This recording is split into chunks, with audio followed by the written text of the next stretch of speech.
Welcome to the OECD INFE-OJK Conference at the Nusantara Room, the Westin Resort Nusa Dua, Bali. With me, Intan Afsari, as the master of ceremony of our event today. Honored guests, on behalf of OJK, allow us to express our sincere gratitude to all of you who attended today's conference. Honored guests, the event will begin shortly. We kindly request to set your mobile phone into silent mode. The conference will be broadcasted via Zoom meeting. For those who attend via Zoom meeting, this event is available in two languages, Bahasa Indonesia and English. We also provide sign language interpreter, which will be shown in the corner of your screen. And if you have any question for those presenters, please use the Q&A feature.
Ladies and gentlemen, please be seated as our event will begin shortly.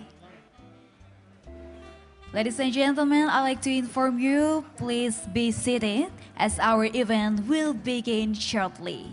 Thank you.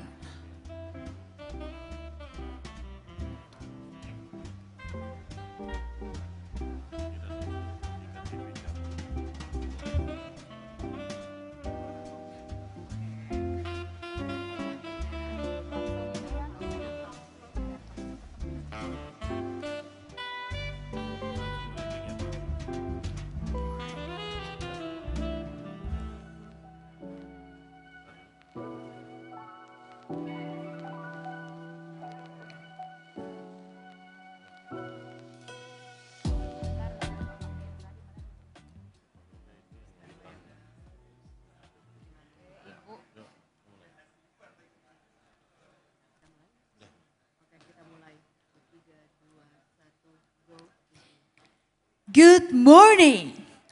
Assalamualaikum warahmatullahi wabarakatuh. Om Swastiastu. Namo Buddhaya, may peace be upon us. The Honorable Vice Chairman of the Board of Commissioners of Indonesian Financial Services Authority, Bapak Mirza Aditya Suara. Chief Executive of Market Conduct Supervision, Financial Education and Consumer Protection, Indonesian Financial Services Authority, Ibu Frederika Widyasari Dewi. Our respected Head of Consumer Protection and Financial Education Department, Bank of Italy, Chair of the OECD International Network on Financial Education, Co-Chair of the G20 Global Partnership for Financial Inclusion, GPFI, Ms. Magda Bianco, and all the OECD INFE full members. Head of Financial Consumer Protection, Education and Inclusion Unit, OECD, Mr. Miles Larbe, and all OECD INFE Secretariat. Head of OJK Bali Province, Ibu Kristrianti Puji Rahayu. Speakers, moderators, guests, and all participants. Good morning and welcome to the OECD INFE-OJK Conference, Empowering Consumer through Financial Education.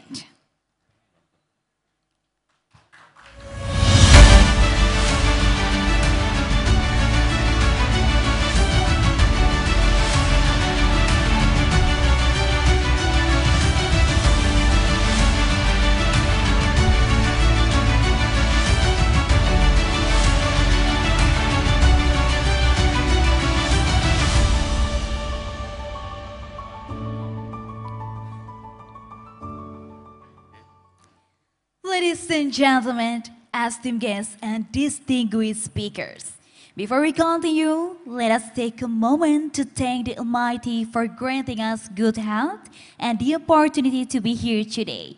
May His blessing be upon us. Ladies and gentlemen, move on to the next agenda. We're going to see traditional Balinese dance called Janger dance. The dance originally came from Sanghyang, a sacred ritual in Bali, based on the idea that a spiritual entity in ancient Indonesian mythology called Hyang entered the body of an entrance performer. Ladies and gentlemen, we are pleased to present you Janger dance.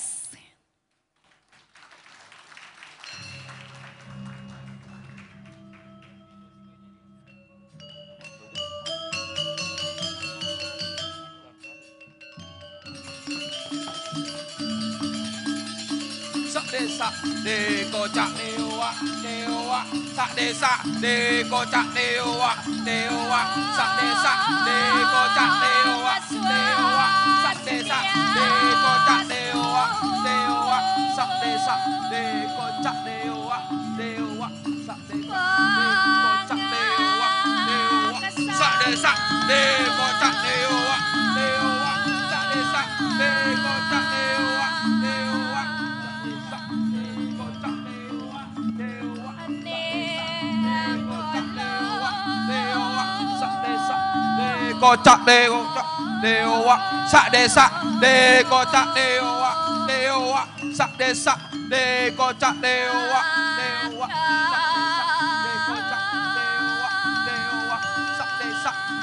kocak dewa dewa sak desa de kocak dewa dewa sak desa de kocak dewa dewa sak desa de kocak dewa mana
Jangeran seriak untuk roti.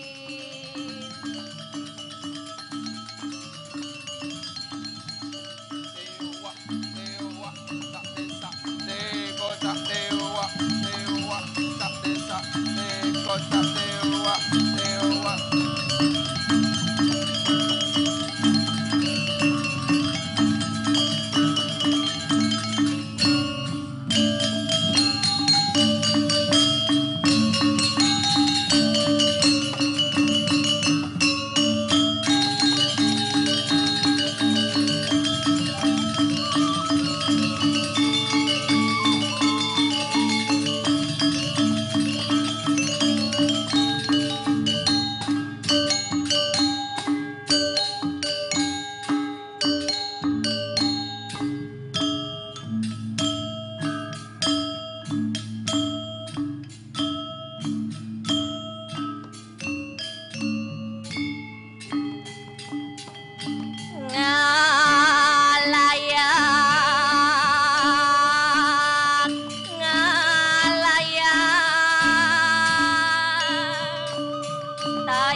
Big round of applause to everyone for the dancers.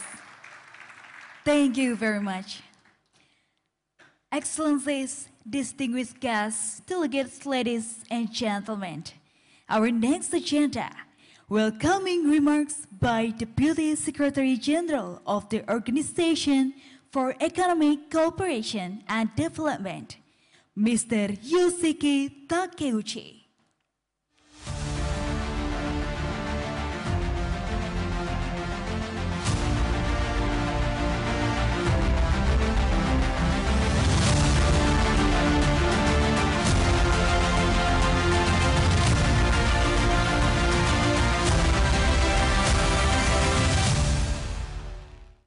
Ladies and gentlemen, it is my pleasure to address you on the occasion of OECD INFE-OJK Conference, Empowering Consumers Through Financial Education. On behalf of the OECD, I would like to express my sincere gratitude to Vice Chairman Srirawala and all OJK colleagues for co-organizing today's conference and for hosting the meeting of the OECD International Network on Financial Education over the past 2 days. Today's discussions will provide important insights on the developments in the financial sector with a focus on the financial well-being of individuals. Before we dive into our discussions, let me outline some of the key trends and challenges in this area. The past decades has been marked by rapid technological advancements and an increasingly fractured geopolitical context and the growing threat of climate change. Many people are still grappling with financial consequences of the COVID-19 pandemic and rising cost of living pressures. In addition, households are increasingly vulnerable to shocks from climate-related events, such as floods or wildfires. These developments present significant challenges particularly for those already in precarious financial situations. More broadly, financial vulnerability can be worsened for over-indebted households, leading to negative repercussions at the personal, economic, and societal levels. Today's conference is an important opportunity to explore how we can tackle some of these challenges. First, we will focus on the increased financial vulnerabilities of consumers during uncertain economic times. Financial vulnerability is widespread and can manifest in different ways. Financial shocks and life events can make anyone vulnerable, regardless of their previous situation. According to the data from OECD INFE 2023 International Survey of Adult Financial Literacy, only 43% of adults are able to cover their living expenses for 3 months or more without borrowing money or moving houses if they lost their main sources of income. Only 54% reported that they could face a major expense equivalent to their monthly income without borrowing money or asking family or friends to help. In other words, 46% would have to take on debt, for example, after an accident or to fix a broken vehicle. This shows that we need to focus on giving individuals and households the tools to resist, cope, and recover from negative financial shocks to maintain or improve their financial resilience. To that end, the G20 OECD Task Force on Financial Consumer Protection is currently undertaking work to define consumer and financial vulnerability and identify policy approaches to address it. Also, just a few days ago, the G20 financial ministers and central bank governors endorsed the G20 policy note on financial well-being, which was developed by the OECD together with the Brazil's G20 presidency. The document notes that access to quality financial products and services backed by a robust financial consumer protection framework and adequate financial skills to make good financial decisions can support financial resilience and financial well-being. I am confident that this work, together with the G20 OECD High-Level Principles on Financial Consumer Protection and OECD recommendation on financial literacy, will continue to guide policymakers and other stakeholders in their efforts. The second focus for this conference is consumers' knowledge, attitudes, and behaviors on sustainable finance and how to design effective financial literacy policy and interventions. Available evidence indicates that many people are not aware of how their financial situation may be affected by climate-related risks. People are also not aware of financial products and services may support their household's financial resilience in the face of climate-related shocks, such as a natural hazard.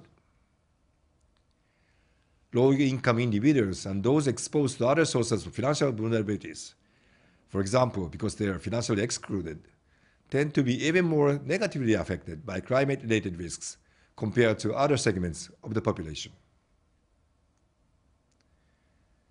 And many consumers would like to contribute to green and sustainable transition.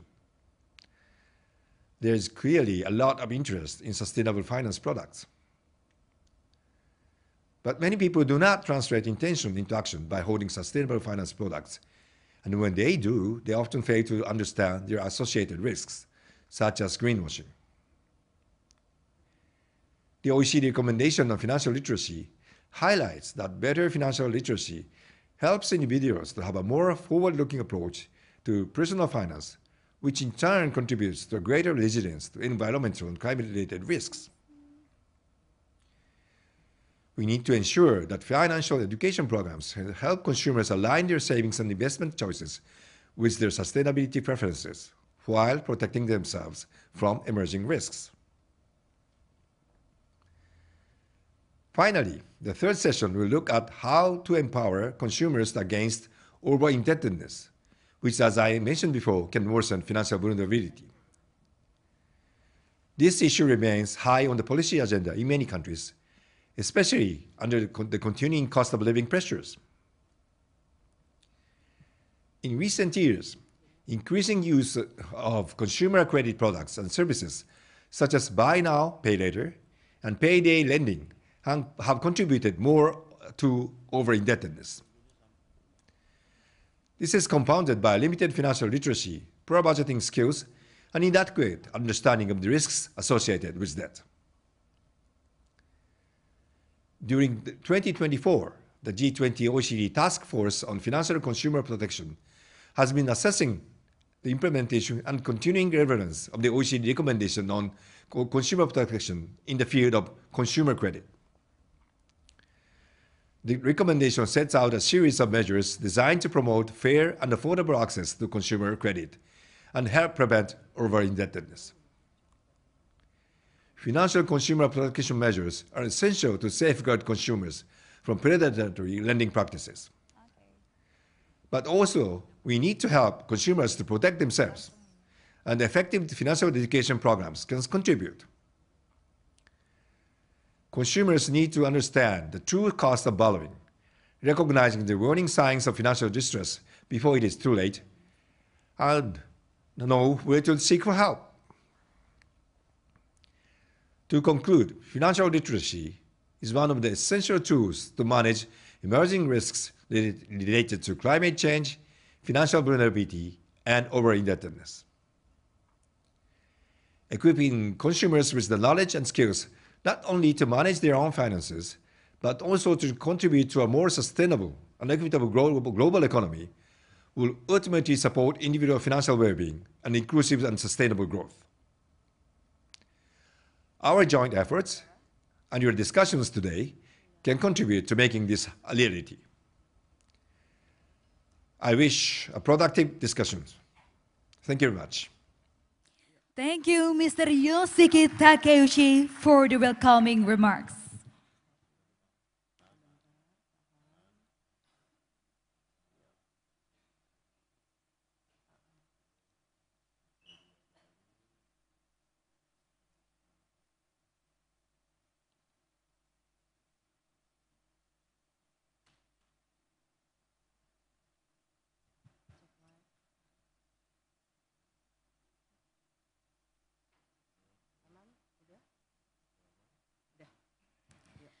Excellencies, distinguished guests, delegates, ladies and gentlemen. Move on to the next agenda. Keynote speech by Vice Chairman of the Board of Commissioners of Indonesian Financial Services Authority. It is a pleasure for me to call upon His Excellency, Bapak Mirza Aditya Suara.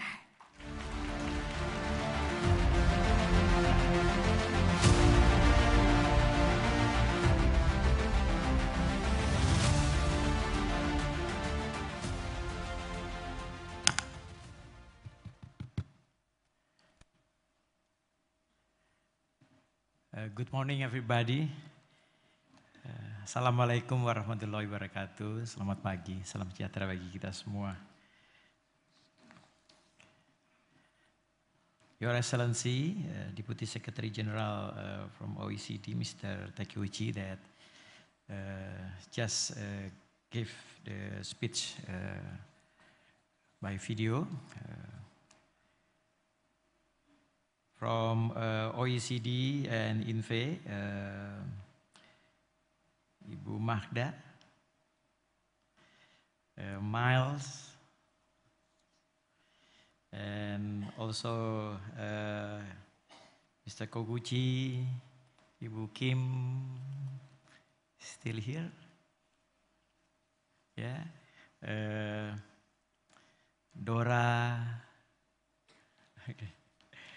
And my friend from Ministry of Finance, Pak Adi Budiarso, and of course all the distinguished panelists and moderators, and my colleague from OJK, Ibu Friderica Widiasari. And also, of course, all the notable representatives from government agency, financial industry. I saw here Pak Roni, Pak Roni from BNI, Bu Eka from Mandiri, friends from several banks. Ya, and also SRO, ada Pak Iman, Pak Iding, dan Pak Samsul, and all the participants. We are in Bali, so usually we started, in addition to Selamat Pagi, Assalamualaikum, we usually start also with Om Swastiastu. First of all, I would like to thank all the parties, especially the OECD and INFE Secretariat and all the delegates for their collaborative work to make this conference a successful one. It is a truly great honor and pleasure for me, on behalf of Indonesia Financial Services Authority, or OJK, to welcome you all to the 2024 OECD INFE-OJK Conference on Empowering Consumers Through Financial Educations. We have a very good program lined up, so I hope you could both have both an effective discussion and pleasant stay in this beautiful island, Bali. And we have here our head of Bali Nusra OJK, Ibu Puji, here. On this occasion, I would like to extend my sincere thanks to the esteemed representative of the OECD INFE for the long-standing partnership and collaboration in advancing financial education initiative globally. I also wish to thank all the distinguished participants here today, both in person and virtually, for joining us in Bali. Your presence here strengthens the global commitment to empowering consumers through financial literacy and education.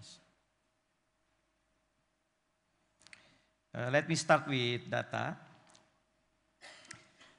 The Financial Services Authority, or OJK, we conducted a national survey, the National Survey of Financial Literacy and Inclusions. In early 2024, the result of the survey show a financial literacy index of 65.4% and financial inclusion index of 75%.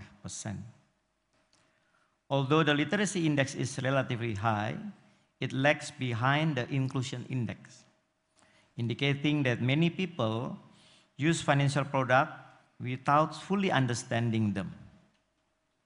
This gap can lead to serious issues such as vulnerability to scams, unintentional use of unregistered financial products, and customer dissatisfaction, especially with high-risk products like investment and insurance. Additionally, significant gaps in financial literacy and inclusion exist across different occupational groups.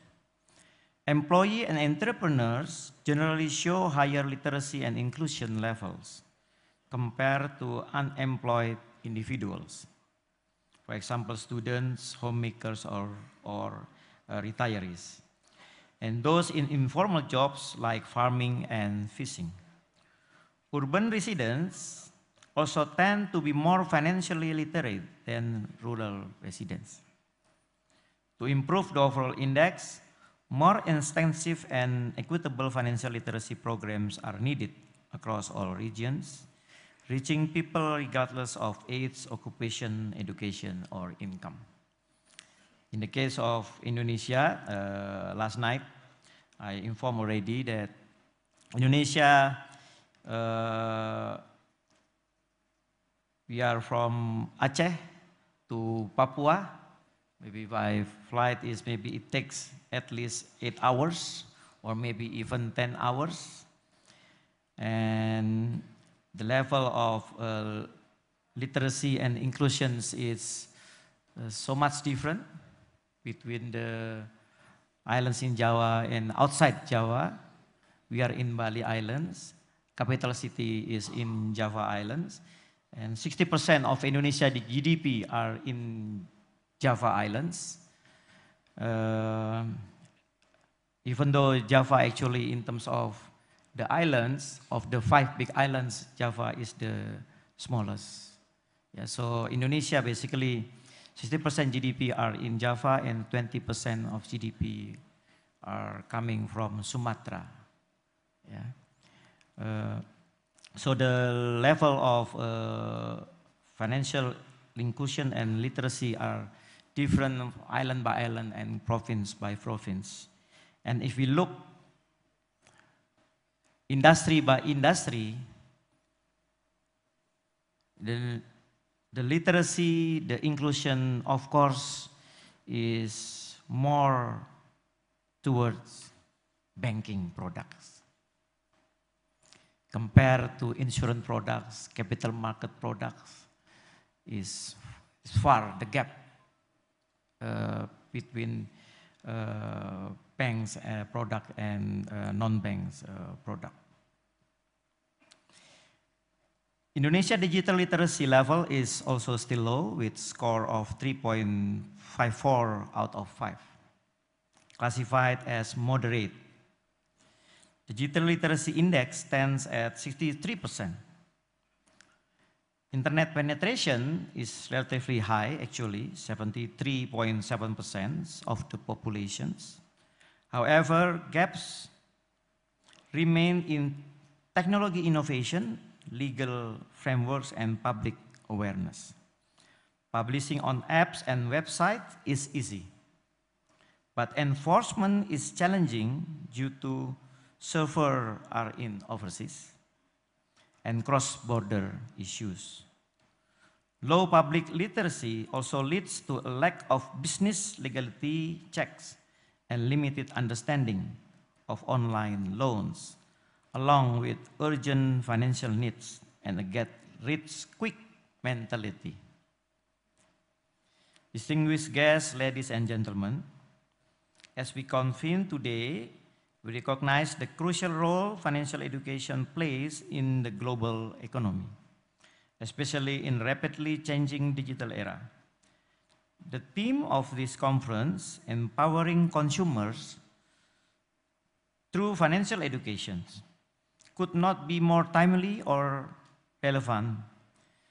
With the increasing complexity of financial products, it is essential that we equip consumers with the knowledge, skills, and tools to make informed financial decisions. I personally believe that the financial education is much more than teaching people how to save, invest, or plan for retirement. It is about empowerment. Financial empowered consumers are also more resilient to economic shocks. They are less likely to fall into debt, more likely to save for the future, and better equipped to handle unexpected expenses. This resilience not only benefits individuals, but also strengthens family, communities, and the economy as a whole. Distinguished guests, ladies and gentlemen, as today's symposium, we have an engaging program lineup designed to tackle some of the most pressing challenges in financial education. We will hear from distinguished speakers on how financial education can mitigate risks, prevent over-indebtedness, and increase resilience among consumers. Our first session, the title is Empowering Vulnerable Consumers in Uncertain Economic and Financial Times. We'll address a critical issue facing many households today. While inflation is beginning to decline in many countries, numerous households still grapple with high interest rates and rising living costs. Coupled with the risks introduced by financial digitalization, such as the increasing frequency of scams and fraud, this pressure leaves many consumers financially vulnerable.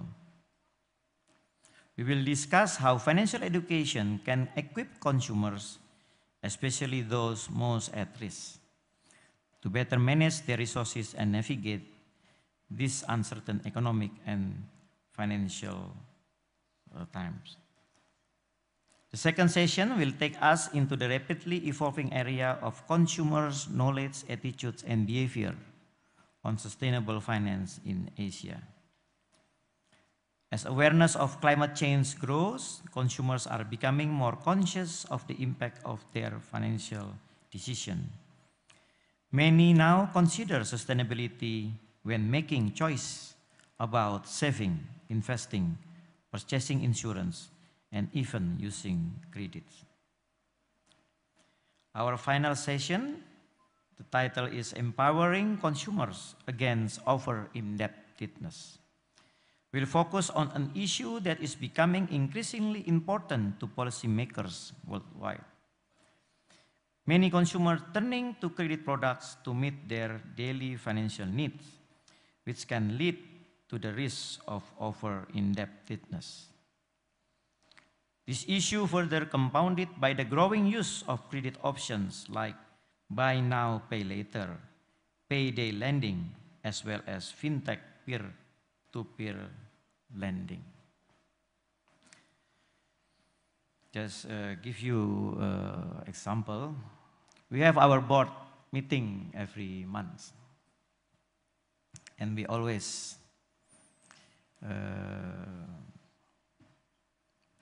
want to know and analyze the growth in the buy now, pay later, in the pay to pay. And buy now, pay later is currently in Indonesia extended by banking sectors and by finance company, by non-bank. Yeah, we call it finance company, multi-finance company.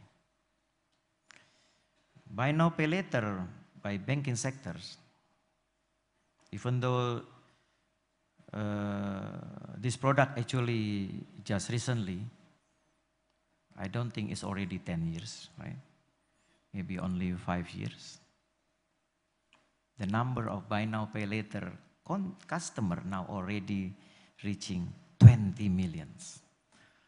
Of Indonesia population, 280 millions. And you know, most of the borrower, of the user of the buy now, pay later are those young generations. Yeah. And we still have buy now, pay later from the finance industry, from the non-bank finance industry. We have also P2P, yeah, and the policy by OJK. Currently, we push for consolidation in the industry, whether it is in banks, insurance, non-bank sectors. The main policy are encouraging or pushing the industry to be more efficient and to merge. So we increase capital requirements. And those in the P2P, previously the capital requirement is very, very low. Because when we introduce P2P, at that time are still in the states of pushing innovations. And then I think globally, regulator and then realize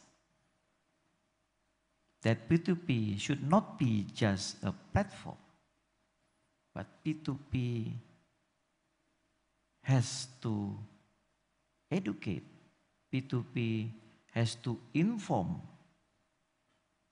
the prospective lender and the prospective borrower.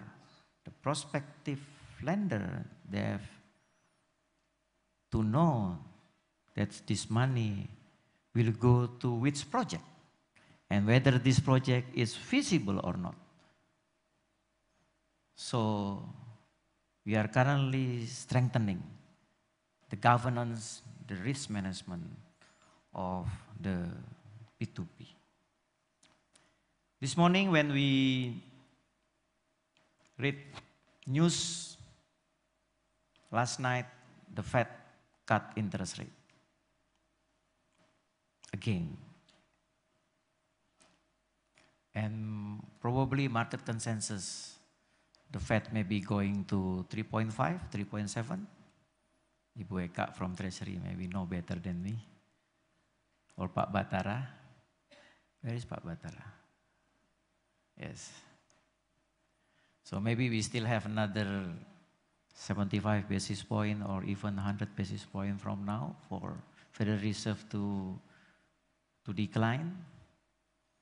And probably central bank all over the world will also cut interest rate. The question, is the P2P lending rate and the buy now pay later lending rate, is it going to go down or not? Yeah. So I think that's also the industry has to analyze, has to make a good judgment. Yeah. If we want really to push for financial inclusions, please enhance the financial literacy.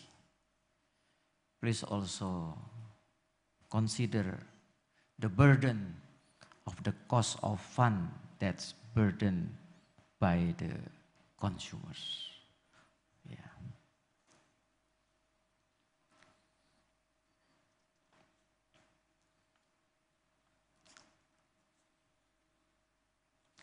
So I hope that this conference will serve as a platform for meaningful discussions, knowledge sharing, and cooperations. I encourage everyone to actively participate in the sessions, ask questions, and engage with our esteemed speakers. By the end of this event, I am confident that we will leave with valuable insights and actionable strategies to further advance financial education and consumer protection in our respective regions. Oh, I have something to say also, still about the, but buy now, pay later, about P2P, that's currently the borrower are maybe those from the young generation, from the low income level. In Indonesia, we have SLIK. SLIK is the credit record. Yeah, it includes banks, it includes capital market products, and it will include insurance product. It's already include buy now, pay later product. Yeah. Maybe those borrowers, when they borrow from buy now, pay later, or they borrow from P2P, maybe they forget to pay, or they actually they're only able to pay maybe for a couple of months. After that, they cannot pay. Maybe only for borrowing $10 equivalent, $50 equivalent, but their name will be in the SLIK, our credit reporting system. And that's then used by the industry. And then when this borrower, they cannot pay or they forget to pay $10, $50, but when they really want to borrow for mortgage, then they have maybe problem. Because their record history about not paying. So again and again, please educate. Not only selling products, please educate.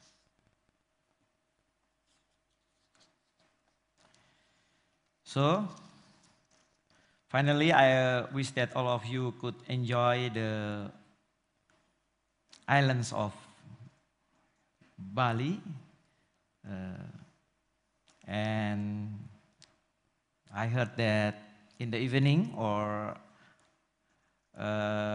maybe around after lunch, you are going to Melasti Beach to enjoy the kecak dance. Yeah, so this is only small part of Bali. Yeah, this is Nusa Dua area. If you go to Melasti, that's only small part of Bali. So please stay more days. Yeah. So many beautiful islands, so many beautiful beach around Bali. Yeah. There's East Bali, North Bali, West Bali. So, Magda, please stay longer. Okay, so again, let us hope that you all bring back a sweet and memorable moment to your country and wish to come back again in the future. Let me conclude my remarks and wish you all the best today and so on. Wassalamualaikum warahmatullahi wabarakatuh. Om Santi, Santi, Santi. Thank you very much, Bapak Firza. Please kindly remain on the stage. We're going to proceed to the opening ceremony.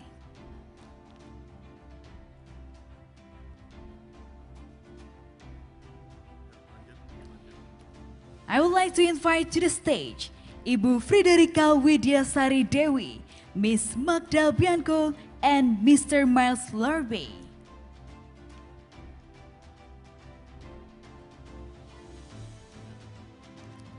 We're going to use Bali gong chime called the Kenong to officially start our conference.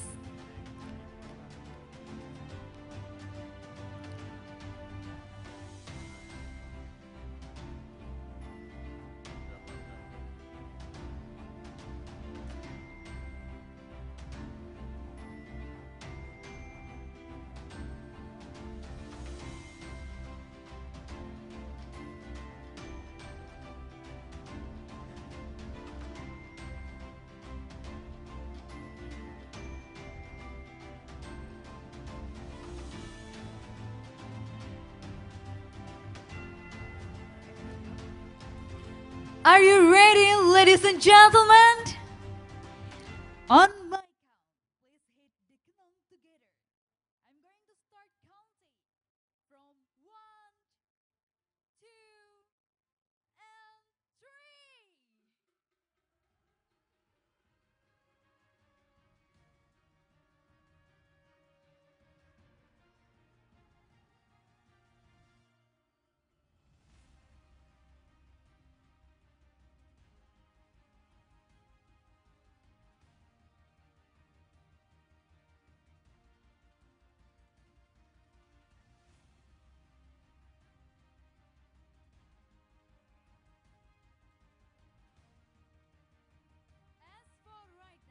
OECD INFE-OJK Conference are officially begin.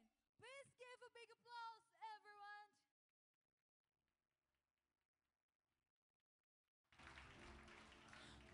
Please remain on stage. Next, we are going to have photo session. Please join to the stage all speakers and moderators. Bapak Adi Budiarso, Miss Ciara Monticode, Miss Dorali, Mr. Linwill Clark, Mr. Jennifer Vilena, Mr. Hirohide Koguchi, Mr. Pik Dayment, Mr. Muhammad Mafrukin Mohtar, Mr. Eric Burward, Mr. Stephen Humer, Ibu Kristrianti Pujirahayu, and Bapak Ismail Riyadi.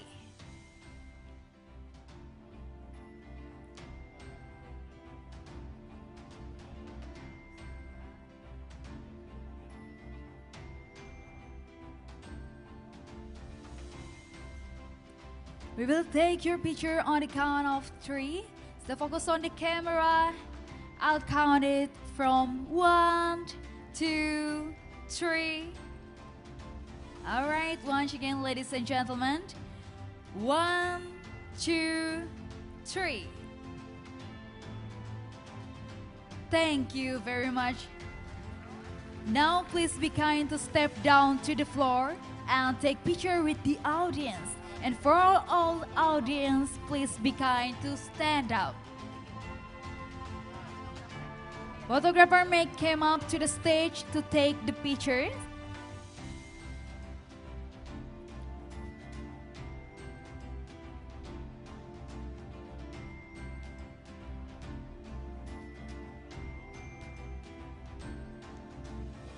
Ladies and gentlemen, focus on the camera, give your best smile on our photographer. We will begin the photo session on the count of 3, 2, 1. All right, once again, 3, 2, 1. Everyone please say Bali! Bali! All right, thank you very much, ladies and gentlemen. Please kindly return to your seat.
Excellency, distinguished guests, delegates, ladies and gentlemen. Moving forward to our main agenda, panel discussion, which will be divided into 3 sessions. The first and the second session will run until 11:30 p.m.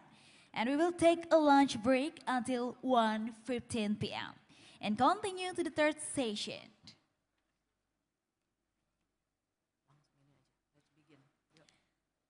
Ladies and gentlemen, let's begin our first panel discussion, which will be delivered by 4 outstanding moderators and speakers. Please welcome to the stage, Mr. Mas Larbe, Ibu Friderika Widyasari Dewi, Miss Magda Bianco, and Mr. Hirohide Koguchi.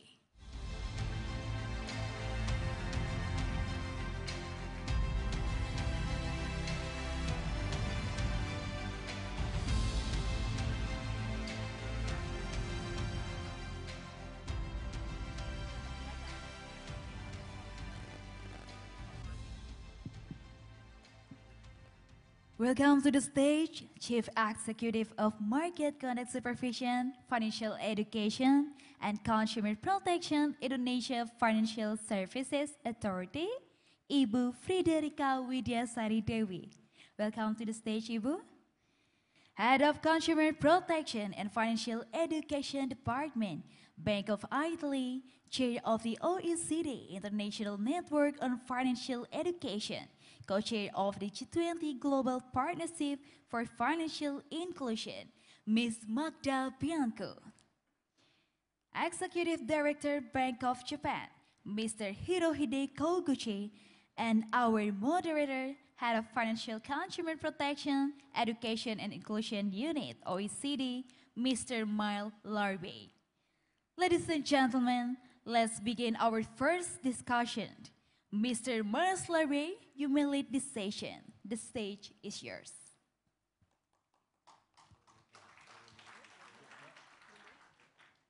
Hey, good morning, everybody. My name is Miles Larby. I'm the Head of Consumer Protection and Education and Inclusion at the OECD. It's my absolute pleasure to be here to moderate this first panel of this very important conference. The session topic that we'll be looking at in this panel is empowering vulnerable consumers in uncertain economic and financial times. And as we've already heard from Pak Mirza, this could not be more timely given global economic and financial conditions. I'd like to start by thanking our hosts, OJK, for their fantastic hospitality and for hosting this amazing conference here in Bali. And of course, I'd like to acknowledge with thanks the government of Japan for their support for the conference and also the report that we'll be hearing about later on during the course of the conference. As we have heard from Pak Mirza in his opening comments, these last years have been characterized by economic and financial challenges, particularly for many households around the world in terms of rising living costs. And while we've seen inflation starting to decrease in many countries, several households are still affected by high interest rates and high cost of living pressures. Financial digitalization and the increasing incidence and sophistication of financial scams and frauds create further risks for financial consumers. Economic and financial uncertainty mean that consumers need to budget and plan their financial resources more carefully and are at greater risk of financial vulnerability. And that's one of the things we'll be exploring in this session this morning. This is really where the role of financial education, financial empowerment of consumers comes in. And of course, as many people in the room know, this is very much the role of the OECD International Network on Financial Education, many members of which are here in the audience today. So the INFE, together with the Task Force on Financial Consumer Protection and other bodies, has been doing work recently looking at the issue of consumer empowerment and financial well-being. For example, we collaborated this year closely with the G20 Brazilian presidency and the GPFI to develop the G20 policy note on financial well-being that was endorsed by G20 finance ministers and central bank governors recently. We're also working on a report on the issue of consumer vulnerability, which will analyze all of the available research and country approaches, including approaches from the region and Indonesia, setting out policy recommendations for how countries can address financial vulnerability. So against that background, I'd just very briefly like to introduce our esteemed speakers today and get into the discussion. I'm delighted to be joined by my left by Ms. Frederica Ibukiki, who is the Chief Executive of Market Conduct Supervision, Financial Education and Consumer Protection at the Indonesia Financial Services Authority. Ms. Magda Bianco, Head of Consumer Protection and Financial Education at the Bank of Italy, Chair of the OECD INFE, and also co-chair of the G20 Global Partnership on Financial Inclusion. And last but by no means least, Mr. Hirohide Koguchi, Executive Director at the Bank of Japan. I'm going to start by asking each of the panelists to briefly introduce themselves and share their backgrounds, their key functions, and their key message about their organization that's relevant to this session. So Ibukiki, maybe I'll start with you. Thank you. First of all, good morning everyone. Om Swastiastu, Assalamualaikum warahmatullahi wabarakatuh. Salam sejahtera untuk kita semua. Let me extend my warmest welcome to all of you. Thank you, Miles, for being our moderator today. And also Magda Bianco, she is the chairwoman of OECD INFE, and also for Mr. Hirohide Koguchi from Bank of Japan. And also I would like to say hi to all advisory boards, and so Pak Adi Budiarso from Ministry of Finance, and all my friends from financial sectors that have been very, to show their enthusiasm to come and join this seminar, because to show that they care about financial literacy and education. So thank you very much. I see also colleague from Indonesia Stock Exchange and all the SRO, and friends from BNI, Pak Roni, Bu Eka, Bu Anika, Bu Lisa, Bu Paping, and all. That I can, Pak Batara, and everyone from Bali financial companies. So let me explain to the audience here that we thank you OECD that let us become the host for OECD INFE this year. So OECD, as you may know, that we are in the process also joining as OECD member, but OJK has been very actively joining to OECD, INFE and also FinConnect. INFE is for financial education, and FinConnect is for consumer protection. So we've been very active in those two, INFE and FinConnect. And usually we meet like 2 or 3 times a year. We can by physically or by online, and to talk about the development of financial education, literacy, and consumer protection among jurisdiction. And the OECD also do some research, and then they will, give some policy recommendation. That's why it's very important for us to always be active in OECD INFE and FinConnect to understand what is the current development and how regulators around the world to tackle some issue. And also we are now focusing the same issue here, such as fraud and scam. It's digital fraud and scam. And also, as mentioned by Pak Mirsa, the rise of buy no pay later that affecting young people, and also over indebtedness issue, finfluencer, and those kind of things. So it's very important. So thank you again, Magda, Miles, and all OECD Secretariat. That we are also very proud to be the host of this OECD INFE seminar today. And we already start like 3 consecutive 3 days. The first is for advisory board meeting. So OJK is one out of 15 countries. So the OECD members is 130 countries in INFE, but only 15 countries become advisory board, and Indonesia is one of them.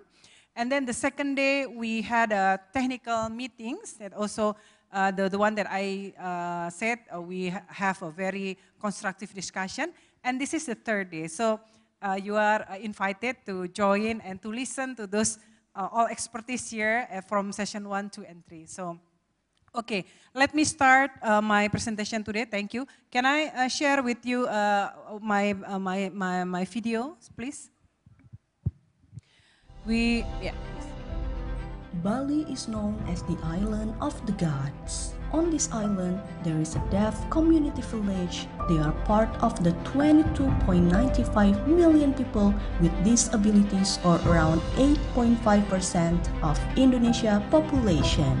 In their daily lives, people with disabilities often experience limited access to education, employment, and financial services sectors. There are also those who live in the frontier, autonomous, and least developed treaty regions. The remoteness makes it hard for the communities to gain access to transportation, technology, healthcare, and financial services. People in disadvantaged, autonomous, and frontier communities are included in OJK's financial literacy and inclusion priority targets. OJK also prioritizes women, farmers and fishermen, micro, small, medium enterprise or MSMEs practitioners, as well as students.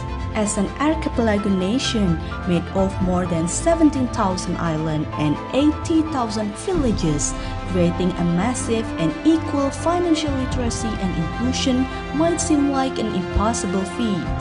Not to mention, with all the current global uncertainties, Indonesia is faced with even bigger economic challenges that might impact vulnerable groups of communities with limited access to financial services.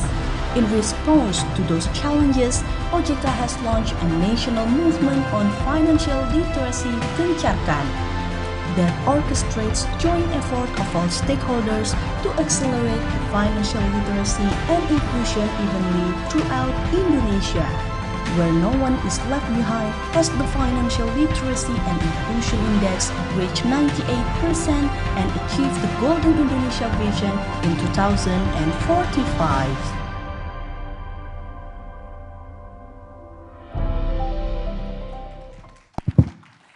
So the first topic today, empowering vulnerable consumers and communities in Indonesia through a national financial smart movement.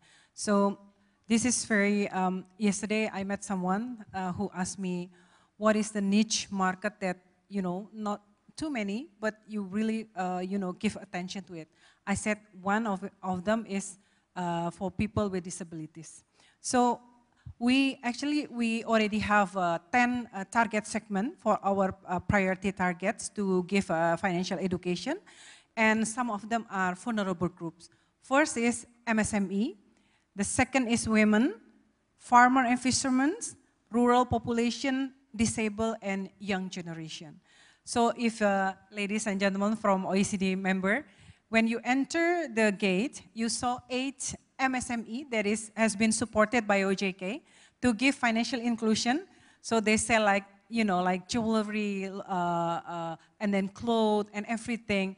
That's really a proof that it has been a collaborative action among OJK and among stakeholders to support the MSME, how to give them access for financial inclusion.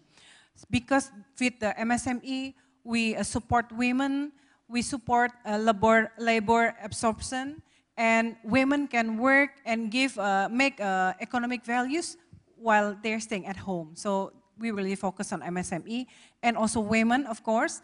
And because we've been very focusing on women, Magda and Hiroji-san, so for the first time, our survey showed that women literacy index is higher than men for the first time. So please give applause to all of you that already pay attention for women development in Indonesia, because it's very important. People say when educate a woman, you educate a generation. So also women, they do MSME at home, they also educate the children, and they are the finance minister at home. And also, we also support people in the rural area, because we know that they are very unfortunate, they don't get access directly or easily. So also they become a victim of fraud and scam, so sad. So we've been asking, and together with all the financial companies, to go with OJK and to support those people in rural area.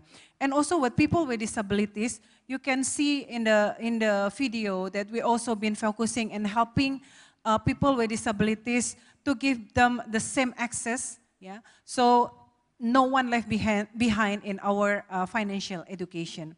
And also for youth generation, they're also mentioned by Pak Mirsa, we also always remind all the financial companies, when you do financial inclusion, do the responsible one. Because if you only chase for, selling or increasing your customer now without considering their future, considering their ability to become a good customer in the future, maybe you will lose the opportunity by yourself. So we really want you to always educate the young generation. So when they do try to, kind of financial product, they understand the risk and everything. So actually we prepare them to become, in the future, not over indebtedness and good for in the future. Next. And the second one, we also support the government. We have Astacita. So here the Astacita number 4 and number 6, that human resource development, education, health, sport, gender equality, as well as empowering women, youth, and disabled. and also Mission 4, we also building from the village. So we all have the programs that maybe my time is not much, so we can have a discussion on that. We have the most current one is MALS, we have a national movement to do the financial literacy for Indonesia people. So it's not only the campaign, not only talking, but we do it like we do evaluation which area, because you know that Indonesia is demographically and geographically is not easy. So we have a mapping which area it's barely touched by the financial institution. So we ask those financial institutions to come with OJK to give access for those people as well. And next. And the last slide here, I want to show that we have a synergy and good collaboration among all stakeholders, OJK with the financial sectors, with the government, local government, academician, community, and also media. We work together to boost the financial education, to boost financial literacy, and also financial inclusion index. That my presentation, Mile, because I know the time is limited, so I welcome for discussion session. Thank you very much. Thank you so much, Ibu Kiki, for those opening remarks. I love the National Financial Smart movement. That's fantastic. Magda, would you like to make your opening comments, please? Thank you very much. First of all, let me thank OJK for this incredible hospitality. We are really enjoying Indonesia and Bali especially. It's really amazing. We will have to come back to enjoy it even better. Well, a few words about what we do in Italy and what OECD INFE, actually, Frederica explained it very well. In Italy, at the Italian Central Bank, we are actually responsible for financial consumer protection and financial education related to banking and payment products. We have both conduct supervision, we supervise banks and financial intermediaries, and we provide redress mechanisms for consumers in difficulties or having problems with their banking products and services, and financial education programs through a dedicated department. We are more and more integrating the topic of financial inclusion in our work, also related to the work, the international work on this topic, on both these topics, financial education and financial inclusion. The INFE, which I'm honored to chair, as Frederica said, does a lot, of course, in this area, does a lot based on data and evidence, provides recommendations, standards for the whole membership and beyond, has a large number of members, more than 100, approximately 130 countries, and allows sharing of best practices. So it's by now the reference point for financial education, I would say, all over the world. But let me mention also the work in the international fora of the Global Partnership for Financial Inclusion, which again I'm honored to co-chair with India, which deals, of course, with financial inclusion. We have been working over the years to increase financial inclusion all over the world.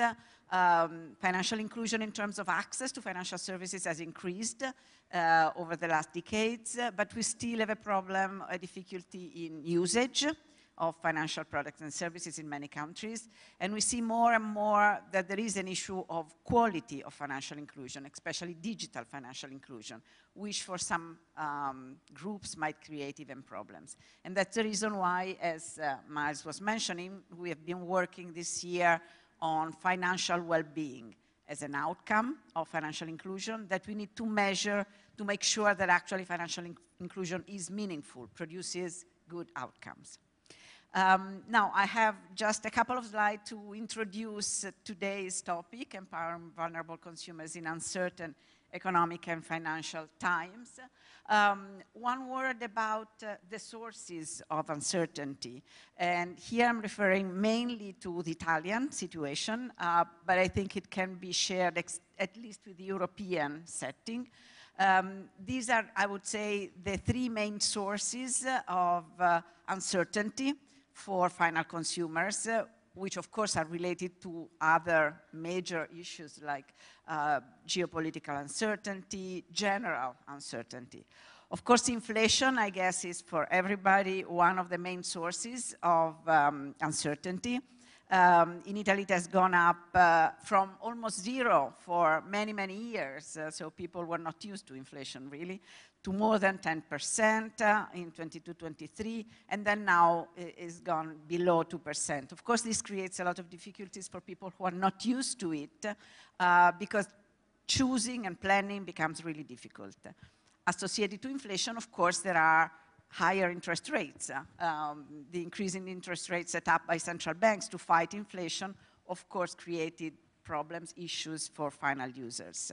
The second source of uncertainty, in a sense, is digitalization. Digitalization, of course, provided incredible benefits and opportunities for a large part of the population, but it has also created some uncertainty related to what Frederica was mentioning, some challenges, for example, the issue of fraud and scams, which have become a big issue. I must say in Europe, they are an issue, but for payments, they are still a very, very, very low percentage of the total amount of payments. Something like 0.0 something, 0.4 more or less, also due to a very strong regulatory environment, which puts a lot of weight to financial intermediaries to increase safety, security, and so on, and to have redress mechanisms. But not only frauds and scams, there is also an issue of possible exclusion for some groups who are not digitally equipped, and we might talk about this a bit more afterwards in the rounds. The third area of uncertainty is the green transition, towards the sustainability. This creates a transition problem for vulnerable groups. Think of micro and small enterprises, especially those who are producing in non-green sectors, which will have to change a lot. But in general, for micro enterprises, which will need to provide many, many more data and information to financial intermediaries to be financed. So this will create really a need for greater financial education under this respect for those firms. Of course, those more exposed to these sources of uncertainty are vulnerable groups, those with lower income, those less educated, less digitally and financially educated in general. The last step that I want to mention, thank you, is that is the second word, is empowerment. If we want to empower consumers, final users, we have to think that knowledge is not enough. Or better, it might be enough for young people. If you teach them in schools, then knowledge can be built up and it might affect behaviors. But for adults, we really need to address how they behave in order to make empowerment really meaningful. And addressing behavior is very difficult. We all know it's very difficult to change behavior. As I said, knowledge, knowing that something is good or not good, sometimes is not enough to change your own behavior. So we need to understand them. We need to understand the different categories of groups or groups within the population, how they are affected by uncertainty, how they might react. And we need to know the specific vulnerabilities and then to address them with targeted interventions and programs. This is really difficult. We might speak a bit more about specific programs for the different targets. It's something that we are doing in our own country. We are dealing with within INFE. There is a lot to do. There are good practices, but it's certainly very, very challenging. Thank you. Thank you very much, Magda. And then finally, I'd like to give the floor to Hirohide for your opening comments, please. Thank you very much, Miles. And I also send the best gratitude to OJK and OECD and INFE for organizing and hosting this wonderful and significant conference today at a very wonderful place to have this kind of conference. As Frederica pointed out, in order to enhance, well, getting into my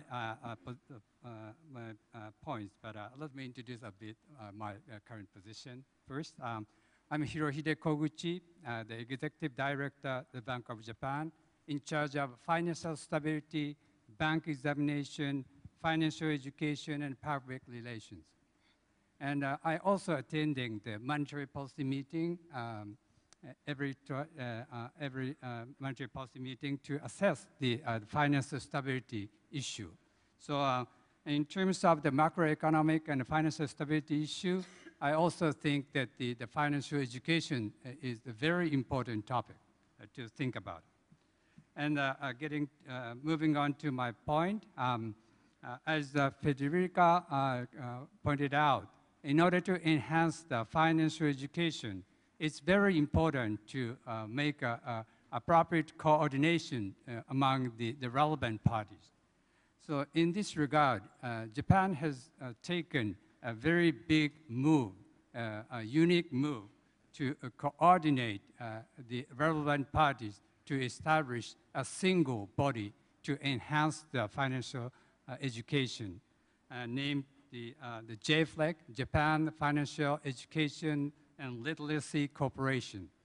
And all the relevant functions from the government, the Bank of Japan, the industry get together to the JFLEC and cooperate and enhance the financial education.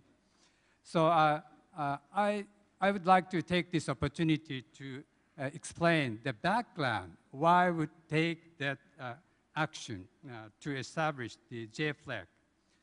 So I would say it was the leadership of the former Prime Minister Fumio Kishida that made this happen. As you can see on my first slide, Japan's economy has suffered from a long period of the deflationary economy for the last 30 years. So the Prime Minister Kishida tried to change the structure of the Japanese economy and in order to improve the growth potential after the 30 years of the very stagnant economy. He tried to increase the fixed investment and research development, especially in the area where the green or digitalization or life science, which is a growing industry area. And in order to support that kind of fixed investment and innovation, he tried to change the flow of funds of Japanese economy, increasing the more risk money or equity provided to support the real economy. And in order to make it happen, he tried to enhance the asset management business in Japan and tried to support the individual and household asset management activity. So what he tried to make is that bring about the virtuous cycle in that the economy grows, the firms and corporations make a profit, and the wage and dividends increase, and the household and individual can enjoy that benefit. So for that purpose, he took two measures. The first is introduce new type of NISA, Nippon Individual Saving Account. It is the tax-free investment program up to 18 million yen for every individual. And the second is the establishment of JFLEC. On BOJ side, BOJ has been working on financial education for 72 years, since 1952. So we had a very long history, and we achieved a material, we made a material achievement. And we have been working as the Secretariat of the Central Council of the Financial Service Information, which is a type of NGO established by BOJ.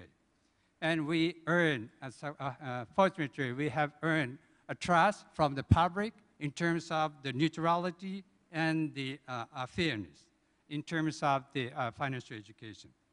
So when we came up with the proposal or this plan of this project, we had a very big discussion internally and with JFSA, the government, whether or not to join this project. But we finally decided to join this project for 3 reasons.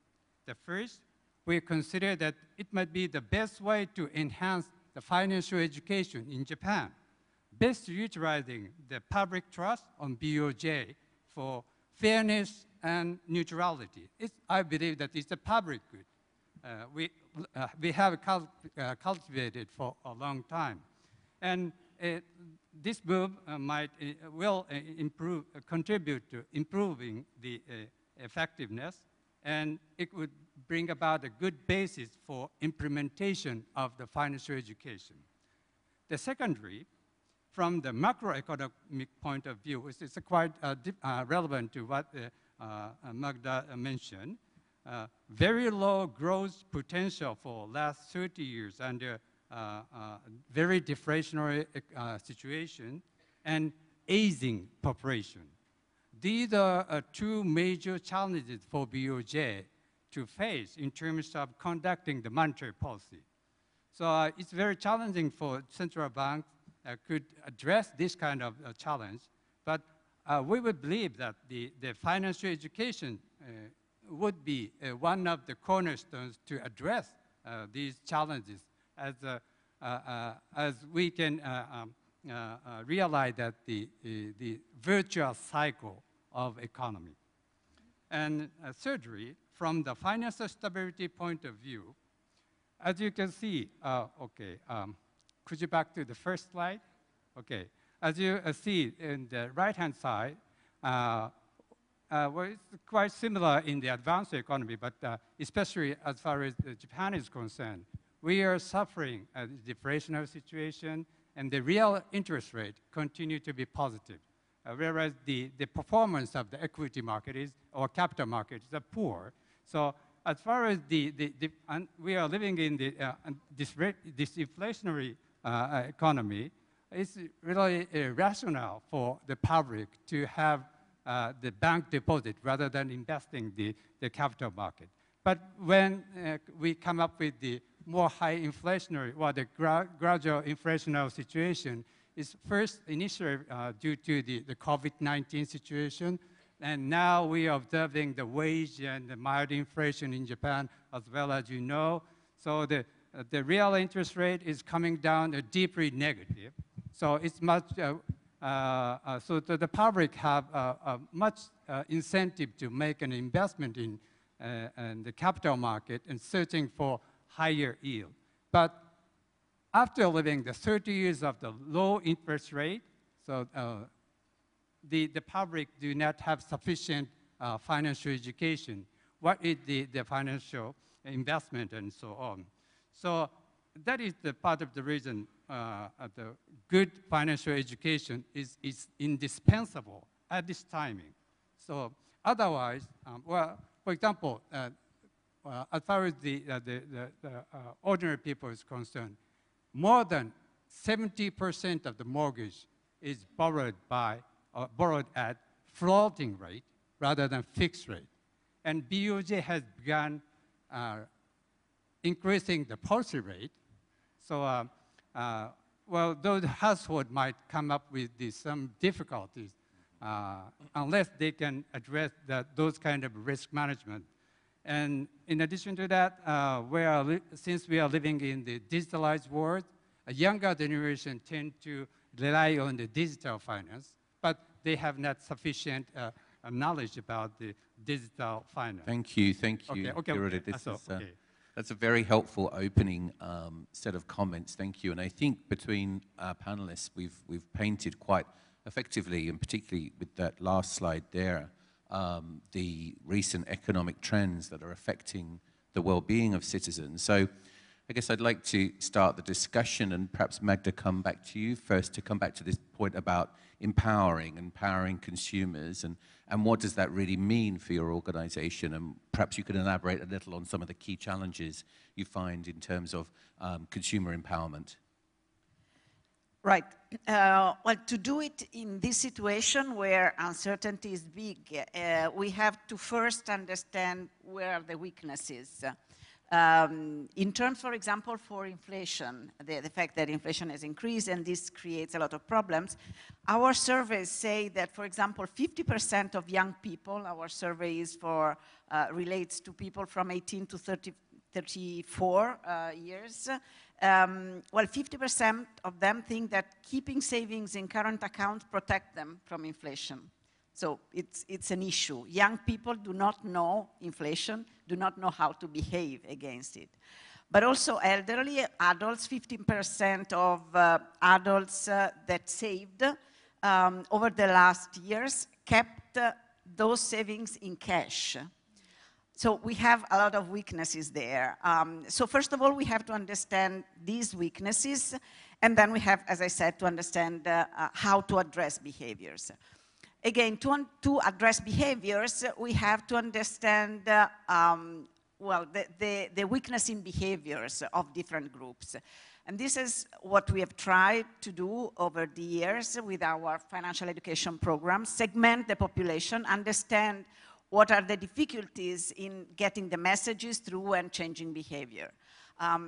Here I want to speak about some of the groups which we addressed. Women, which is not a small group, it's of course half of the population.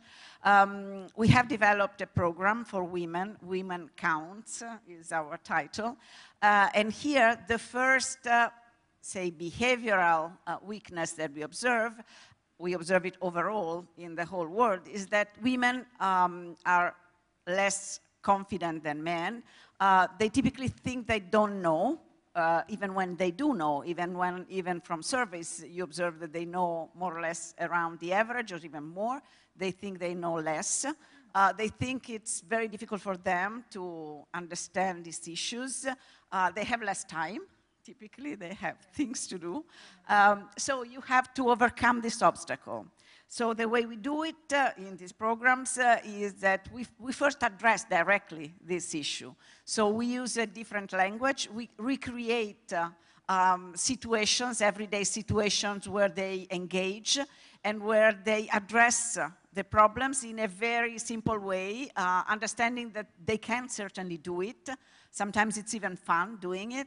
And it's useful for themselves and for their family. We have done these programs for groups which we have addressed, vulnerable groups which we have addressed through NGOs operating in the country, for example. But one experiment that's really working well is one on the workplace, which we are doing with the unions representatives, women unions representative. And they are working with women in the workplace, and we have done some impact assessment, and it works. It increases competencies of women involved. Second group, which is vulnerable under another respect, not as much as with inflation, but with the digitalization, is elderly. Elderly people face a lot of difficulties in addressing digitalization.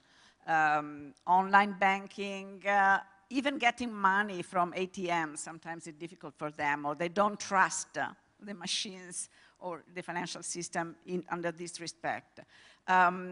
So it's very difficult to rebuild trust in the digital world for these people.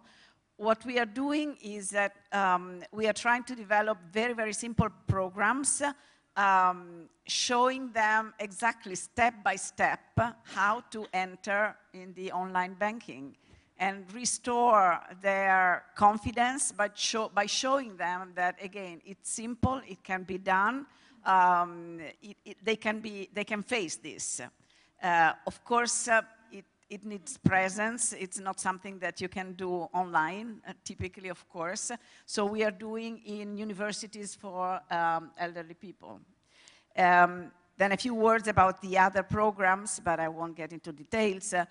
We have programs for vulnerable people, which we do in school for adults, which are attended typically by migrants. And what we do there is we speak about issues that are very relevant for them, typically remittances. how do you deal with them, how do you find the best products. And again, we use very simple material, but we use material, we developed an app to be used on the telephones, because that's what they use more. And the last group is MSMEs. MSMEs is a very important group, as Frederica was saying, in most of the countries, Italy as well. A large share of the production is done by micro and small enterprises, so we developed a program for them. And again, we have to deal with the specific needs that they have, so relationship with banks, when you have difficulties, when you have a crisis situation. And we have to deal with the fact, and we learned this by doing the product, that they have very limited time, of course. So you have to find ways to address them in a way that it's easier for them to be done. For them, online, working online is a possible solution. So you have to segment, really segment the population, address the difficulties of each of them, and respond directly to their needs. Also listening and adjusting the programs as you do them, so that you make sure that they are really useful for the final users. Thank you. Terrific. Thank you, Magda. I think that's an excellent description of how you, in really some very innovative ways, are tackling different groups. I really like that point about the use working with trade unions. I think that's an incredibly effective and perhaps interesting channel to look at further.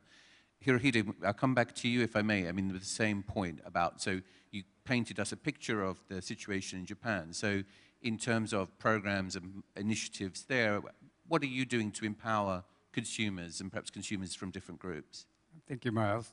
So as far as the vulnerable segment is concerned, we focused young, senior, low-income, disabled, and junior training school and prison.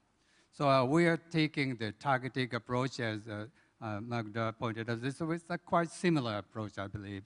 And we focus the full delivery channel: school, community, digital, and workplace.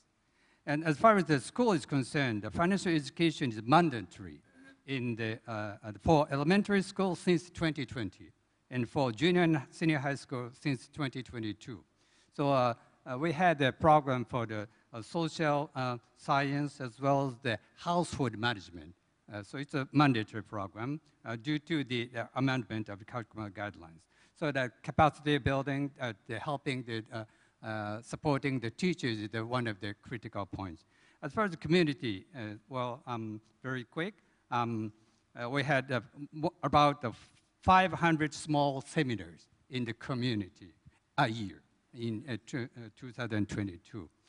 And thirdly, the digital, as far as digital channels, we have website, X, Twitter, YouTube, and we're providing the financial planning simulator on website, and e-learning program called Money Vitamin. And as far as the workplace is concerned, it's on the occupational front. So DC pension retirement might be one of the significant issues to be discussed. So we also approach the union, the labor union, the employment union, via BOJ's branch. We have the 32 branch all over Japan. So, and we have very close relationship at the regional firms, small and medium enterprises, and Chamber of Commerce. So we try to make it happen. Brilliant, thank you very much. I'm going to bring the conversation to Ibu Kiki, but just to let everybody know that then I'll ask if there are questions from the audience for our panelists. So if you have a question, you might want to start thinking about that now. But Ibu Kiki, if I may come back to you, still on this theme of empowering consumers, educating consumers, protecting them, how does OJK protect vulnerable consumers during economic downturns? And perhaps I can add to that also, how are you tackling or protecting, educating consumers in relation to frauds and scams? Obviously, these are very linked topics. Thank you, Miles. I think it's a very important question, that how we protect consumers in an economic downturn and also protecting them from fraud and scam. I believe protecting consumer in the economic downturn cannot be started when the economic downturn is happening, right? So we have to prepare them long before. If the things are going well, we have to keep doing the education and helping them understand. I may say that OJK, by law, we have three main tasks: to supervise, to regulate, and to protect. So the protection, consumer protection, become our, our initiative day by day. And we have 4 pillars for protecting consumer, Miles. First is, of course, the first pillar is education. By educating people, make them as a smart and informative, well-informed consumer, they will be protected from somehow fraud and scam that can happen to us every day. The difference with the digitalization is, long before, if people want to get in touch with us, they have to come, or we have to find information and everything. But now every day with this cell phone, with this gadget, this information come to us directly. Even when we open eye in the morning, all the fraud and scam can come to consumer every day, every time. So we have to protect them with information, knowledge, yeah? So they will be protected from fraud and scam. The second pillars, if we do a market conduct supervision, this is kind of new, with encouraged by the stated in the law, the new law, omnibus law in Indonesia, number 4 in 2023, for strengthening and development financial sectors. We are mandated to do the market conduct supervision. So by this, we also not only do the prudential supervision, but also market conduct supervision. So OJK is internal twin peak supervisors. The third one is, of course, to handling the consumer protection itself. We encourage all these finance sectors to have a consumer protection mechanism and all. I believe this, all gentlemen here and all ladies here in the company, they have a very good mechanism to protect consumer protection, consumer handling and everything. And the fourth pillar is combating the illegal financial activities. That's we focusing on that. And we have what's so called a task force to combating financial illegal activities in Indonesia. And so we are protecting them from all kind of, illegal peer-to-peer lending, illegal pawn shop, illegal investment, and everything. And I can share with you that by this year only, we already closed like more than almost 3,000 illegal platform that is offering illegal investment loan and everything to Indonesia people. So since it established, probably it's more than 10,000 portal that we have closed. So that's what we've been doing. And in economic downturn, of course, we have some regulation policy, yeah, to support consumer. If again, this is my colleague from all the financial sector, OJK only protecting a good consumer, not naughty consumers. So when the economic downturn happen, when they ask for restructuring their credit, yeah, we give to the financial institution. We have the mechanism. We have a portal that it's a very smart portal, Miles, Magda, and all audience. That the portal actually consumer can report whatever they feel like the complaint, the wish, the hope, the request to the financial sectors, and OJK can see it directly. So we also can see whether the financial sectors respond to it within 10 working days. So it's very smart and very effective. So we can see whether the finance sector give a good response or not. So it's for example, in an economic downturn, when people ask for restructuring in credit, yeah, we can see how the financial sectors give them leniency or something. But of course, that's depend on the decision of the finance sectors. We don't intervene on that. But we also have some regulation, a policy to give leniency for example, in the COVID time, Miles, we have policy to help consumer to recover, yeah. And when the scarring effect still there, for example, in Bali, because the tourism at the time is not, is not coming back yet. So we give also policy to support the consumer in Bali to recover. That's some of the things that we do. Fantastic, thank you. I'm incredibly impressed by how proactive you've been in shutting down some of this illegal activity. That's really quite amazing. Let me just take a moment to see if there's a question from the floor for our panelists. I can see 2 questions. The lady here and the lady in the middle. I don't know if we've got a microphone. The lady here. This lady here. Thank you. Good morning. Thank you very much for the very informative panel. My name is Washeke Ndwati. I come from Kenya.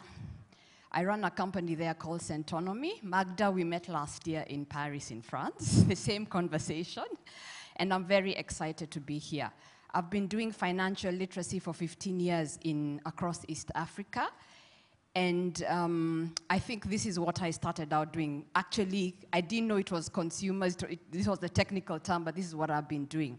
And I just want to share my experience, and you get the context of my questions. I started teaching people about money through my own personal experiences. I went into business and then realized without a salary, life was going a bit all over the place. So I started by teaching one person, then I realized 80% of their problems are the same, and it became classes. So we run Centonomy like a school, like an academy. So the course for financial literacy started out as a 12-week course that every week people come to class, and that was physical class at that time, for 3.5 hours. And we found that that had so much more impact than just one session or one day. And then we went all the way, and now we teach all the way from teenagers to people in university, young people who are working, older people who are working, and all the way into retirement. So I think between Magda and Frederica, this is where my questions are. But for Magda, I can start with you, because you mentioned that your programs deal a lot with behavioral. And we found that if we don't address how people actually think, it doesn't matter. And especially now, ChatGPT will tell you how to do a budget. And we're in this world of AI, but there's so much information that we actually had to go very personal with money, and that's why it's called personal finance. So we had to go into how did you grow up? And in Kenya, we have so many communities. We have 47 different communities. So someone from one community or someone from one town has a very different relationship with money. So if we didn't get to how you grew up, we never got. So we had to go, what are your experiences? Which went to how do you think? Which went to your patterns. And then we had to address it from there. So I just want to understand whether that was your experience. We also had to use scare tactics to change mindsets. So it's nice to talk the nice things, but we had to say things like, if you lost your job today, what would happen? And we found that 70% people responded better to that. That's very Yeah, the scare tactics first. And that prompted them to come to class. I also found in my experience, people needed to hear the same message, at least 80% of our people, and we've taught about over 1 million people in different ways now. 80% of our people needed to hear about this message 5 times before they come. So if you do have a shortcut to that, please let me know. Everybody needs it, but you have to. Thank you for that question. Yeah, I think that's I just have one follow-up, sorry, for Frederica. You talked about women, and I also teach a lot of women and money.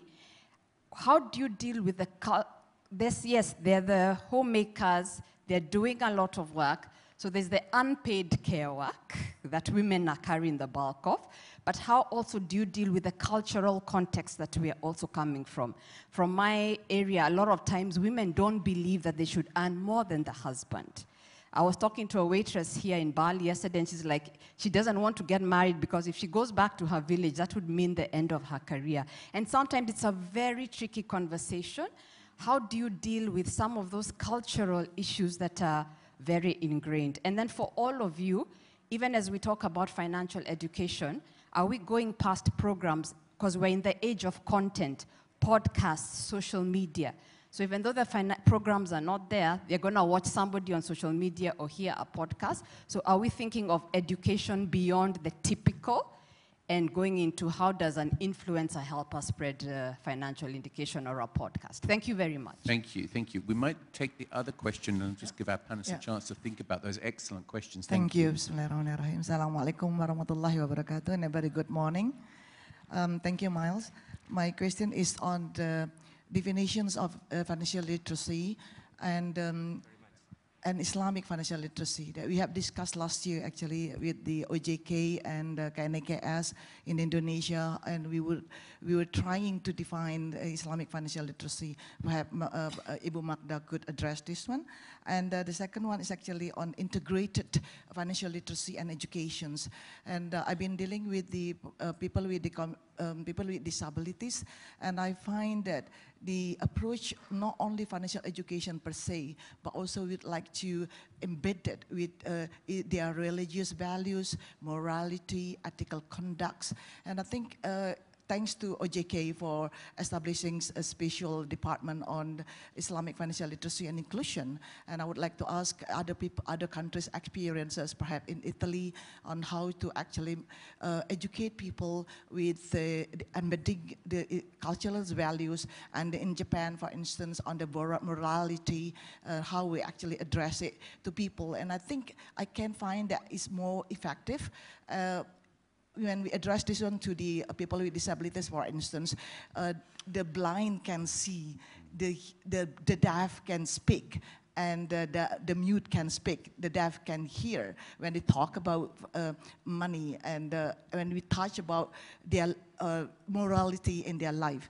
And the last one is actually on a call for industry players on how they actually address financial products and services that are actually special designed for people with disabilities, not only for the poor and the needy, but also for the rich and the have, because sometimes they need to prepare their children for good financial protection, good financial products and services. What I've seen in Indonesia, we have actually prepared good facilities for people with disabilities, but not on product and services. Okay. Thank you. Thank you so much. Okay. I'll start with you, Magda, if I may. Thank you very much for that very interesting description of your work. And Magda, any shortcuts that you could think of? I mean, we heard about the difficulty of financial training, financial education, the use of scare tactics, repetition. Any shortcuts or any tips you can share with us to make programs more effective? Well, to answer, well, not really answer because it's very difficult, but build on that experience of the differences, even cultural differences, and, well, experience differences and obstacles of people. What we did find, we do still find in Italy, is an obstacle in speaking about money in general, especially in schools. Now it's changing, it's just become compulsory to teach financial education in schools, but until recently, speaking about money was considered somehow unethical, and that was an obstacle because teachers believed or perceived this. And the consequences are that, for example, within family, you don't speak about money with kids. It's changing, of course, this, but the tradition is this.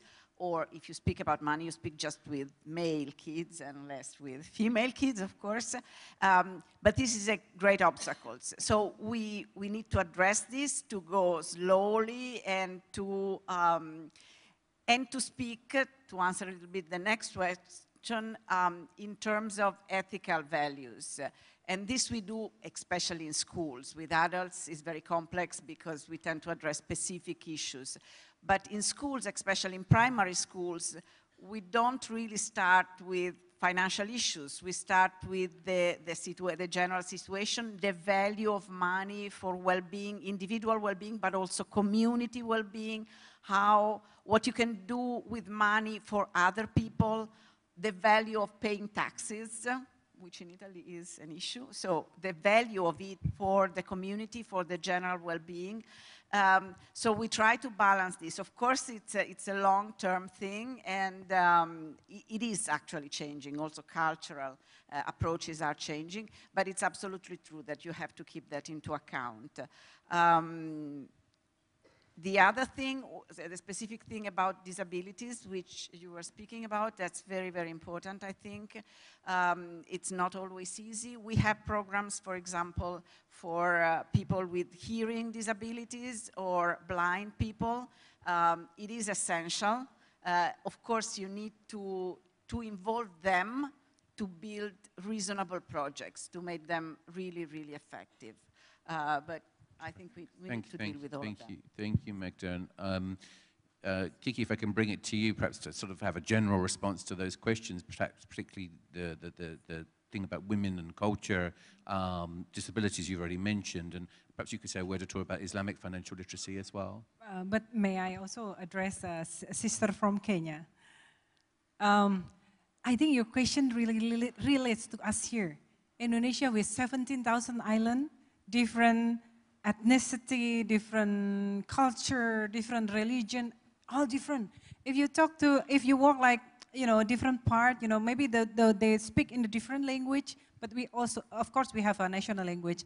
So in that matters, we understand that each region has special belief and also special culture, custom, that we have to understand that first. If we don't understand the specific part of the region, we cannot talk to them. That's why we have 35 OJK branches, Miles, Magda, and all friends here. So we give tasks to all branches to understand the local custom and to speak in their language. So we create different kind of financial literacy and education from each region could be different. So in that way, we can deliver better, and they understand better, and we can understand the result also better. So we have to understand them first. And talk about women, the same. Different area have different belief on the women. And some, some part they believe that women has to be like housewife, different level, they believe that, women should be independent women, they should earn by themselves. So we have to understand each segment for women. So for those who are housewives, we teach them how to manage the husband's salary for the family, to prepare for the future. For those who have, those who are independent women, they have their own salary, how to prepare the future and everything. And also for the MSME. We also expect Magda, when Magda from Italy speak about MSME, we also hope that our MSME can be like branded shoes and bag that now go globally, Magda, hopefully. That's MSME in Italy, right? So we really expect that also happening in Indonesia. So I hope that I already answer the question. And Ibu Murniati, thank you very much for your question. She's the promoter of Islamic finance education. For Indonesia people, we have most populated. We have so many Muslim people here. Maybe like 90% of our population from 280 million of people, Miles. So we really have to tackle how to educate people from Sharia perspective very well. And we have we have a special department, Pak Ismail, who focusing on developing Sharia in education and in literacy and inclusion. We also have a special task force, and Ibu Murniati also one of the member of the, and also Pak Emir, you also from KNEKS. So we really focusing on that. For example, I give you very good, very easy example. Talk about investment in Indonesia, like maybe 15, 20 years ago. This is Pak Iman, Pak Samsul, and Pak Iding. Very difficult for people back then to accept investing in capital market. So we have to tackle the issue. We have to, talk with the Sharia perspective. And then now the number of, Sharia investment very increasing when we understand their concern, what they believe and everything. So we work together with Islamic Council Ulama, and now we are doing very good on that. Of course, we encourage all the financial sectors here to develop more products, Sharia products that is suitable for the needs of the Sharia consumer, which is very different, and also maybe different for each segment. And the second one, Ibu Murniati also asking about people with disabilities. If you gentlemen, ladies and gentlemen, you see in the screen, there is a translation, hi. Also, that's the way we give, our support to those with disabilities to understand what is going on with us. In all OJK, when we do socialization, education, we also try to make those people understand. And one more, we also have a technical guidance for finance sectors to address for our sister and brother with disabilities. But the problem is the disabilities spectrum is very widely spread. Some of them who cannot read, who are blind, we can use a braille, but those with different kind of disabilities. So this is a challenge. But I believe that my friends here already tackle the issue and we are moving toward a better future. Thank you for that very rich response. And Hirohito, just a very final quick word if you would like, just as we wrap up. Yeah, just 2 points. I think it's really challenging to take into account the socio-economic factors, as you pointed out. And as far as the Japanese vulnerable sector is concerned, especially how to reach, recognize, identify the low income and disabled are really challenging. And in order to address this point, we need to go beyond the financial sector, cooperating with the other relevant parties, such as the local government, or social workers, hospitals, and employment security offices like that. And another thing is that how to preserve the morality by integrating the organization. So as far as the JFLAC is concerned,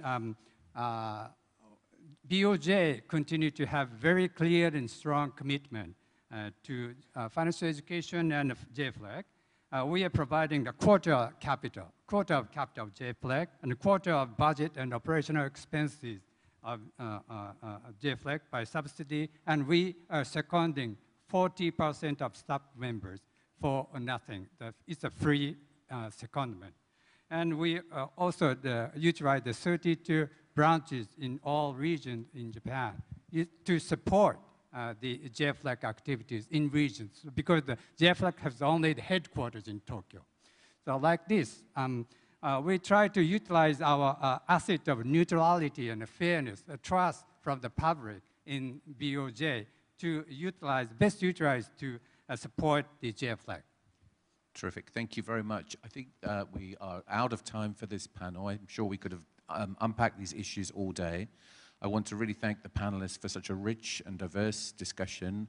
I think we've heard about the importance of really commitment in this area, of targeting, of use of evidence, of trialing different approaches, and being conscious of, I guess, the diversity and difference of the consumers that we're trying to reach through these financial education programs to really empower them and build up their financial well-being. So please join me in thanking our panelists for such a terrific discussion. Thank you.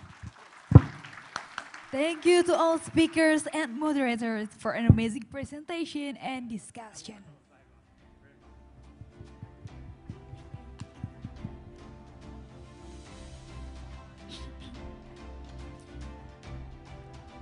Our next agenda is giving token appreciation to guest speaker and moderator.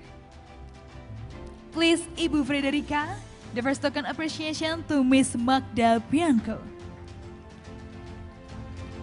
Next, please give the token appreciation to Mr. Hirohide Koguchi.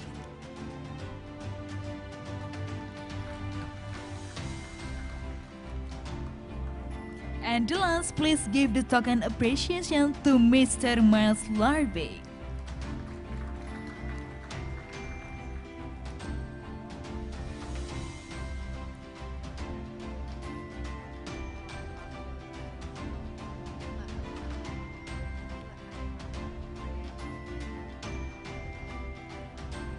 Now we're gonna take a picture to capture this beautiful moment. Please focus on the camera. 3, 2, 1.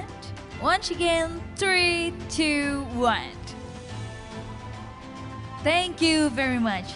Thank you very much, Ibu Frederica and all the speakers and moderator. Please kindly return to your seats.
Distinguished guests, delegates, ladies and gentlemen, let's move on to the second session, which will be delivered by 5 outstanding moderators and speakers. Please welcome to the stage Miss Kiara Monticon, Mr. Adi Budiarso, Miss Jennifer Filena, Miss Dorali, and Mr. Big Dayman.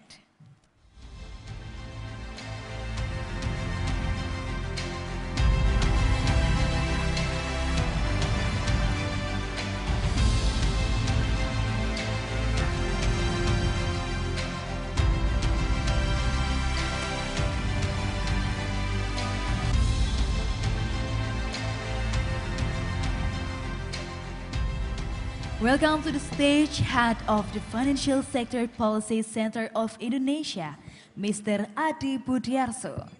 Acting Deputy Director, Central Bank of the Philippines, Ms. Jennifer Filena. General Manager, Investor and Financial Education Council, IFEC, Hong Kong, China, Ms. Dorali. Deputy Director Macro Surveillance and Supervisory Data Management, National Bank of Cambodia, Mr. Big Dayman, and our moderator, Senior Policy Analyst, OECD, Ms. Kiara Monticon. Ladies and gentlemen, let's begin our second session. Ms. Kiara Monticon, you may lead this session. The stage is yours. Thank you very much. Ladies and gentlemen, welcome to the second session of today's conference. My name is Chiara Monticone. I have the honor of coordinating the OECD Secretariat work for the OECD INFE. And I would like terima to kasih thank Bu, again. thank you Ibu and Ms. Magda and Mr. Miles. The question is, how OJK orchestrate the financial education activities led by OJK and also the financial. Okay, sorry. It was just to make sure you were following. So let me thank once again OJK for the wonderful hospitalities over these 3 days and for making sure that our discussions can happen in the most beautiful and relaxed atmosphere.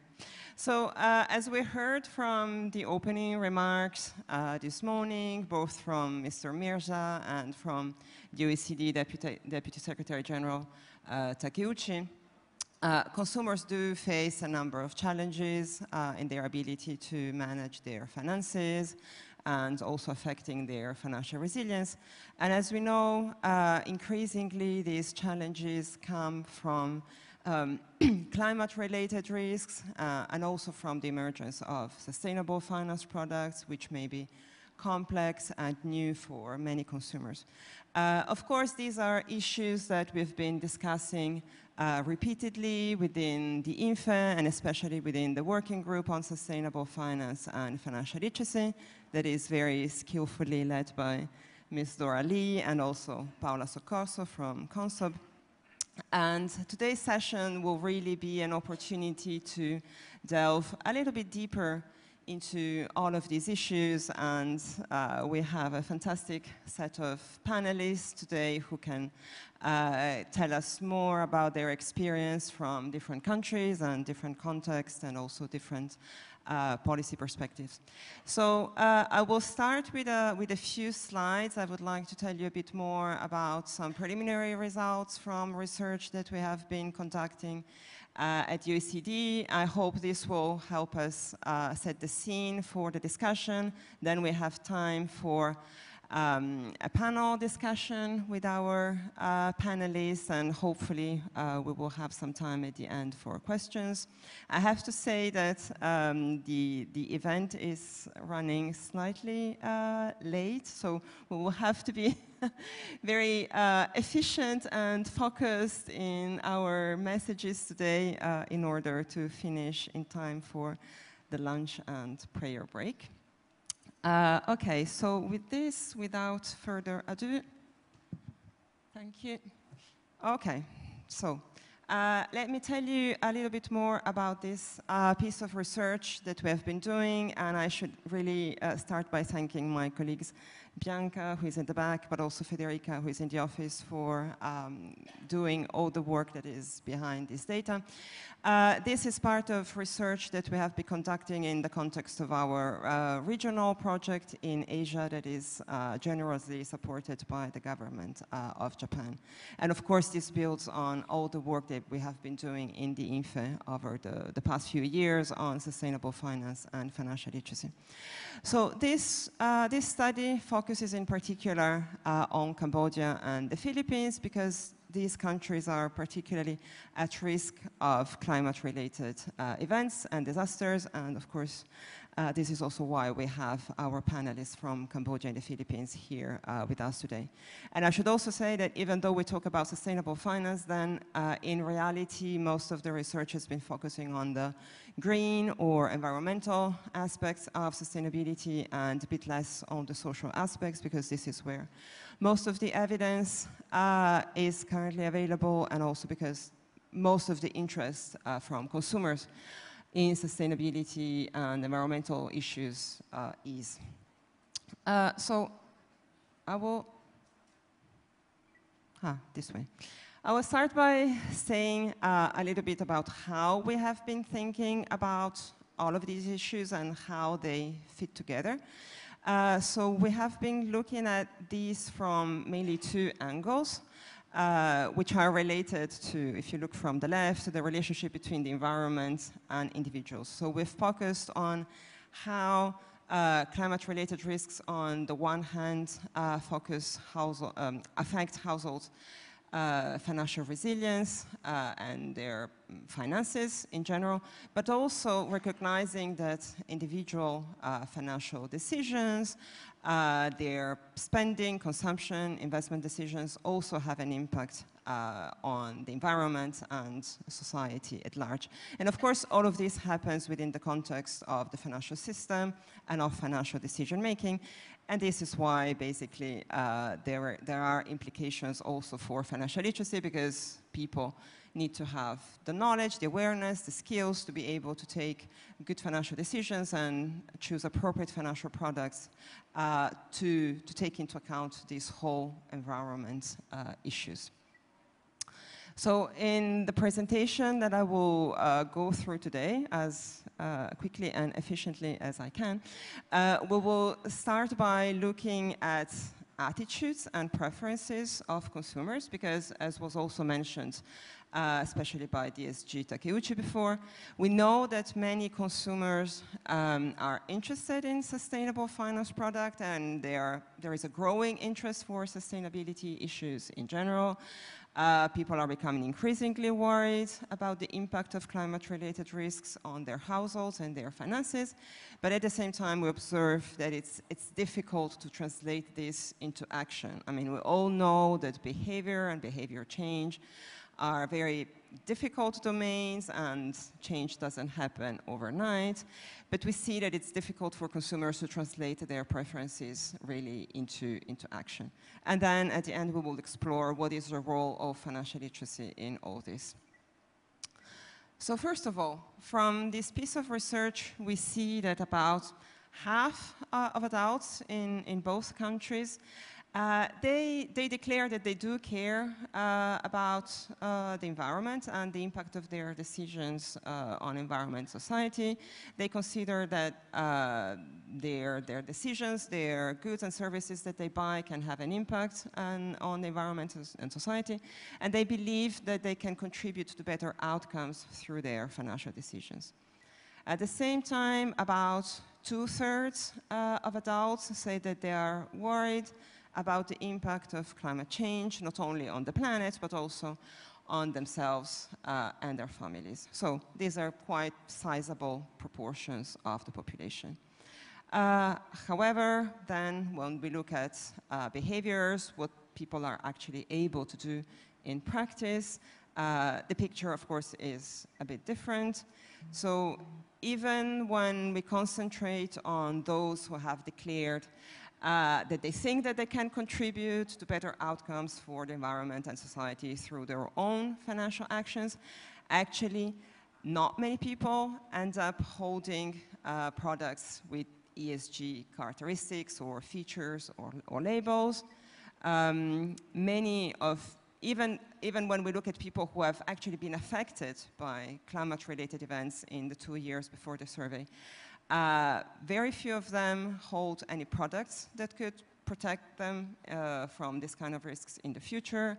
Many of them do not hold any type of insurance against these kind of events.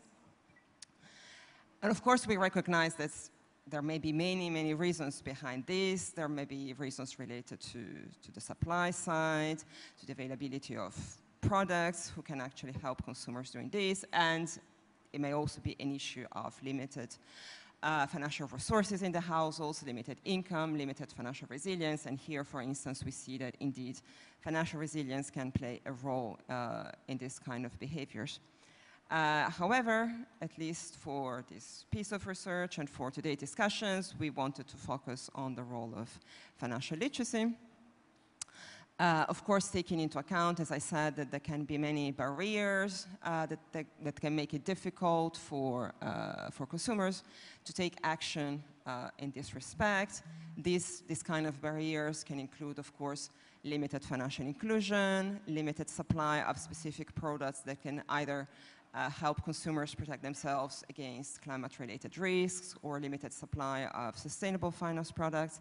And even when these products are available, there can be a number of reasons why they are not being used, from behavioral biases, from these products being complex, from the fact that there are also adverse effects in the markets, meaning that people living in areas that are more likely to be affected may have more limited access to insurance products that would help them, or the cost of this insurance may be prohibitively high for them. So, of course, there is a whole landscape, a whole range of issues. And of course, it's also possible that they just give like socially desirable answers when we ask them about their attitudes and preferences for sustainability, but that does not really reflect what they really want and what they can really do. But given all this, of course, we also see that lack of awareness for these products, lack of understanding, lack of skills to use these products, they do also play a big role.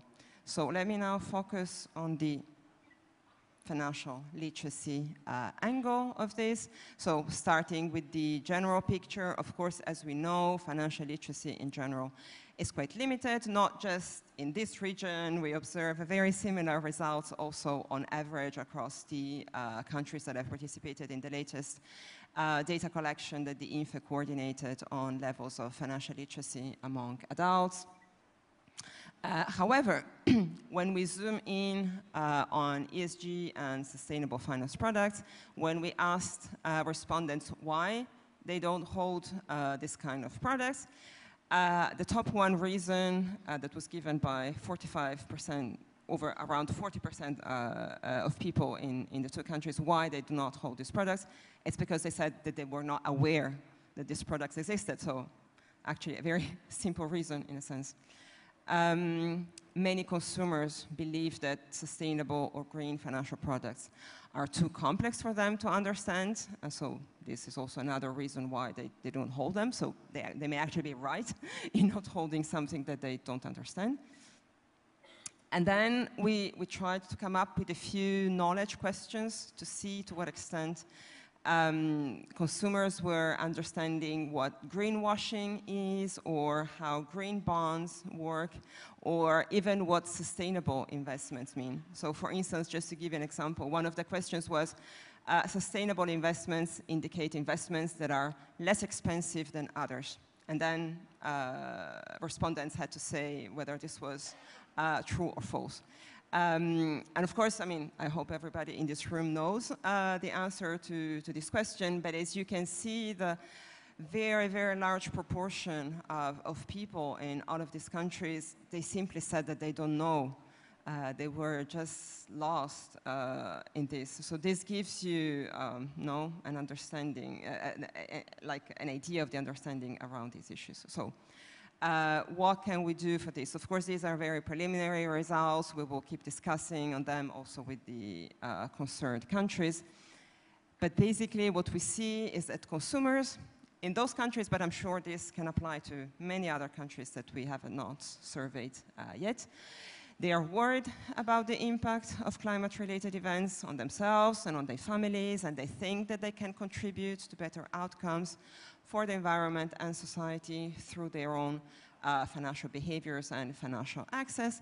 But then actually in practice, they use products to a limited extent to translate these attitudes into action, and they have limited awareness, knowledge, and skills related to these products and to financial products in general. So this means that there is really a need for coordinated policies, both on the supply and demand side, to ensure that consumers both have access to products that can be useful for them, that can meet their needs, the so-called quality financial products, to go with the terms in the high-level principles on financial consumer protection, but also that they need to be equipped to understand these products, to use them to their own best interest, to use them safely, and to make sure that they can really help them improve their financial resilience and ultimately financial well-being. So this was just a quick overview to set the scene.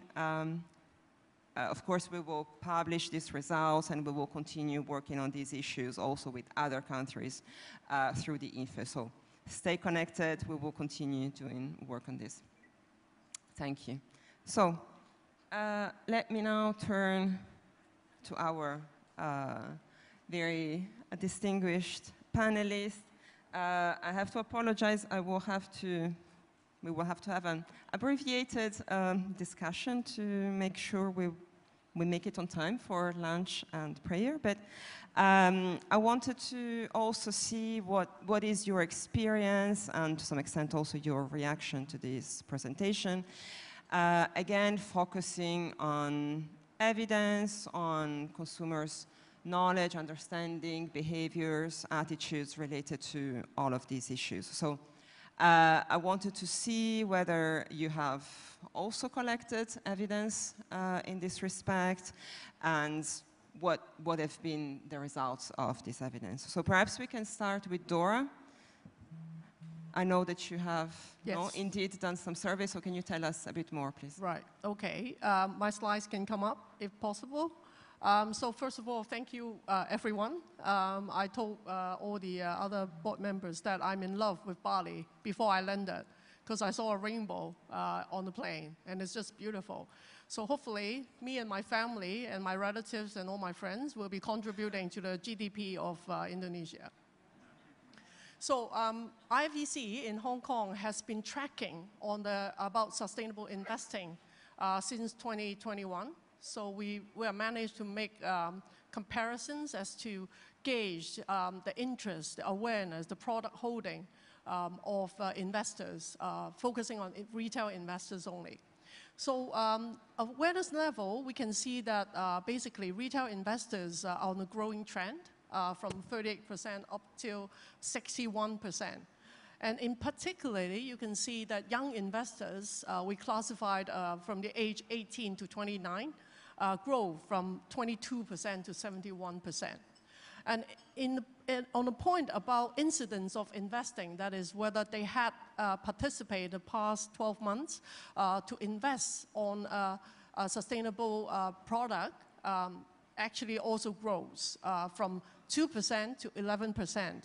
And for the young investors, quite a big jump from negligible to 7%. Next slide, please.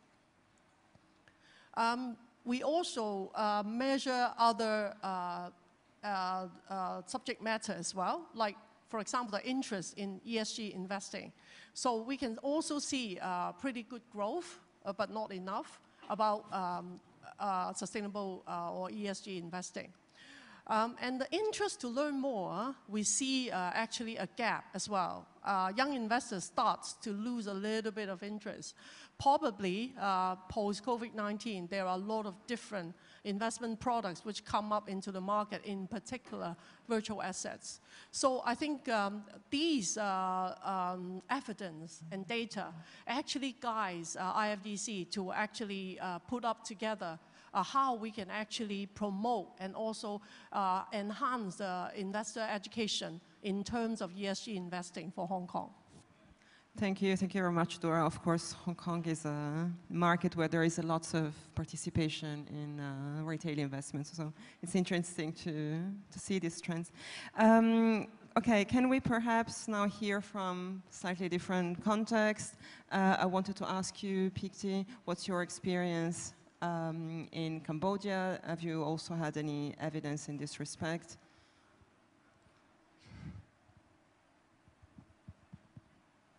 Thank you. For Cambodia, we has the surveys to survey from the demand side that so that we can improve our financial inclusion from 57 to 67%. So this is an issue in 2022. So with this, we also has another initiative to support and to has the program to support our national strategy to grow more. And our plan, we can say that we can proceed up to 70% by 2025. So with this evidence, we need to have a lot of initiative to do it, to improve it more. Thank you. Thank you very much. And what about Jennifer? What's your point of view from the Philippines? First of all, thank you, Chiara, OECD, and Indonesia for this warm hospitality and also for inviting us to join in this conference.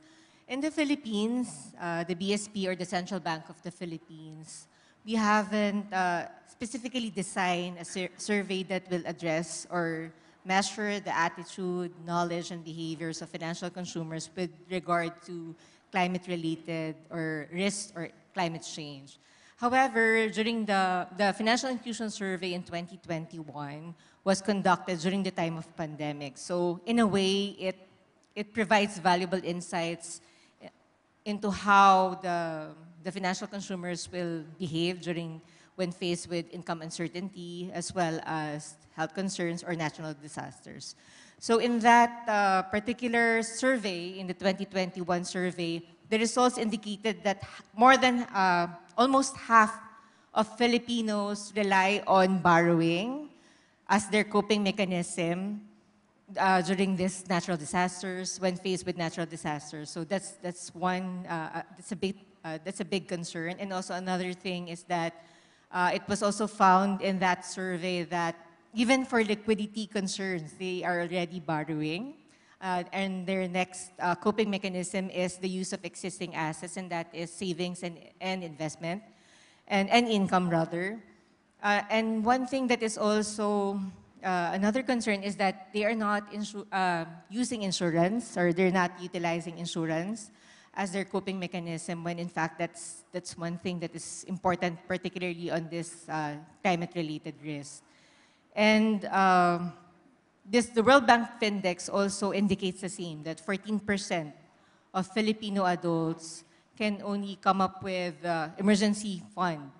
So that's also a bit concerning. So hopefully through this, the paper that was released or will be released by OECD, we will also be able to refine our programs and also further develop new programs that will address these concerns.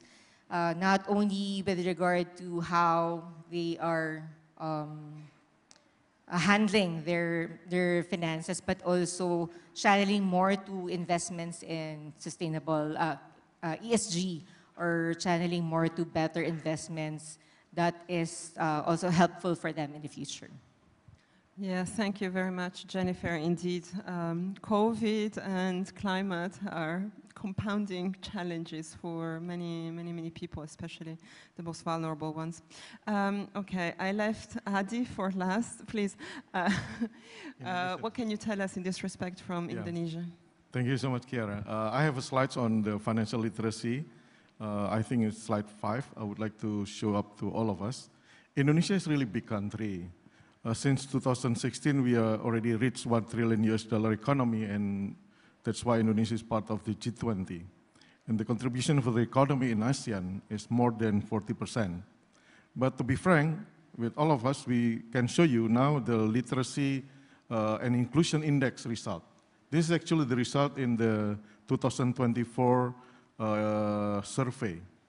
But I can show you that before COVID-19, even the index is far below that. For example, in the literacy is below 50%. So that means the trigger for us to can reach up into this level is due to the result of the omnibus law in financial sector. So we commit to improve the literacy engagement, and one among other things is enhancing OJK Commissioner Executive, Ibu Kiki, is now handling literacy and inclusion. Together with all of the national committee, that currently we also have national committee, but we would like to improve the engagement of the committee up to the down local level. So if you can see from these slides, banking is quite dominant in the Indonesian financial sector. But in terms of the literacy, we need more work to be done in other banking financial institutions, such as capital market, insurance, and pension. These 3 areas is key for us to deepen the Indonesian financial sector, to support Indonesian dream, to become part of the 5th big economy in 2045. So we are on that pathway, Kiara. And the second point, because the current discussion we would like to relate into sustainable finance, Indonesian sustainable finance currently under working progress. As you can see from here, that the literacy in the sustainable finance is still also very low, up to 30%. Some of the potential investors heard about and understand about the sustainable finance investment and sustainable finance support for intermediaries. So I'll stop at this moment because we're currently still working on how Indonesia currently would like to gather the synergy among regulators, BI, Indonesia, Ministry of Finance, also the Central Bank, to form such kind of quite of committee to sustainable finance. So one among the key role of this sustainable finance engagement is to support the literacy and as well as in promoting more instruments come to the Indonesian capital market and across the Indonesian financial sector as a whole. Noted that quite before this recent year, we also encouraged OJK to supervise to handling the what's so-called the carbon market mechanism. It's been already in the Indonesian financial system currently. Thank you. Thank you very much, Adi. I think this leads perfectly into the next question that I wanted to ask to you. So we heard about the evidence and the challenges, and I think now we can perhaps discuss, okay, what can we do and what kind of interventions are already in place or can be developed in the future to address these issues from a financial literacy point of view, of course. So perhaps I will start again with Dora. So what kind of financial education or awareness programs are you developing in Hong Kong? Thank you, Kiara. So Hong Kong, I would say, we are just on the starting point of promoting sustainable finance to retail investors, unlike in a lot of European and US markets where it's much more mature. But I'm quite happy to say that in 2020, Hong Kong, of course, followed our motherland's footstep to announce our Hong Kong Climate Action Plan. We pledge to hopefully achieve carbon neutrality by the year 2050. So on this note, I think that actually lays the groundwork for IFE's work as to how do we promote sustainable finance. First of all, we work very closely with the government because we cannot do this alone. We need the government policy to support. So we can see that since the year 2022, the Hong Kong SAR government has been issuing green bonds. The first tranche was US dollar 2.6 billion, which was issued in May 2022. It's not a huge number, but I can tell you that the subscription number is over 480,000. So that's 480,000 individuals in Hong Kong actually subscribed to buy these green bonds. And that time, it was the world's largest amount in terms of green bond. So what we do is we work closely with the government and we do promotions and explain to the public what these green bonds are all about. The second tranche of retail green bond actually was issued in September last year, also US dollar 2.6 billion. There were over 321,000 valid applications. So you can see that basically issuing green bonds, explaining to the public, means good business. Although, as I understand that a lot of you are bankers here. And it actually get very good education for retail investors as to how they can get secured, reliable, but at the same time, sustainable investment done. The second thing is, Hong Kong is a very vibrant capital market. The asset under management in terms of ESG funds, which is authorized by the Securities and Futures Commission, actually grows a lot. If I can have my next slide, please. In 2022, there are only 121 funds approved by the SFC. But in 2024, it grew by 85% to 224. In terms of the asset under management, the number is huge. 22 is 142 billion US dollars. But in 24, there's a growth in 22%, up to 173 billion US dollars.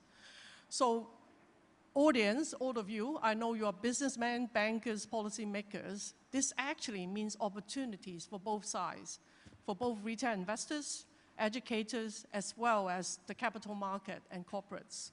So I suggest that every one of us can actually work on promoting green bonds, ESG funds, to explain and enhance the understanding to retail investors so that the capital market can be more vibrant and they can actually rest assured to invest in these ESG products. Thank you.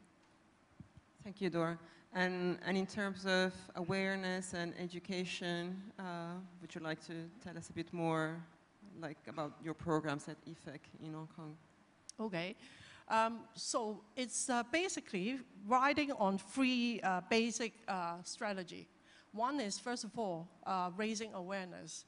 Probably some of you who know IFEC, we produce a lot of different promotion campaigns. And my colleague, Joanne Chow, sitting over there, is the brainchild, the first line of defense to produce all these excellent promotion campaigns for the public, in particular targeting young people. So those very simple promotion campaigns goes on social media, goes on TV, actually demystifies to the public that basically it's a sacrifice to invest on ESG products. It's not. According to the MCI figures, which just published recently, actually during economic downturns, ESG funds and products actually performs better than the traditional products as well. Besides that, capacity building is also important. We actually do seminars, and also we have a blog on sustainable investing. We work closely with the regulators to explain to the public what are ESG funds. And one of the very important initiatives is that the Hong Kong Stock Exchange stipulated that all listed companies in Hong Kong has to produce an ESG report. So this is regulations that every listed company in Hong Kong has to comply. And that lays the groundwork for retail investor, whereby we actually ask retail investors that before you invest in that particular stock, you may wish to refer to these ESG reports to see how they are doing in terms of environmental, social, and governance issues. And that actually will reduce, first of all, your climate risk in investing in these companies, and at the same time, actually understand much more than the numbers, the PE ratio, the return on investment on these companies. So that's the capacity building part. Last but not least, youth penetration is very important.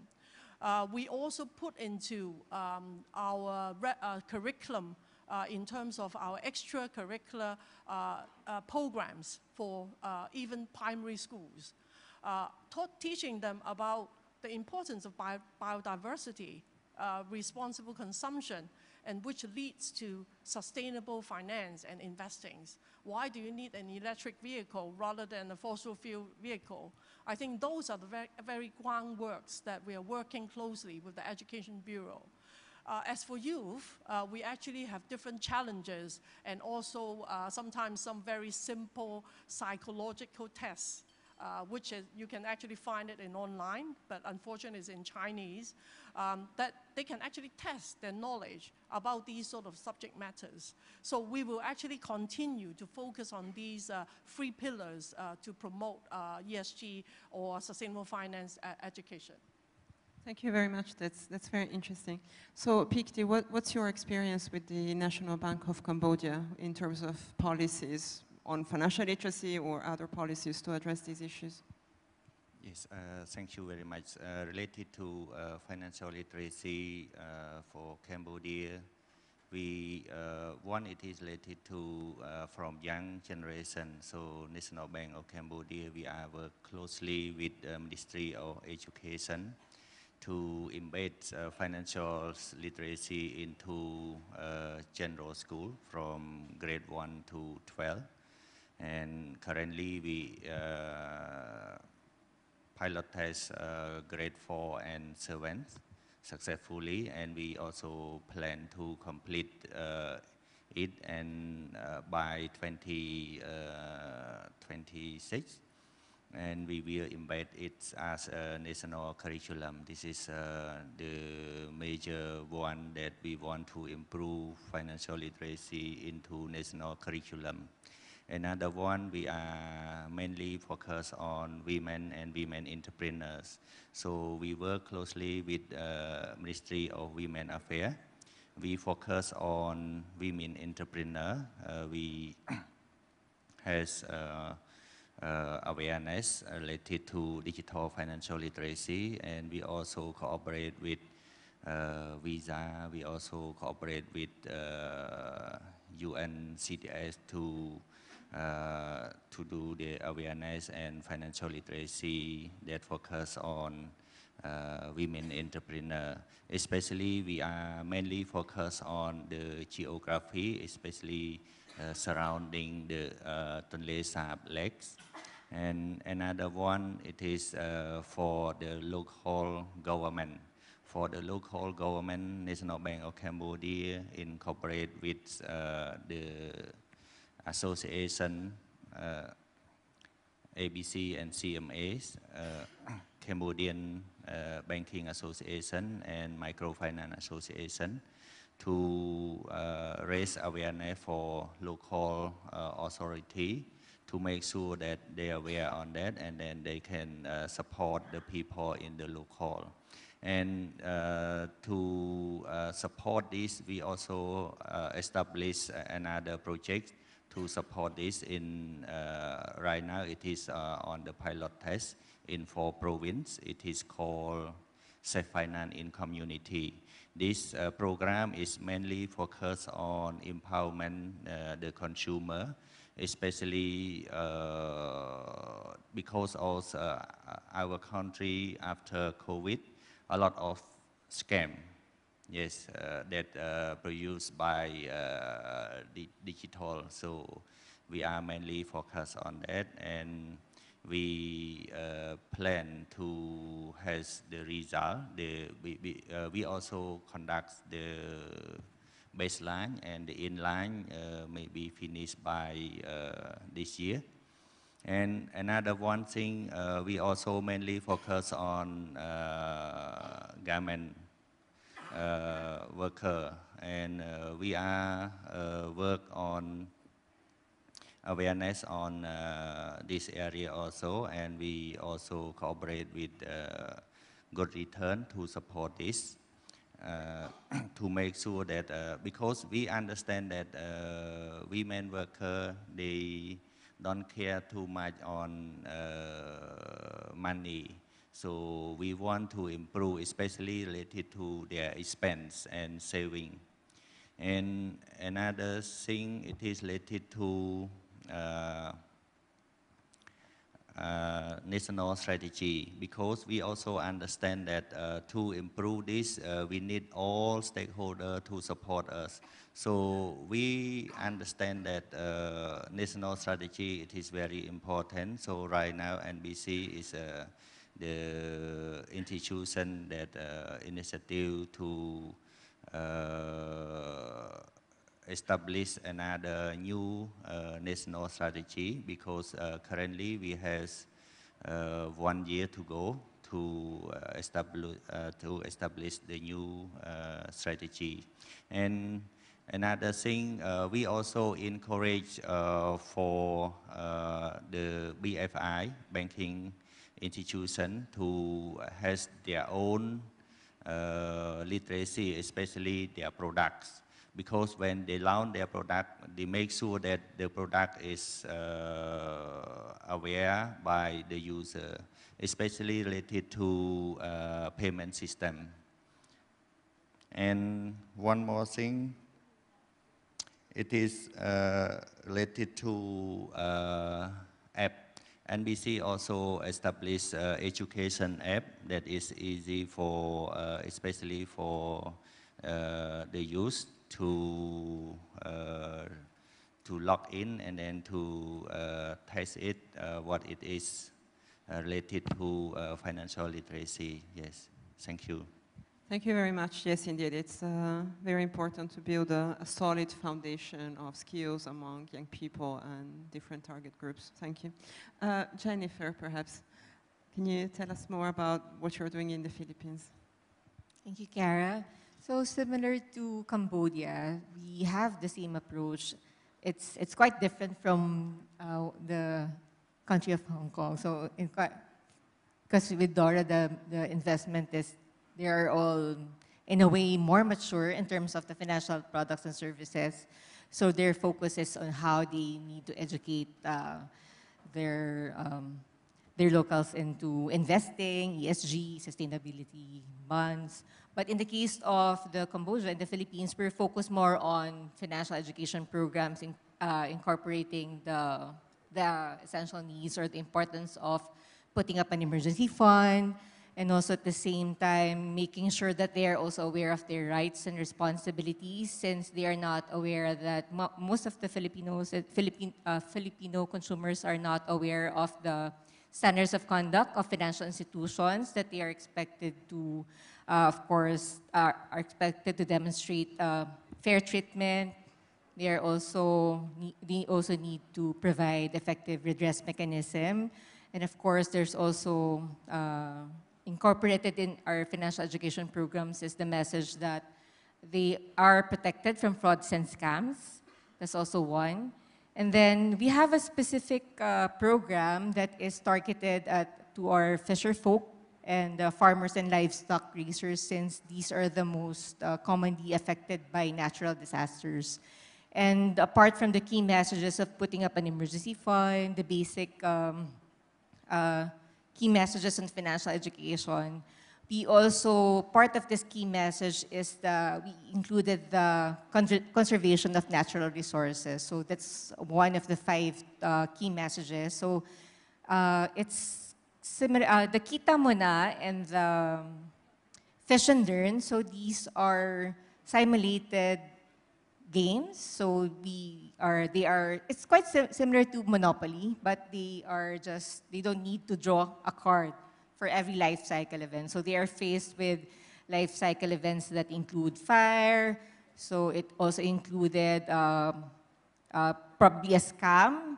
So I don't know if you're familiar with Palawagan. So it's similar to saving with your peers, and then every period one will get the entire money collected from all. So we also emphasize that it's important not to save in homes. So mostly are still saving in several parts of their houses. So that's also one key message, and we encourage them to save in banks because sometimes the structure of their houses are actually built of not concrete materials but like bamboo, so it can be easily washed out by flash floods. So these are the main concerns, or these are some of the concerns in the country that we need to address as part of our refining our program, as well as also coming up with new programs to further advance financial education in our country. Thank you, Jennifer. That was an interesting example of combining sustainability education and financial education. I think there are many overlaps.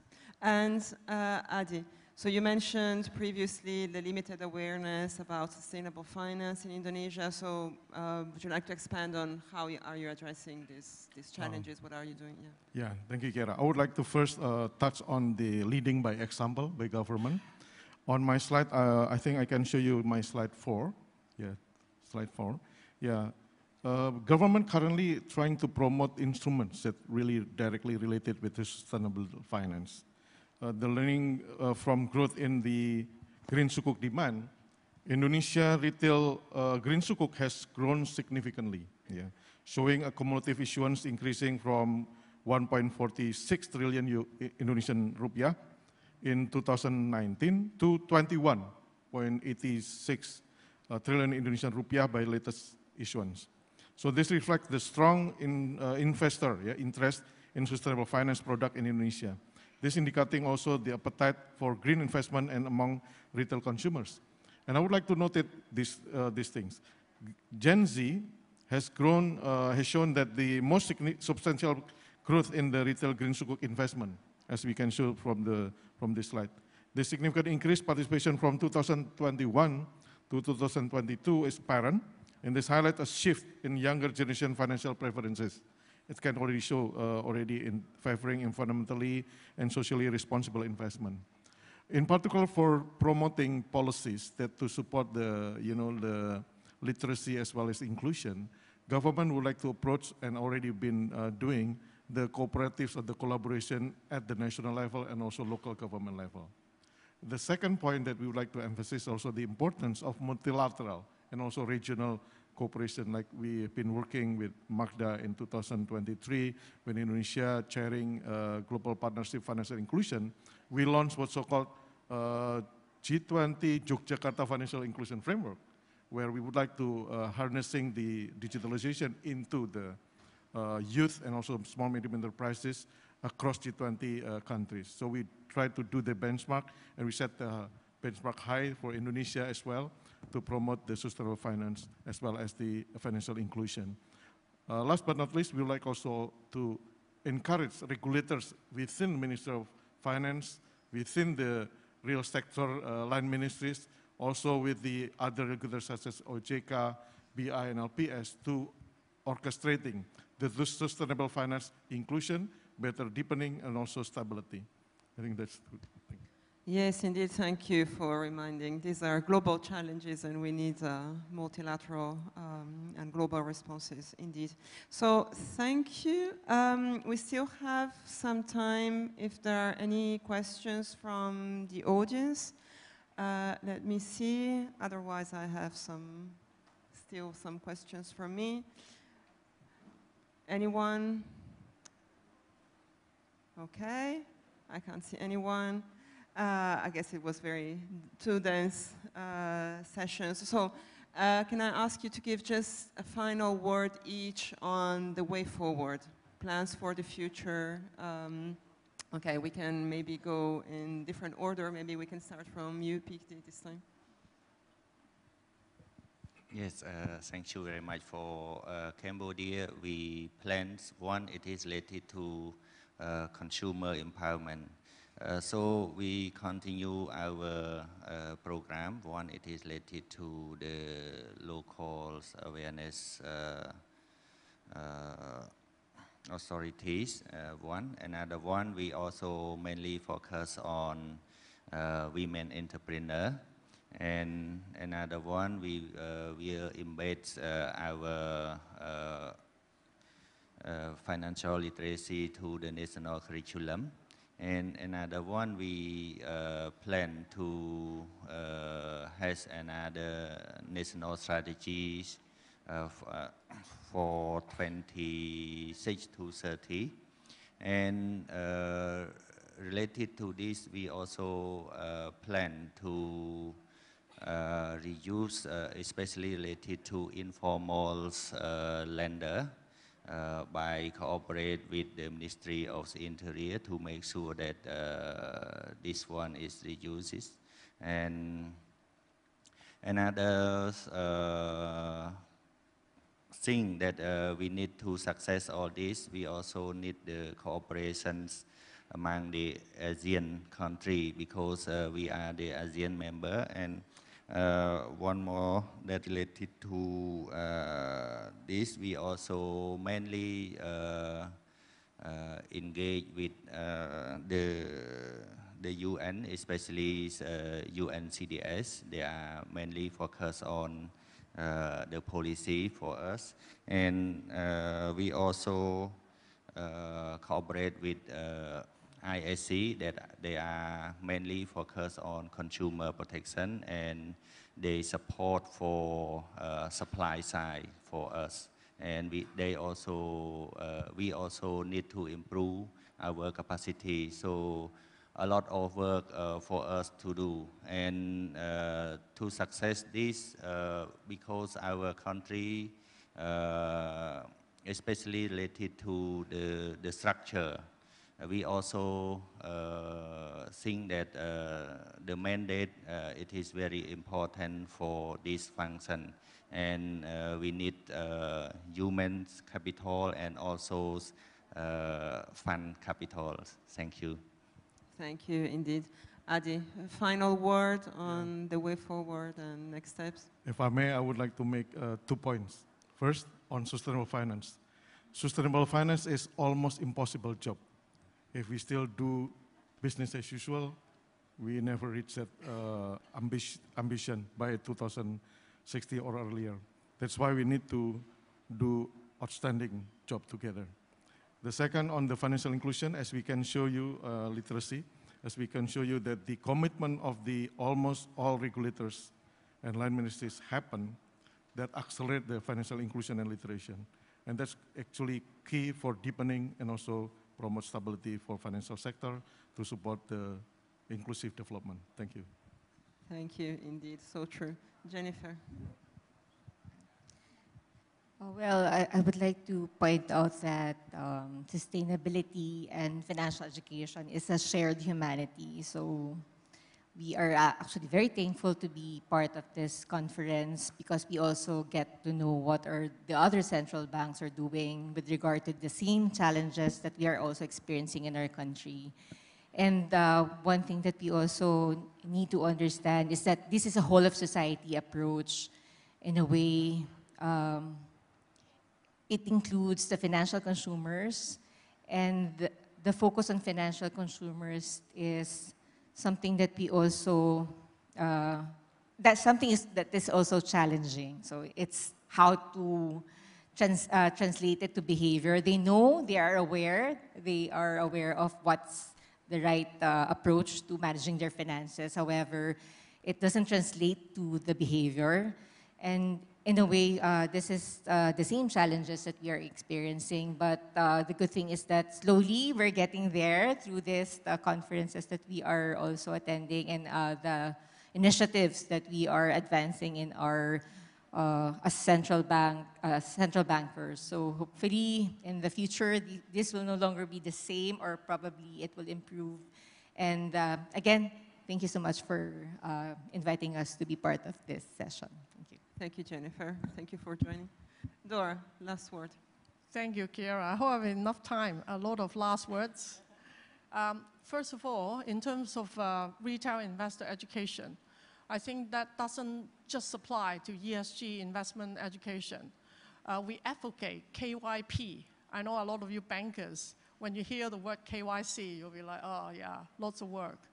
But KYP means know your projects. So we're trying to educate investors, young and old, or old, whatever segment you are, to actually understand and know what you're investing in. The Hong Kong SAR government's green bonds actually is a big push for ESG investing in Hong Kong for retail investors, because IFEC ride on this golden opportunity to explain to the public what these money is going to. For example, some of the monies actually is in your community in Wan Chai for a recycled plant, or it's a green building on a government building in the Cheung Kwan O area, whereby a lot of people live there. So I think that's a very good starting point. And from that on, we actually go forward for investors to read ESG reports. Some of the reports in some of the listed companies in Hong Kong are actually really well developed. I myself used to work in a global organization whereby I also contributed to a ESG report. So that's also an important agenda for us. So I think we will continue this path in terms of investor education. But last but not least, my last word is I highly recommend that you read the Stern Review. So Lord Nicholas Stern, he's the IG Patel Professor in Economics and Government. He actually published the Stern Review in 2006, whereby 2007 I was just moved from marketing to corporate sustainability. So he wrote a book about the economics of climate change. That's actually a very groundbreaking, a pioneer, I would say, one of the pioneers in terms of climate change. So 15 years on, he actually published another review, and I quote what he said. The global investment needs to be increased and sustained above the pre-pandemic levels by around 2% or more of GDP per annum over this decade and beyond for the augmentation and transformation of all forms of capital, more in some countries, less in others. And I'm sure in particular Indonesia, as you are actually an engine of growth. So I think all the more you will need much more capital to actually accelerate sustainable development. And we have a very optimistic note. He said, if well executed, this increment in investment will have high returns in terms of productivity, new opportunities, and the environment. So Hong Kong, you probably will not be aware, for those of you, any one of you have been to Hong Kong? Pretty okay, so please come to visit us. You may see Hong Kong as a very vibrant, very fast international financial center. But actually, 43% of Hong Kong's land is national park. So you can actually take a bus, ride 30 minutes, then you'll be in a national park. So I think even though we are financial educators, but we actually play an important part to educate our community, our public, our people, to help preserve the environment through investments as well. Thank you. Thank you very much, Dora, and thanks to all for sharing all these very rich insights and your experience. I think the challenges we have been discussing today, the emergence of sustainable finance and climate-related risks, these are evolving challenges. Of course, the market is developing, regulation is evolving, and also, unfortunately, climate change is also evolving. But in a sense, we need to forerun these challenges and be ready to tackle them as quickly as we can, because time is of the essence. So thanks a lot. Please help me thanking our great panelists today.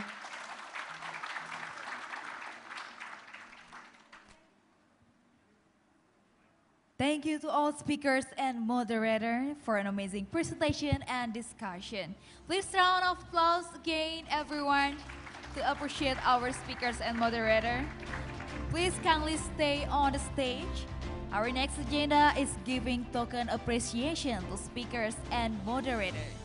We would like to invite to the stage Head of Literacy, Financial Inclusion and Communication, Department of Indonesian Financial Services Authority, OJK, Bapak Ismail Riyadi. Please, Bapak, kindly give the first token appreciation to Mr. Adi Budiarso.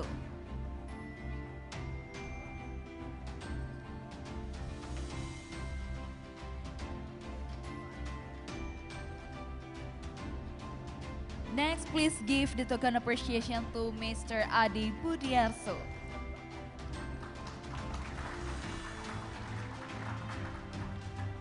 Next, please give the token appreciation to Miss Dora Lee.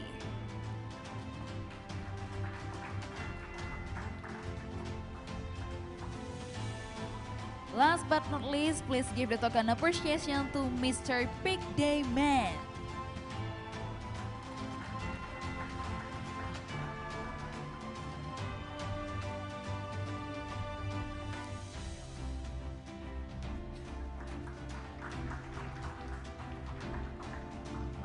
Thank you very much for all the speakers. Now we have to capture this beautiful moment together. I'll count it from 3, 2, 1. Once again, 3, 2, 1. Thank you very much. Thank you very much to Bapak Ismail Riyadi and all the speakers and moderators. Please kindly return to your seat.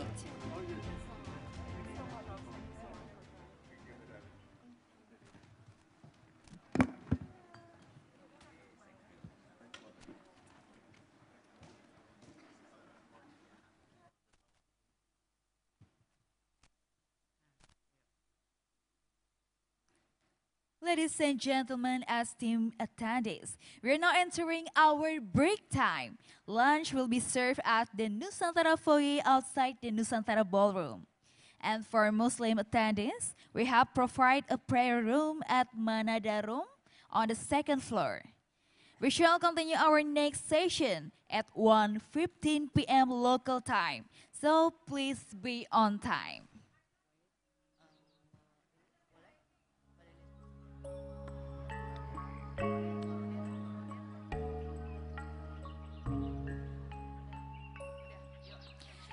Conference participants could visit several booths of MSMS outside the Nusantara Room.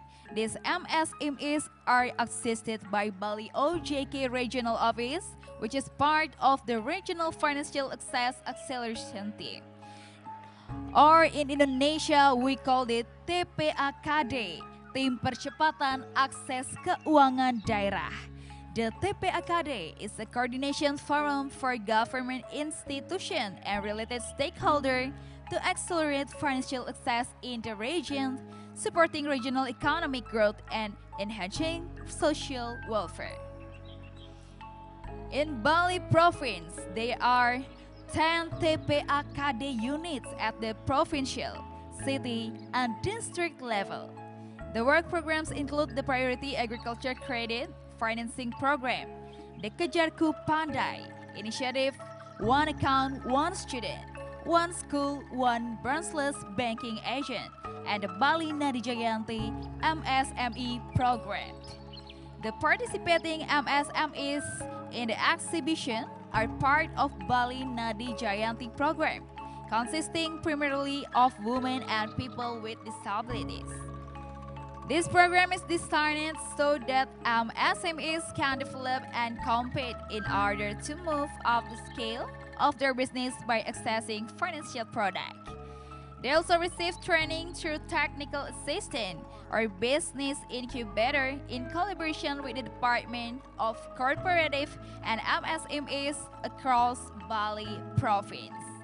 Enjoy your lunch, ladies and gentlemen, and see you on the next session. Thank you.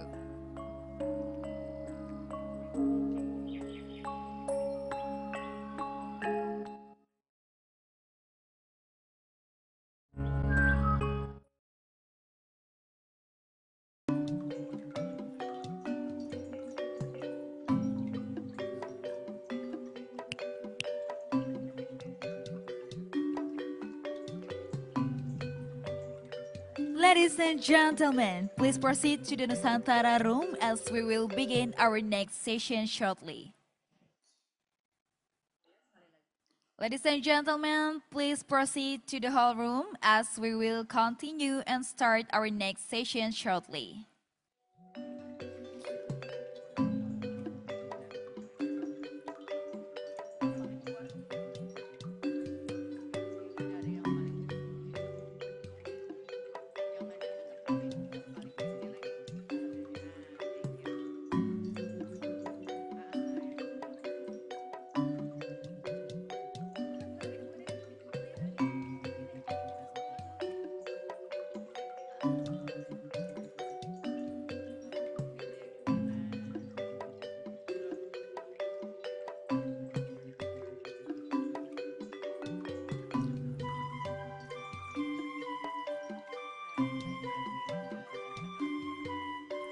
Ladies and gentlemen, please proceed to the Nusantara room as we will begin our next session shortly.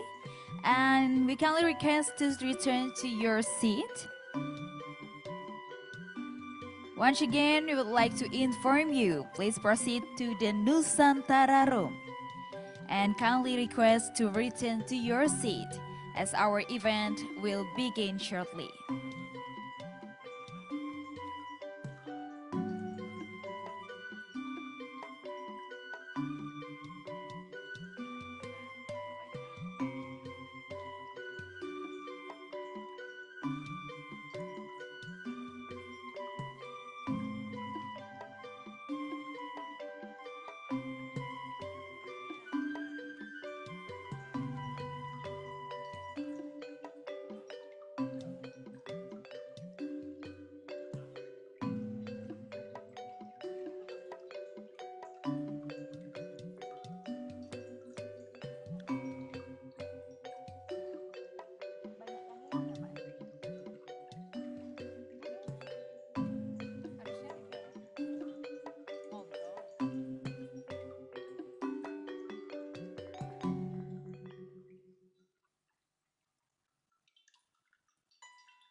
Ladies and gentlemen, please proceed to the Nusantara room as we will begin our event shortly.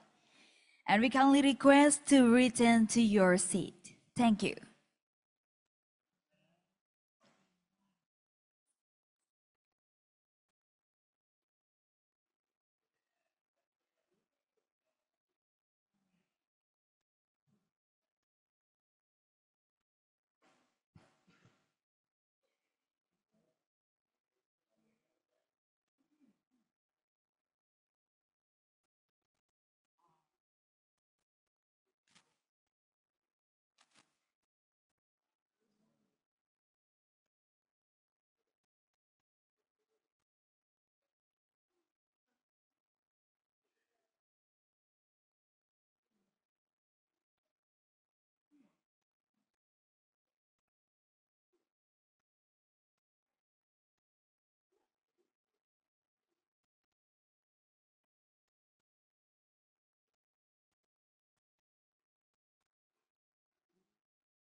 Distinguished guests, delegates, ladies and gentlemen, let's begin the third session, which will be delivered by 5 outstanding moderators and speakers. Please welcome to the stage Mr. Lindwil Kak, Mr. Muhammad Mafrukin Mohtar, Mr. Eric Berward, and Mr. Stephen Humer.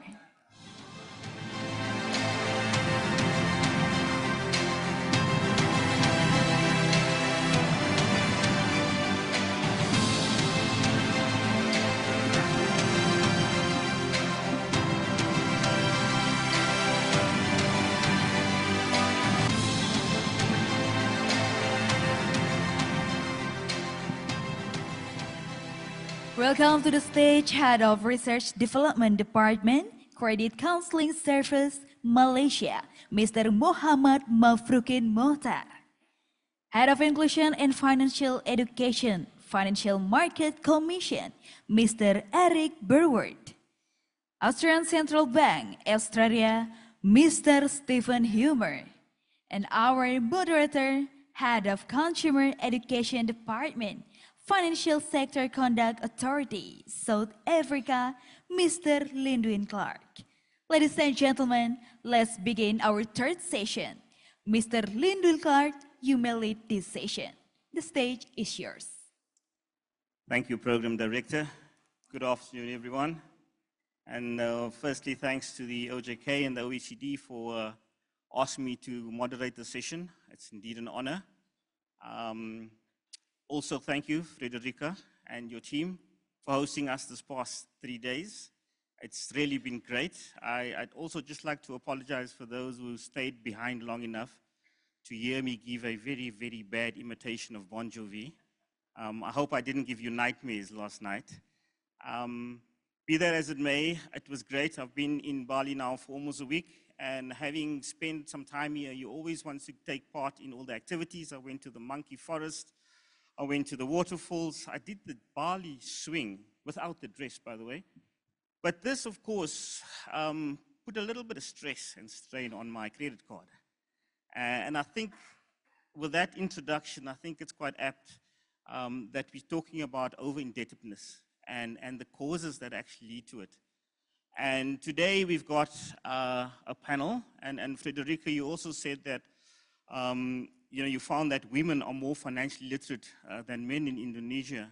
And I wonder if that is why you've given the over-indebtedness panel to an all-male panel. Is that a sign? So, ladies and gentlemen, before we get started, so we've internationally or globally, the International Monetary Fund projects that the global public debt will exceed $100 trillion by the end of 2024. That's equating to approximately of 93% of GDP, of global GDP. And for the future, they project that it might reach to 100% of GDP. In South Africa, our over-indebtedness landscape, the debt crisis has escalated in recent years. We find that the household debt-to-income ratio is 62%. Many households are vulnerable. They dedicate a substantial amount of portion of their income to debt, and we have, coupled with that, about 42% of South Africans that have debt-impaired records, which means debt management is also a problem. So, having said that, it's only natural that policymakers have started to realize, but something needs to be done about this. And they're becoming concerned about this because consumers are making greater use of credit to meet their financial obligations. And in the context of high interest and inflation rates, that leads to more problems. We've also heard earlier from the OECD's Deputy Secretary General that over-indebtedness may also be exacerbated by increasing use of emerging new kinds of products and services such as buy now and pay later and payday lending. And to this end, the OECD recommendation on credit, which sets out a series of policy measures for countries to adopt to regulate and supervise consumer credit transactions, is currently under review, just to ensure that it remains fully up to date with global best practice, and of course to address such issues such as buy now and pay later, and also other new emerging forms of credit. So today we've composed the panel from 4 continents, myself being from Africa, we've got South America, we've got Europe, and we've got Asia. And we've got 3 very learned gentlemen, which we will do 3 presentations. So the format will be 3 presentations of 10 minutes each, addressing various issues. And thereafter, we will have a quick question session from myself, and then after that, we'll open it to the audience. So, gentlemen, in the order that we've discussed, Mr. Mokhtar, please, the floor is yours for 10 minutes. And if we could get Mr. Mokhtar's slides up, please. Thank you, Linduil. Okay, so first of all, I would like to thank again OECD and OJK for organizing and inviting AKPK to in Malaysia to share our experience in financial literacy and financial education and financial well-being. Your comment on the whether male are actually good, better. I mean, female is always better in financial management. However, in our research, we found that there is no statistical significantly difference between male and female in Malaysia in my research, right? However, when we look at the dimensions of the financial behavior, we divide into spending, savings, and debt management. So saving and spending is actually no statistical difference. However, the difference on the debt management. So in Malaysia, we found that female is better in managing debts as compared to male. All right, so to start with, I would like to briefly introduce in my first slides on AKPK and FEWRC. So AKPK is Agency Counseling dan Pengurusan Kredit in Bahasa Malaysia. In English, we call Credit Counseling and Debt Management Agency. So we are actually established by our central banks of Malaysia, Bank Negara Malaysia, to look into financial education, financial advisory, and debt management. And what we do in AKPK, we will be supported by a dedicated financial education and well-being research center, which is a center looking into a research on, the emerging issues of financial literacy, financial well-being, and what to do, and also to be the independent section in the organization to assess whether financial education program are effectively delivered. So that is basically in a nutshell what AKPK and FEWRC is a research center under the AKPK. I would like to move on to, when we look at the over-indebtedness issue, I would like to bring a context from Malaysian perspective where overall Malaysia household debt, looking at the few indicators, household to GDP is actually stabilized at 83.8% by 2024 June. It's quite stable, 80%. However, when you look at the non-performing loans rate, it's actually quite stable. We reached to 1.6% of NPL. This is quite low in Malaysia. And another indicator when we talk about the over-indebtedness in Malaysia, we look at the number of bankruptcy, where the number of bankruptcies also is getting lower for the past 4 years. Looking at the type of facilities, we can see that personal loans having a 50% of the factors of people being declared bankrupt in Malaysia.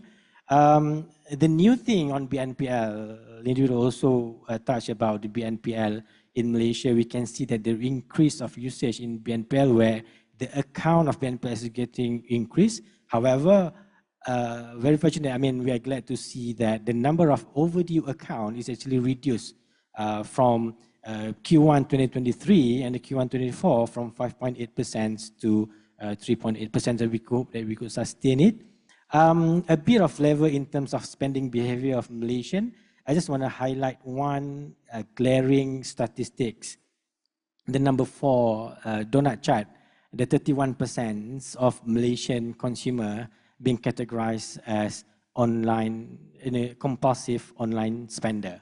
So that is actually under our microscope to look into how we can monitor the compulsiveness of spending habits in Malaysia. Who are the vulnerable groups? I think this is also quite similar with other jurisdictions, I suppose, where the low income is actually, quite vulnerable in terms of over-indebtedness. Young adults, of course, I think this is a global issue, and people young, they are, having a quite not good financial behavior and spending habits.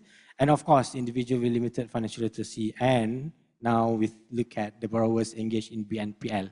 So when we're talking about the BNPL, now in Malaysia, we also have this Consumer Credit Oversight Board task force. We're looking at how we can develop the Consumer Credit Act, where to empower and also to provide protection to the consumers with regards to this, especially the BNPL, which is not falls under Central Bank of Malaysia. So that is overall briefly about the household debts, and how AKPK address these issues when we have two main value propositions: the preemptive measures and the solutions of it. So on the preemptive measures, we have a financial education and financial advisory.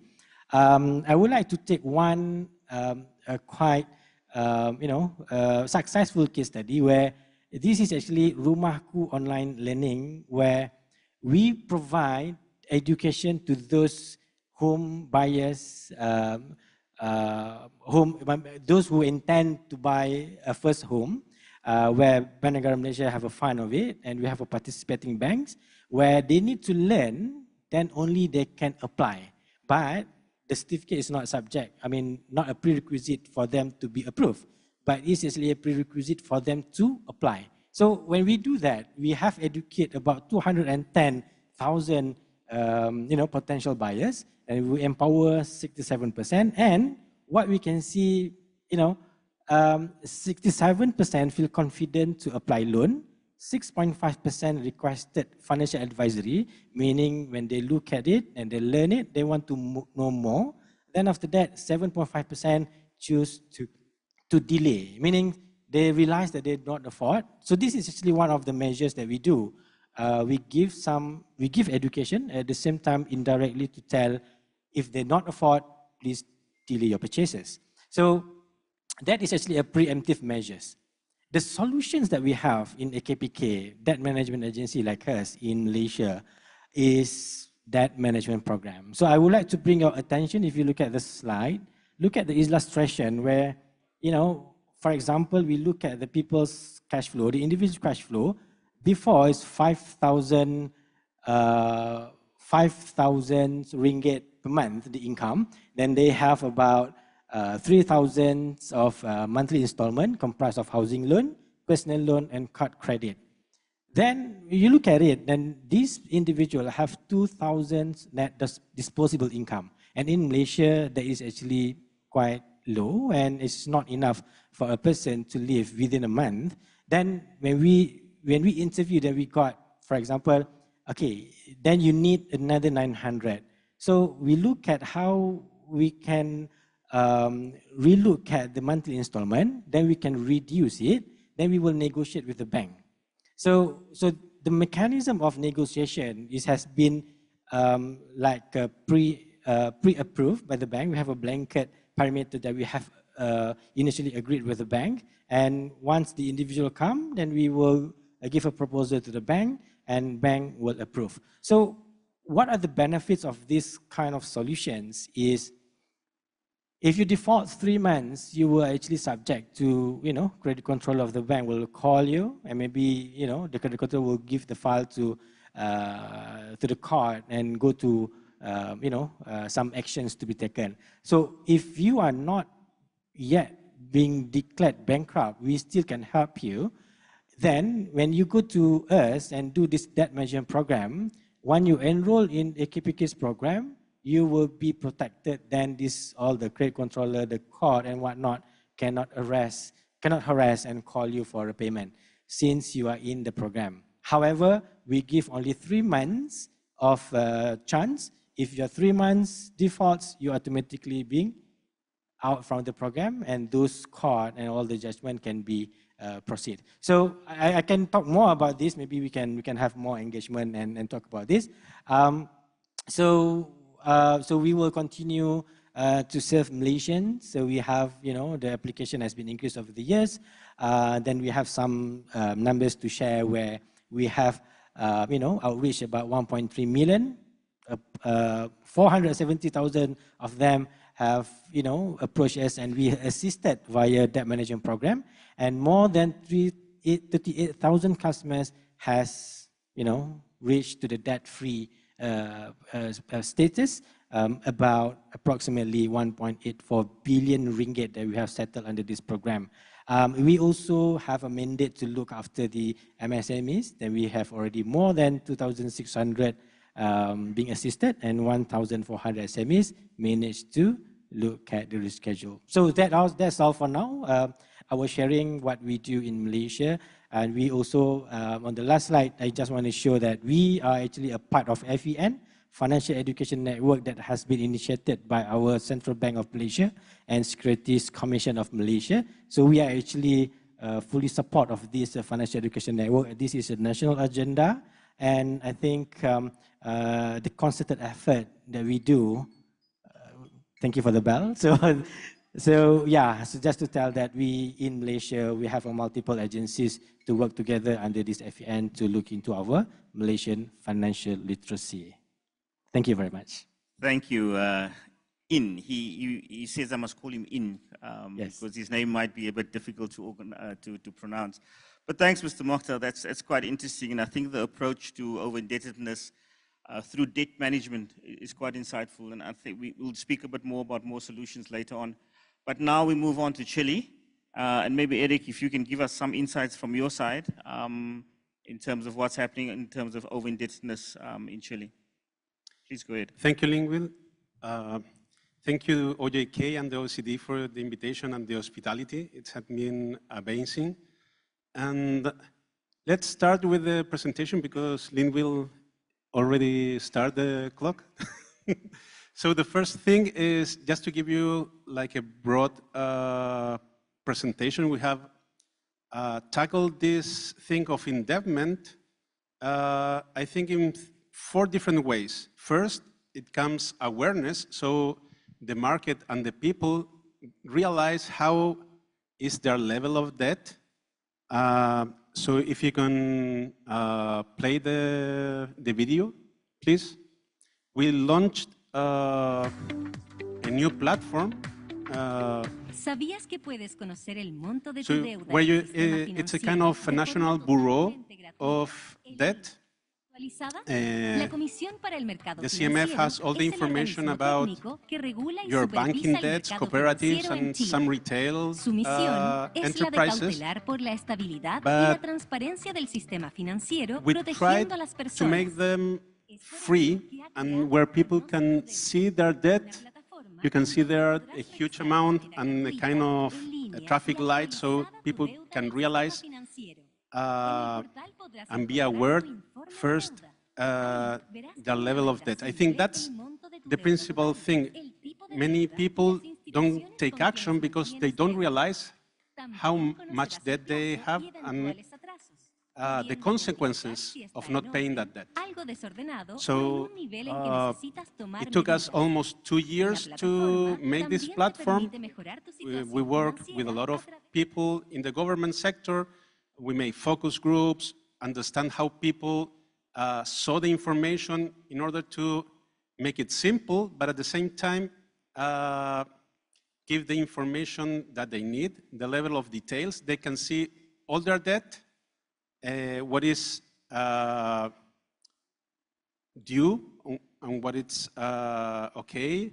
And they can also see, for example, some credit lines, so direct debt, indirect debt, so, and the products, what is mortgage, what is consumption credits. And the best thing, they can, it's free. You can look at it with a special, unique password. We call it clave única in Chile, where you can access all government errands. And we made within the platform a section specific to understand things and with some tips about your level of debt.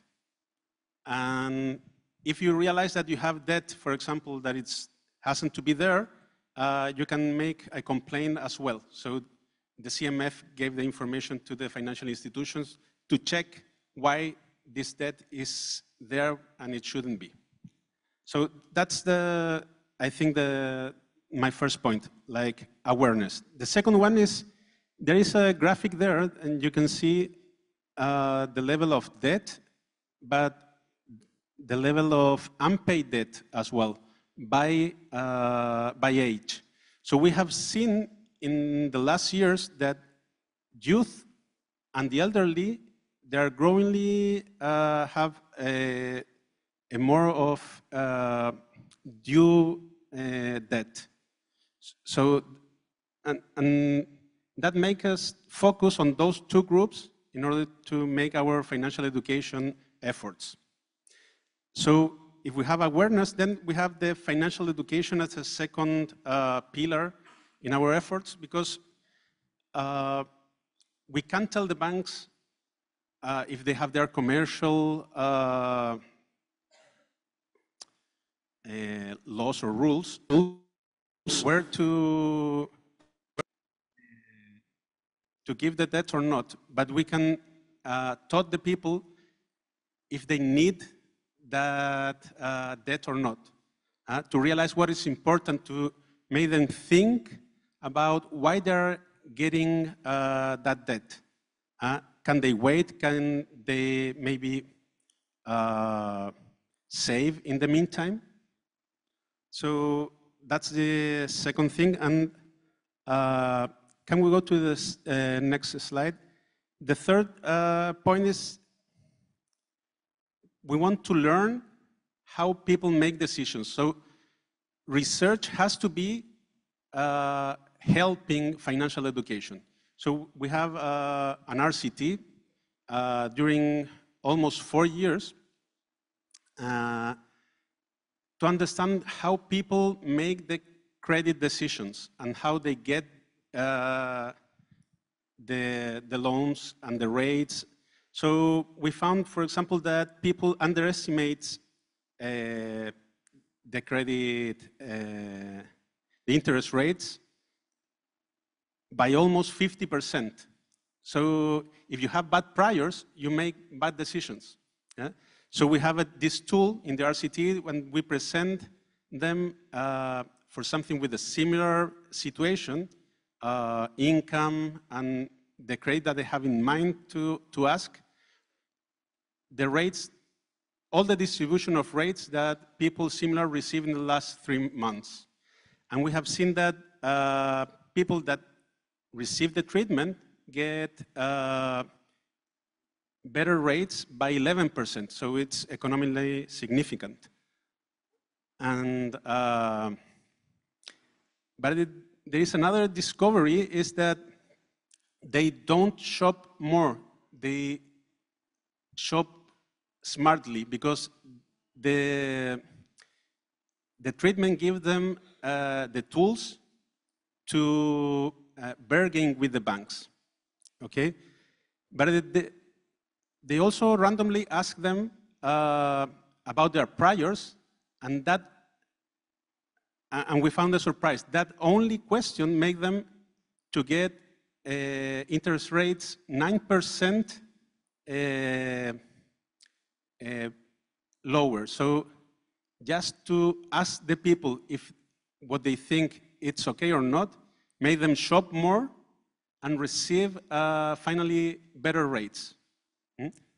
And finally, we saw also that we just want to check how this works and contact the people like 6 months later they got their loans.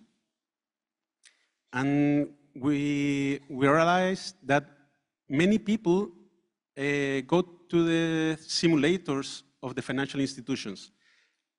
And we analyzed the simulators, and we found all simulators are biased and give their clients or the information that they can achieve lower interest rates that they can achieve in reality in order to shop them less.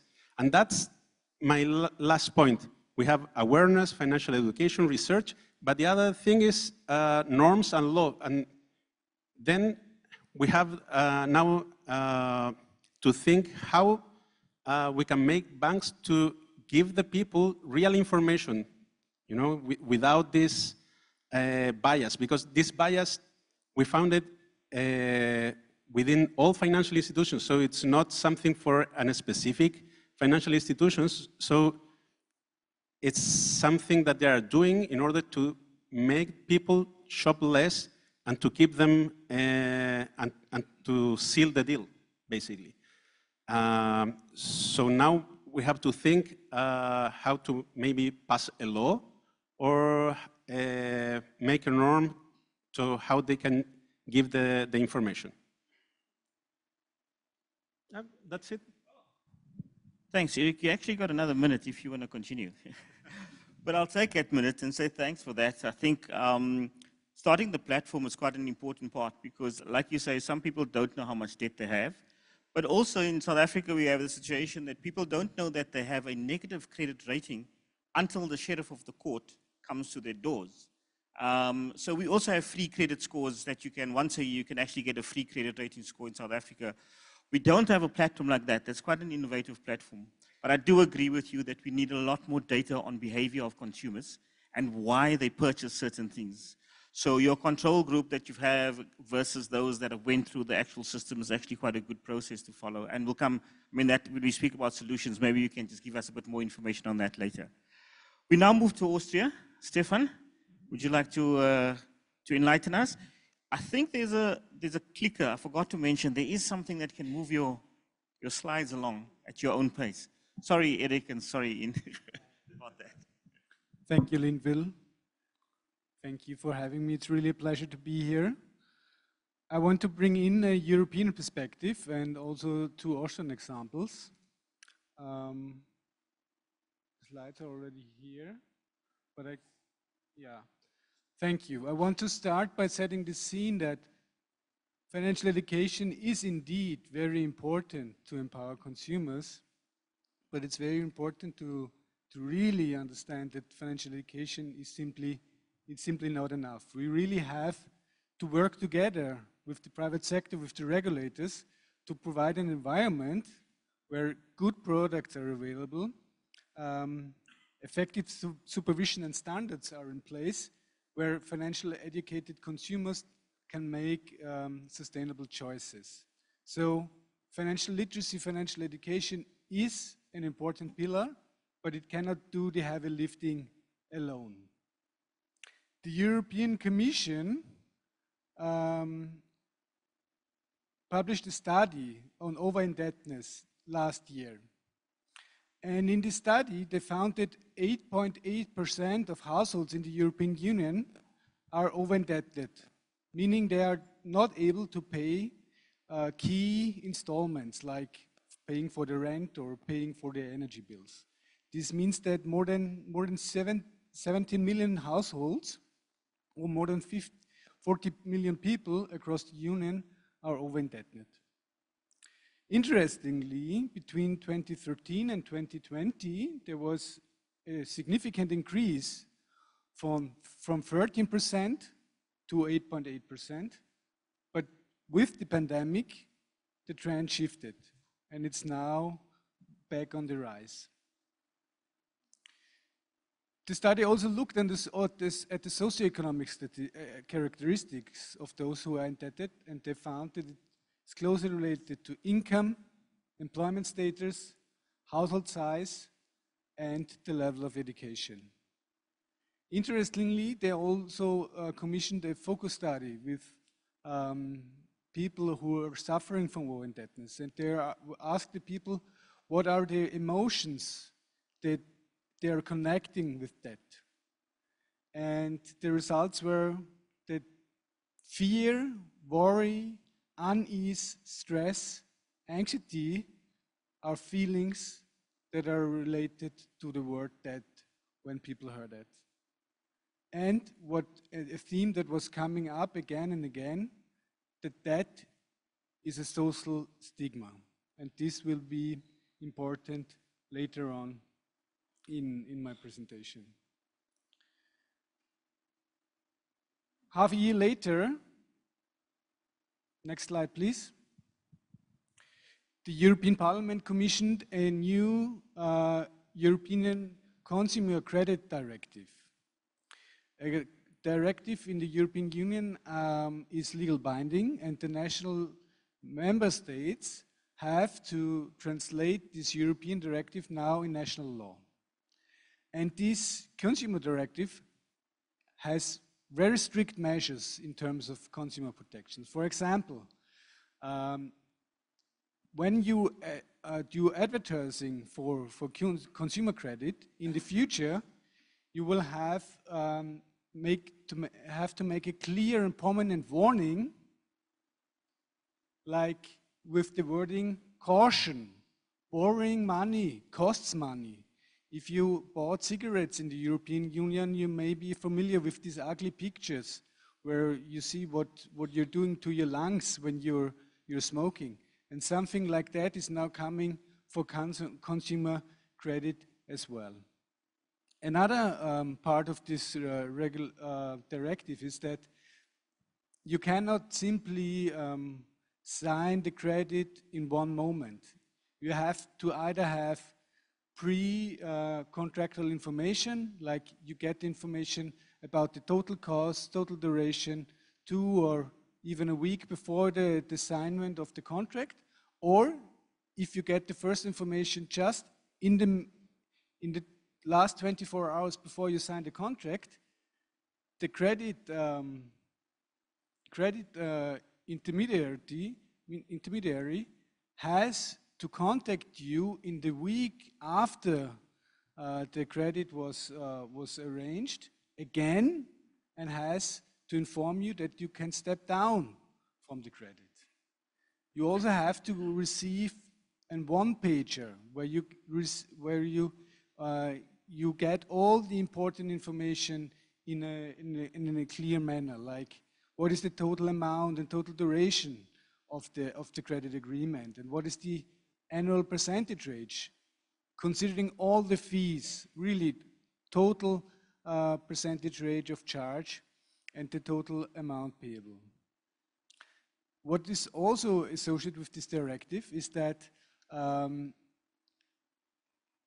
you have to carry out a test of the creditworthiness in the interest of the consumer. So it's not possible anymore that you just give someone a credit, but you're obliged to check if the consumer will be able to repay the loan. With this new directive also, it will be possible to do an early repayment, and there is a ceiling for the compensation the creditor can receive, which will in general not exceed 1% of the total amount.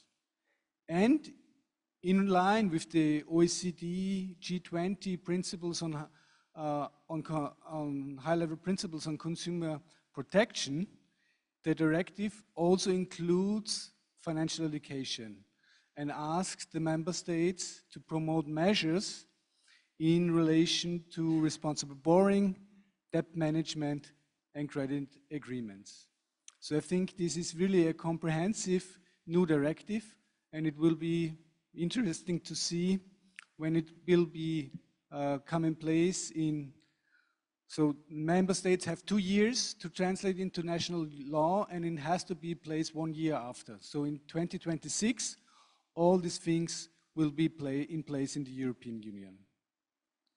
With that, I want to come to 2 examples from Austria. In Austria, we have debt advice service centers since more than 30 years.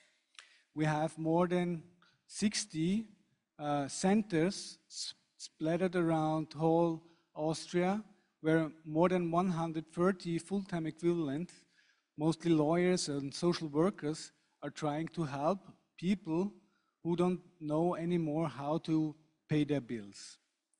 Last year, over 60,000 people were supported. This is a little bit below 1% of the Austrian population. Most of the time, because of the social stigma, people are coming to the debt service centers too late, really when there's no way out. So average debt level from the people who attend the debt advice centers is 55,000 euros, with around 68% below 50,000 euros, but 11% of these 60,000 people with debt levels over 100,000 euros. To put that into perspective, the average salary of full-time workers in Austria is 50,000 euros. And those people are usually not full-time employed, so they're unemployed or have only part-time jobs. So it's like the debt to disposable income ratio of those people is really literally going through the roof. And with the, when the debt service centers acknowledged or found out that people are coming to them too late, they also started to invest in the prevention. And they are also now offering budget counseling for people who currently are not over-indebted, but have suffered from income loss. And they're also providing financial education, focusing on money management and living within one's means. The last example I want to share is one of the private sector. In Austria, we have a large multinational bank. It's called Erste Bank, First Bank. And 20 years ago, they built another bank. It's called Zweite Sparkasse, it's like second savings bank. And it's a bank for people without a bank. So the primary goal is to enable clients to achieve a lasting return to orderly financial conditions.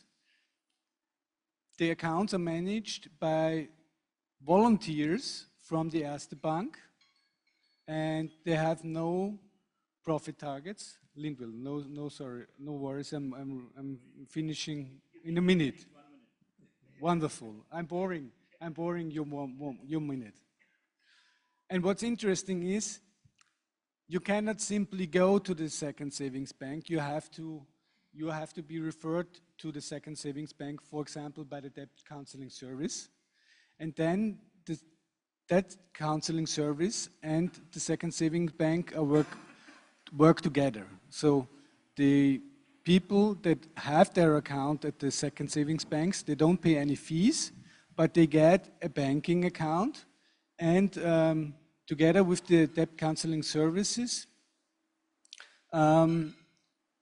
they're like handling two accounts. One account is handled by the debt counseling service to pay the fixed costs, like paying the rent, paying the energy bill, and anything else that is left is then transferred to a second account where the client really can decide how to spend their money.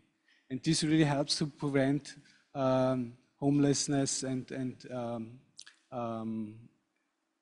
energy poverty. So with that,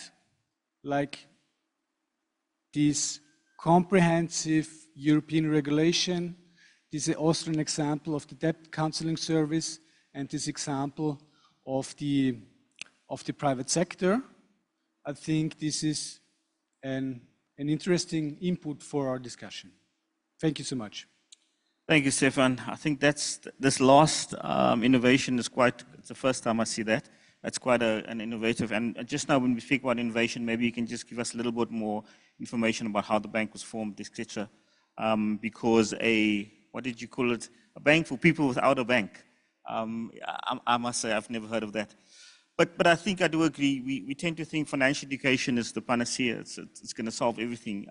But obviously, together with financial institutions, together with having effective supervision, and then of course the quality and good products out there, I think we can actually overcome this.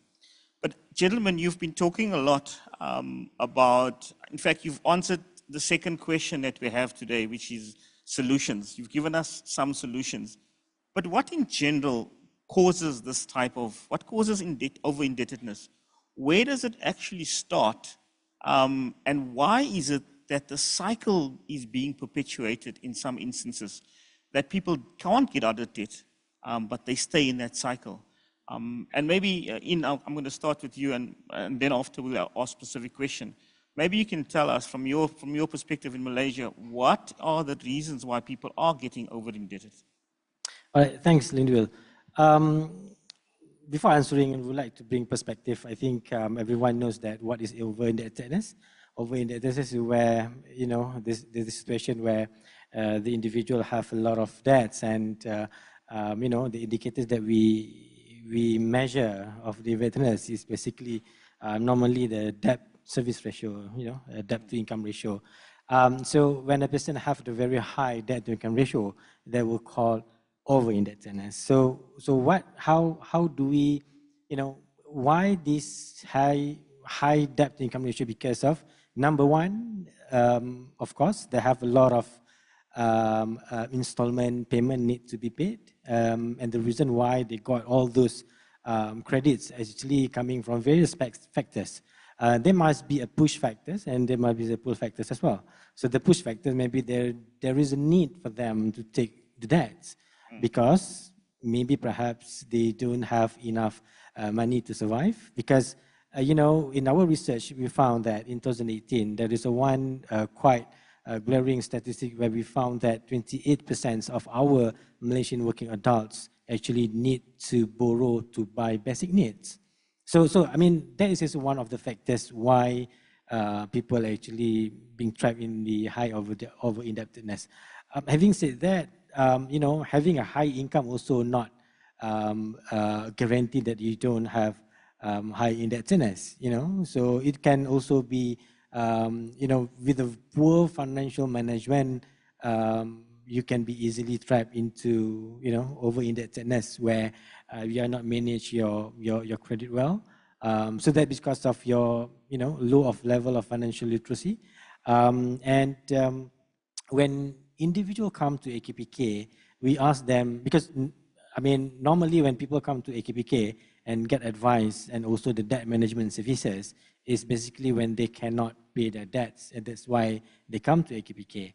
And we ask them the reason why they come to AKPK. One of the most, you know, majority of them say that the high cost of living, of course. The high cost of living, the current income cannot cope with the high current cost of living, also can come from various factors. You know, for example, during COVID, we can see that some certain percentage of, you know, employees has been retrenched. So those who have reduction of income, you know, so there's quite many number of people come to AKPK and get this kind of services because they got a reduction of income. There are various reasons of reduction because of they're doing business, so they're being retrenched by the employers. So that is actually coming from the income's perspective. From the financial management perspective, they have a low financial management and financial literacy, as well as low financial behavior where, you know, they have overspending and whatnot. Yeah. Great. Eric, you can add anything to that on the causes? I think, yeah, it's quite difficult to see all the causes. I think there is a mix. In our country specifically, we have seen within the last 30 years, people start getting a lot more debt. There is a lot of marketing and a lot of products that maybe they're not suitable to the financial needs. And they don't ask people if they realize what they are buying, or what will be their legal bindings and consequences of entering in that contracts. So that's for one part. And the other thing is, we don't used to talk about money and how to manage money in Chile. So we don't have like good habits in order to manage our money. Not only debt, but money in general. Yeah. So I think, at least in Chile, those are suitability and bad habits are the main reasons. Yeah, yeah. No, consumerism is quite a big challenge because you want to keep up with your neighbors and with your peers, and that causes, obviously, the peer pressure causes you to get into debt. Stefan, from your side. I asked the colleagues of the debt advice centers about what, in their opinion, are the main causes. And they're running statistics, like they're asking their clients. And reason number one is loss of employment, on income loss. Yes. So when people lose their job or lose significant income streams, this is the most important reason why they're getting over in debt. Second reason, or second most important reason, is bad money management skills and lack of financial education. On place third, they have unsuccessful self-employment.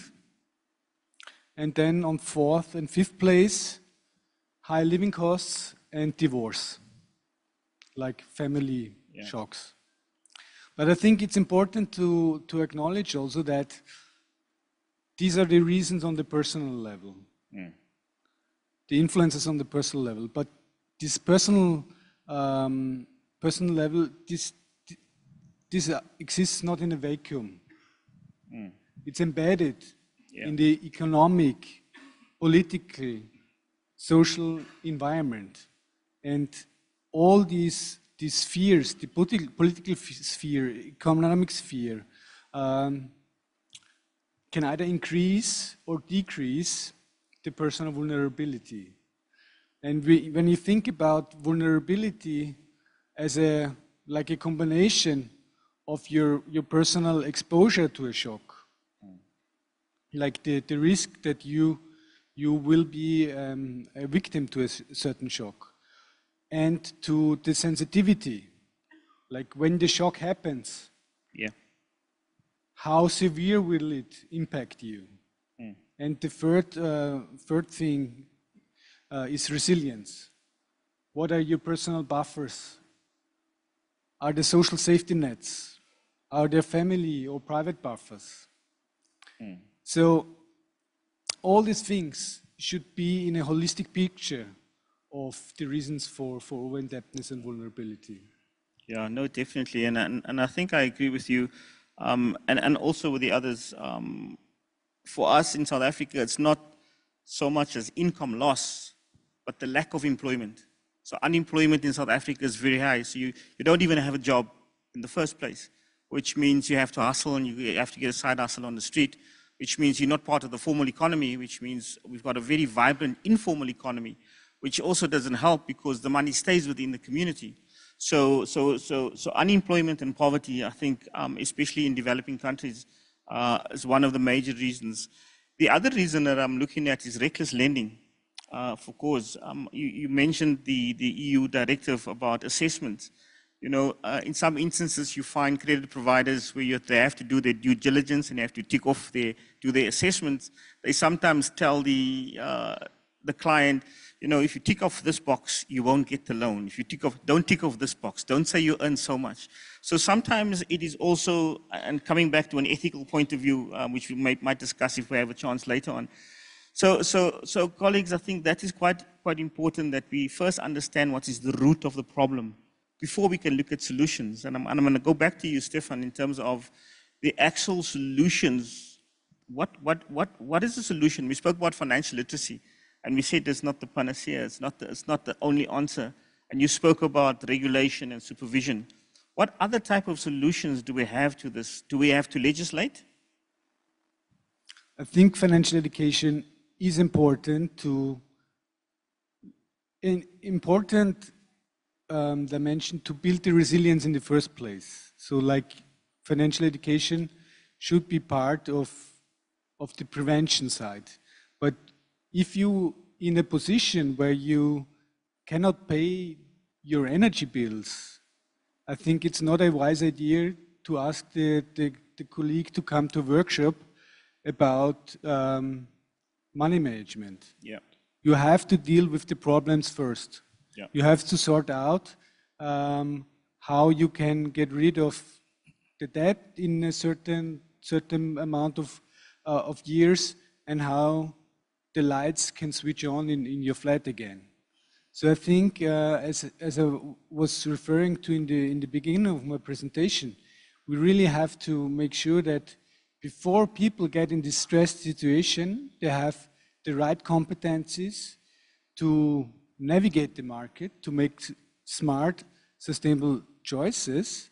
But when they are in this situation of over-indebtedness, we really need to help them with legislation, with good and sensible products from the private sector. Yeah, great. And that's why I liked In's solution that he had about the debt. You approach it from a debt management point of view, rather than just giving them financial education, but you actually give them the skills to actually manage the debt.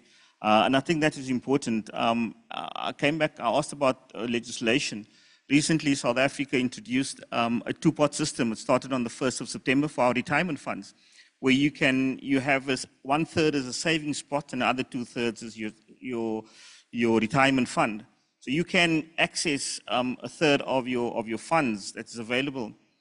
This started on the 1st of September, and ever since that time, in terms of dollars, we have had a withdrawal of $1.2 billion since the 1st of September for people to access that money. And the main reason why they accessed that money was for debt management, to pay off short-term debts.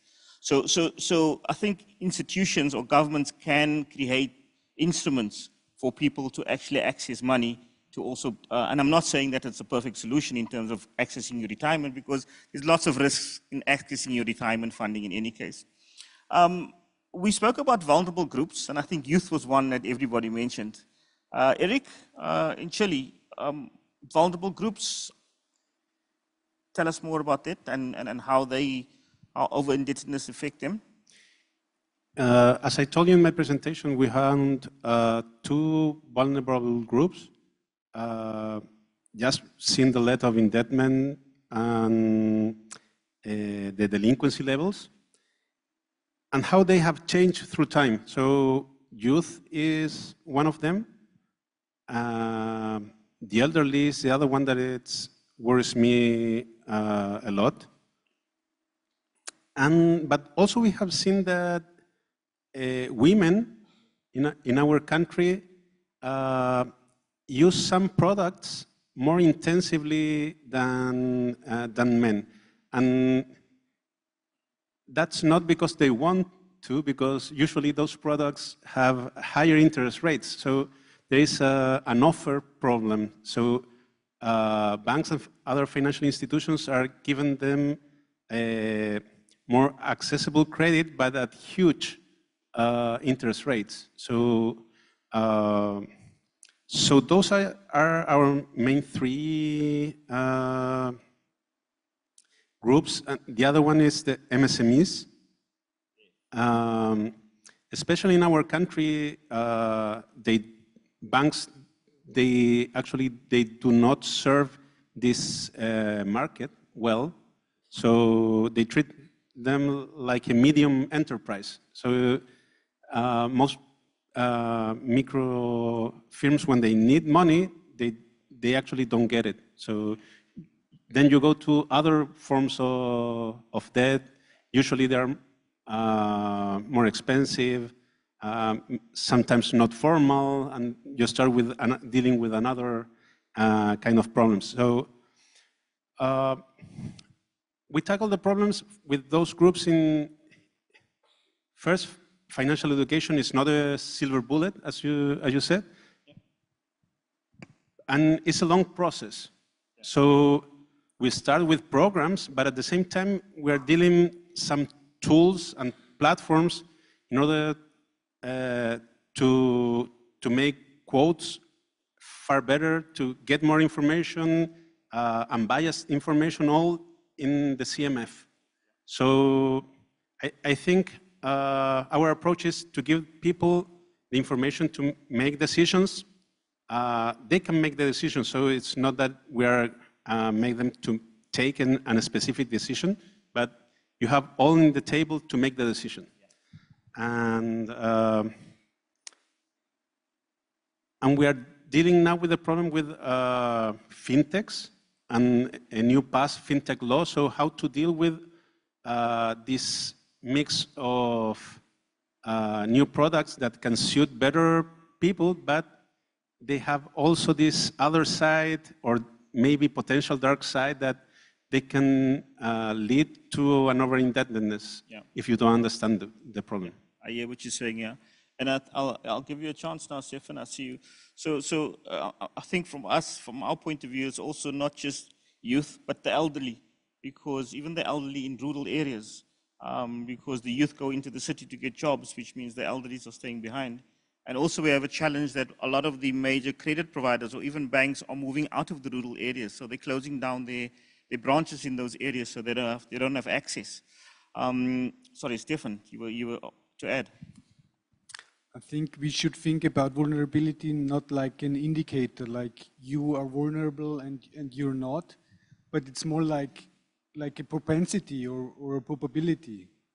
And of course, there are some characteristics, socioeconomic characteristics that are associated with a higher probability of vulnerability, like being unemployed or being a single mom,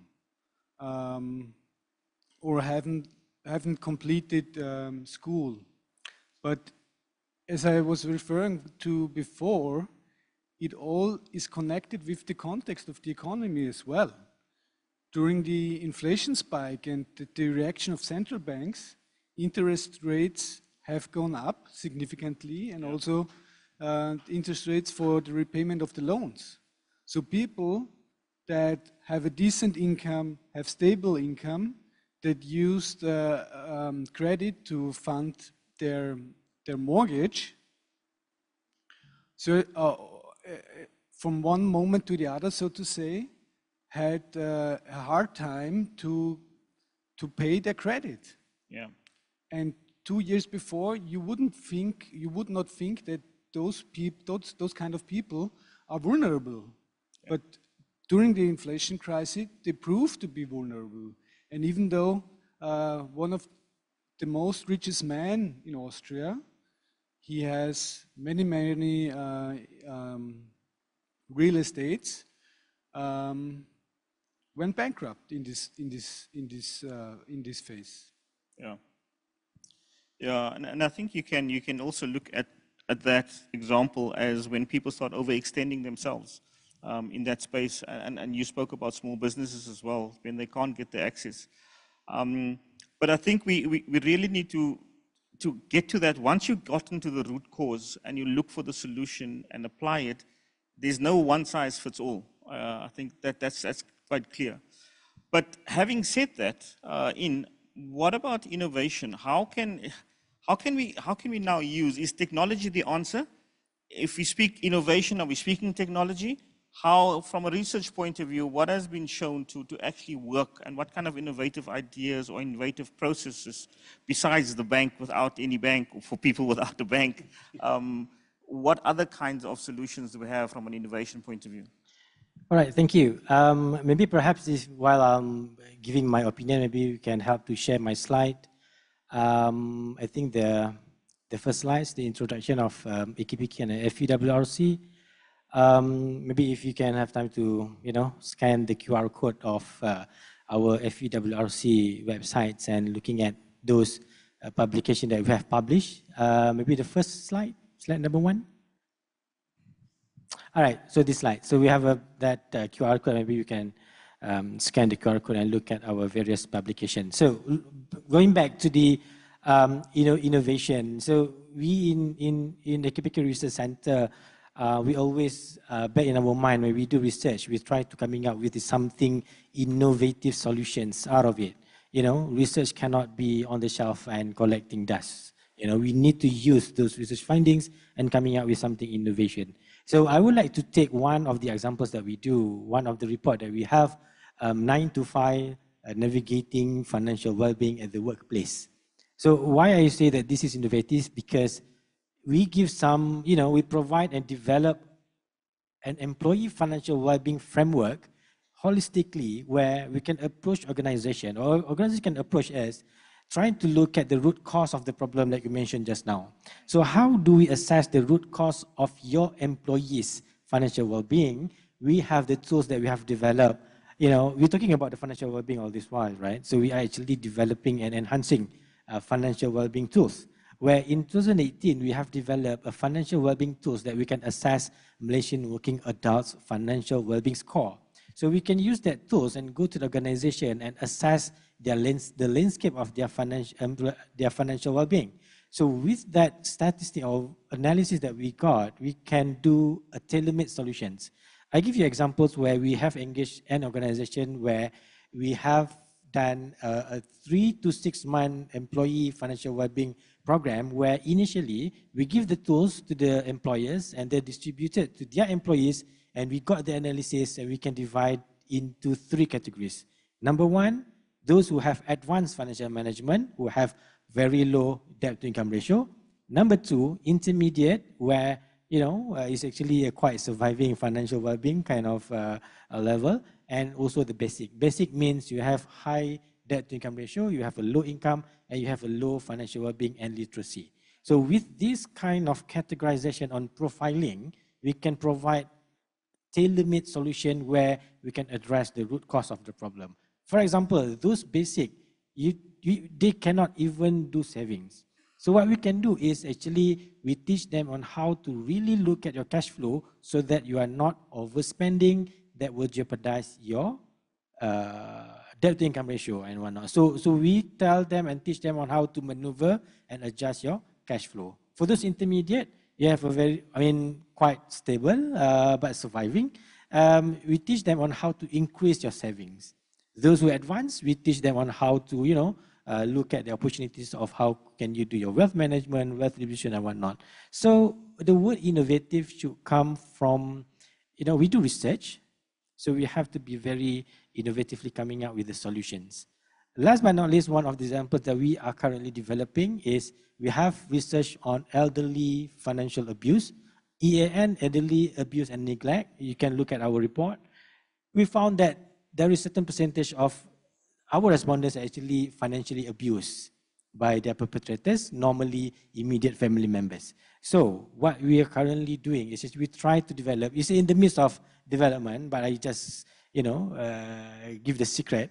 So we try to coming up with the financial abuse early detection tools, where the tools we can detect if there is any abuse happen behind the transaction conducted by the elderly. So those trigger, we can do another level of screening. If there is, for example, the financial abuse detection tool say that, oh, this is just a red flag, so we try to look at how best can we go back to this customer and try to screen more if there is any abuse happening behind it. So what I'm trying to say is that financial education need to be innovative in terms of delivery, yes, of course, but in terms of solutions, we need to come up with more research for us to coming up with more innovative solutions.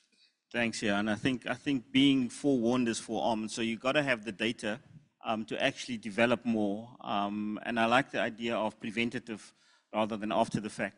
So, ladies and gentlemen, at this stage, before our my esteemed colleagues get more into depth, I'm going to open the floor for a few minutes. If there are any burning issues or any burning questions around over-indebtedness, or any specific question that you'd like to ask one of the panelists, and then we can see if we can answer that before we actually close the session. Jessica. Thank you all. Very great conversation. We have been talking now about having a holistic approach, about awareness and everything. So I want to have a word from all of you in the panel. When we are analyzing on one side of the coin, and the companies or the financial institution make an evaluation to give a credit, and they have risk management analysis, obviously they tend to identify between liquidity risk and solvency risk. So I would like to hear from you, like, which should be the awareness that the individual on the other side of the coin should have regarding these two risks, because obviously your indebtedness or the way that you will solve your indebtedness will be different if you are facing a liquidity risk rather than facing a solvency risk. Like if you have lost your job, you obviously will have a solvency risk, but if you only having a problem because you don't have money now because you have a shock and you will have your payment in a few days, then it's only a liquidity risk. So, but I think we need to put that also on the table for the people, for their awareness, and to have to be more empowered to make their decisions, because it makes a huge difference between these two risks. So if I understand you correctly, you're talking about stability of institutions in terms of risk versus, solvency versus liquidity. No, what I'm saying is that the institution look at that way. So we need to make people look at that way too. That when you're facing indebtedness, you have to understand if you're facing a liquidity risk or if you're facing a solvency risk. I think it's important for people to understand that there's a difference there. I get you, thanks. Can I take one more question before my colleague from Kenya?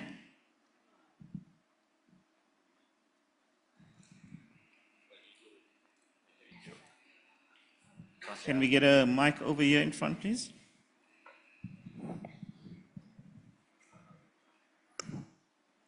Thank you very much. I think my first question is to the gentleman from Malaysia. I think what you're doing there is very impressive, and I just caught on to what you said about financial abuse, and maybe if you could share how you are actually approaching it, because where I come from, actually we call that what you've called abuse from immediate relatives in our country. We actually have a word for it. We call it black tax. So there's going to be tax simply because of your family or your community and the demands they have from you, especially if you find yourself working in the city. A lot of the times, people back home will simply expect that at any point they should call you and you should be able to give them money, which just raises the cost of living. But people have a very hard time dealing with that expectation. And even if they go into debt, they can't show up if they have not met that expectation. So if from your context, what you have to deal with it, and also from anybody else, yeah, on the financial literacy side and the education, how you're handling the financial institutions. Because in some of our programs, it's really worked when we tell the consumer, this is good debt and this is bad debt. The debt that is making you wealthier, acquiring assets, is debt that is going to work for you. But bad debt typically, especially when it's related to do with lifestyles and consumption, at the end of the day, you're paying a lot more. But we have found that many financial institutions are making so much money, including the big major ones, are making so much money off bad debt that they are reluctant. We've been places where they're like, no, we are not helping you if you're gonna show that calculation, like a debt calculator, because that's exactly how we make money. So how are you dealing to get the financial institutions on board? Because it affects the way they make money, and they've got instant gratification today about the way they actually make money. Thank you. Thanks, ma'am. So we got 3 questions, and we're going to end off with those 3. Stefan, coming from the bank, I'm going to ask you if you can cover the solvency, the solvency risk and the liquidity problems. Oh, Jessica's question. I'm going completely unhinged and will answer the last question. You can't go off script like that.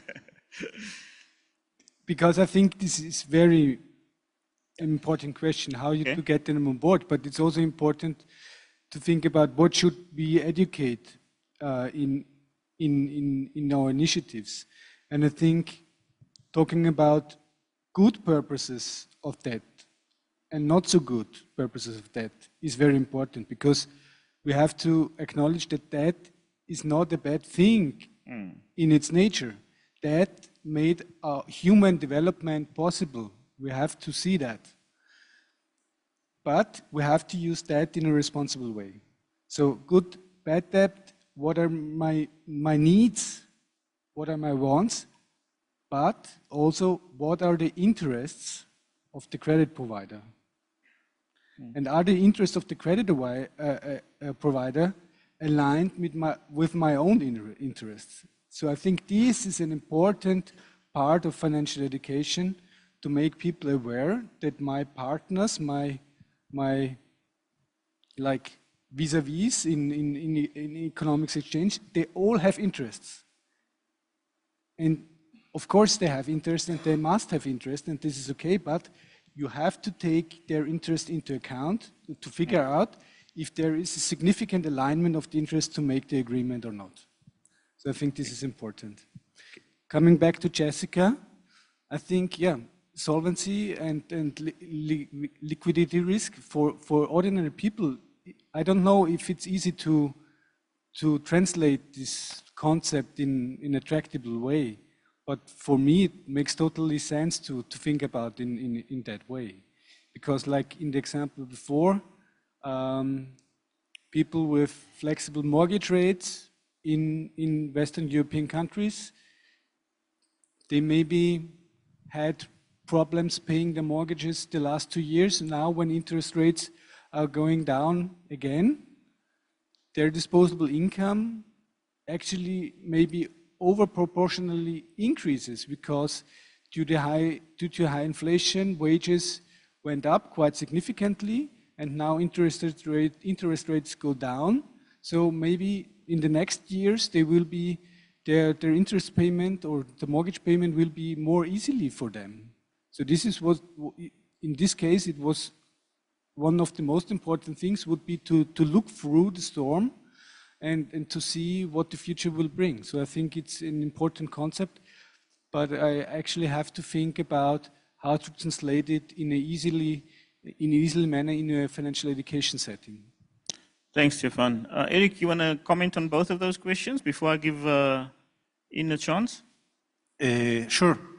I'm with Stefan there that it's difficult to think in an easy way to present liquidity to the people, but there are several ways that they can manage liquidity within the financial institutions. At least in Chile, you can choose where to pay something. So, yeah, I can see like some examples of real life that can make this concept more appealing to the people. I think that's a way that I will explore. I mean, through examples. And the question about, that's a hell of the question. I mean, we have a code of conduct that we give to financial institutions regarding financial education. And they have to inform us every year what they have been doing and how they have been following the code of conduct. So we have a kind of rating for all their activities. And we have this annual meeting, so we inform them how they are being performing, what they are doing good, and what they can improve. But anyways, there is some discrepancies, some businesses that they get so much money that you have to legislate. For example, we have credit cards and the minimum payment, and we have a new law, because most banks are giving people like really low minimum payments, and the over-indebtedness because of that has been increasing very rapidly in the last 5 years. So yeah, sometimes it's difficult to align both institutions, what your objectives, and you have to legislate. Thanks, Eric. So you'll have the second to last word. You've got 1 minute just to quickly answer the question on financial abuse. By the way, I think black tax is not just, it's not just for Africa. I think in New Zealand they call it brown tax. And I've seen this phenomenon across the globe where you're almost obligated to look after your family or your relatives or your relative's relative But yeah, financial abuse, quickly in 1 minute. Yeah, thank you very much for the questions and for the opportunity. Yes, the financial abuse is something that we need to look at now. Nation is actually going to age population, so it's very important for us to look at it. And some issues that you mentioned about the perpetrators coming from the immediate family. So this is one also the reason why people don't really lodge a report of financial abuse, because they don't want to jeopardize the family relationship. And the question how to deal with this is basically number one is actually to create the awareness. The awareness is not only for the elderly, elderly, you need to know what is the definition of the abuse. For those who are elderly, say that, oh, that is my responsibility to give my children money. But sometimes you don't realize your children is actually abusing you. That is actually financial abuse. So you need to understand what is the financial abuse. For those, the remaining of the generations, we need to tell the youngsters that this is actually financial abuse. Then you need to also take care of your parents and giving them education of financial abuse. Last but not least, we need to also looking at how we can convince those victims to go and lodge the report. And, sorry, I mentioned last just now, right? So last but not least, we also need to go and create the good ecosystem by pushing at the top government to look into the ecosystem. We have presented the findings of our research in the side meeting of the parliament, and we try to push. There is one elderly act that will be published later, maybe, I don't know, maybe next year. So there will be an element of protecting elders in the case of abuse. So that's my conclusion. Thank you, Ian. Thank you. So ladies and gentlemen, this session was not set up to solve over indebtedness. I think it was here just to raise the issues. We've realized financial literacy is not the only answer. We've realized that different countries have different contexts, and we've realized that there are different solutions to appropriate or different kinds of situations. So please join me in thanking our esteemed panel for their inputs. Thank you very much, gentlemen, and have a good day further. Thank you very much. Thank you to all speakers and moderator for an amazing presentation and discussion. Please kindly stay on the stage. Our next agenda is giving token appreciation for speaker and moderator. We would like to invite to the stage Head of OJK Bali Province, Ibu Kristrianti Puji Rahayu.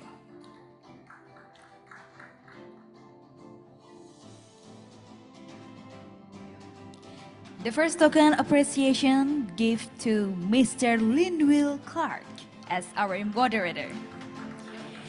Next, please give the token appreciation to Mr. Muhammad Mafrukin Mohtar.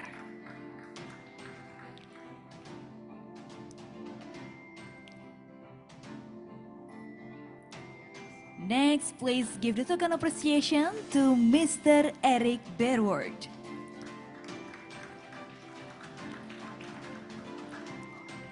And the last token appreciation to Mr. Stephen Humer.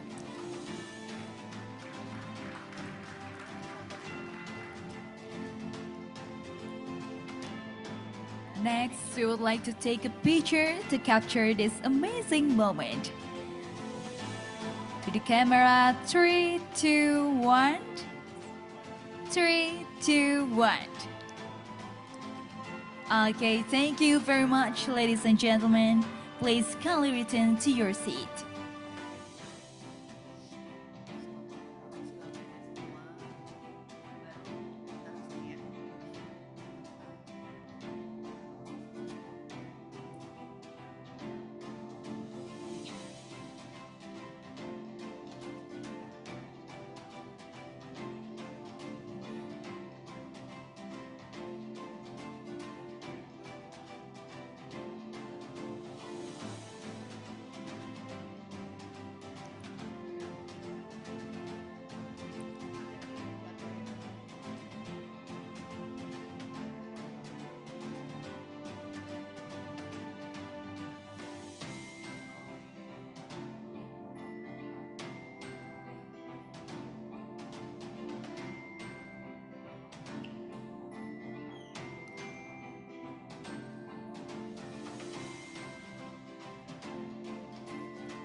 Excellencies, distinguished guests, delegates, ladies and gentlemen, it has been a privilege to be part of the conference today. And for the final event, closing remarks from OJK, OECD, and Bank Sentral Indonesia. Let's first hear the closing remarks from Senior Deputy Governor of Bank Indonesia, Ibu Destri Damayanti. Good afternoon, Honorable Ibu Friderika Widyasari Dewi, Chief Executive of Market Conduct Supervision, Financial Education and Consumer Protection Indonesia FSA, all the speakers and panelists.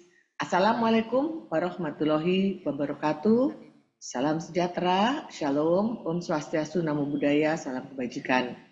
Ladies and gentlemen, today I'm very pleased to participate in the event of OECD INFE conference, which talk about consumer empowerment through financial education.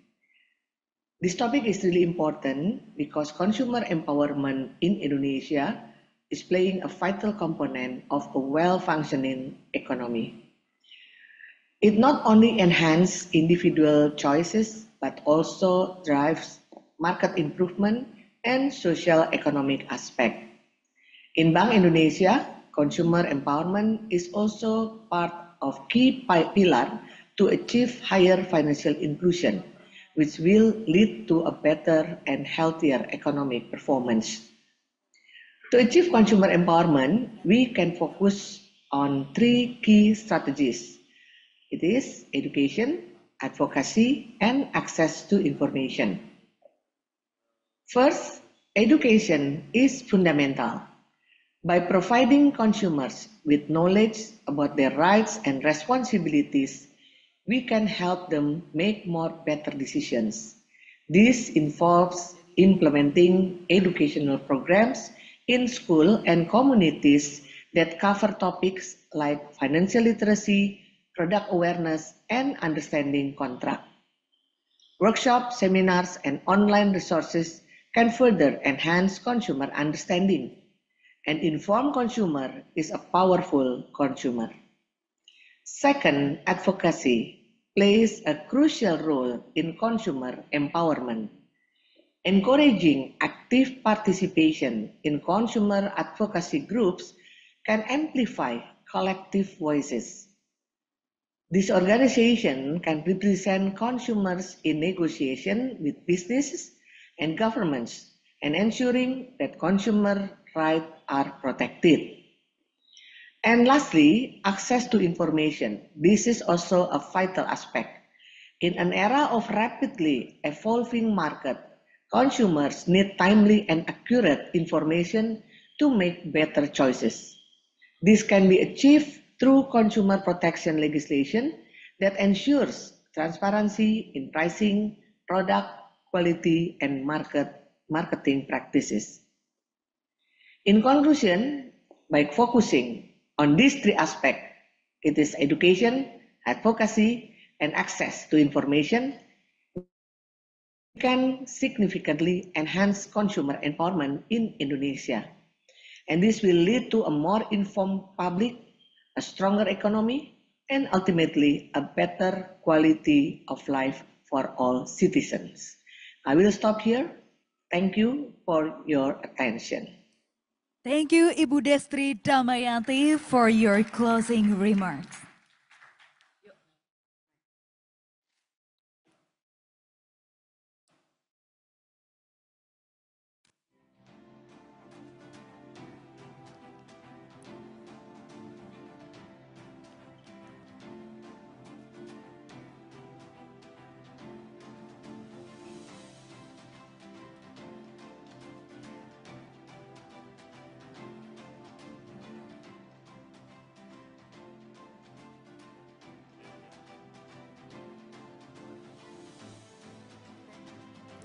Ladies and gentlemen, for the next closing remarks, please welcome Chair of OECD INFE, Mr. Miles Larby.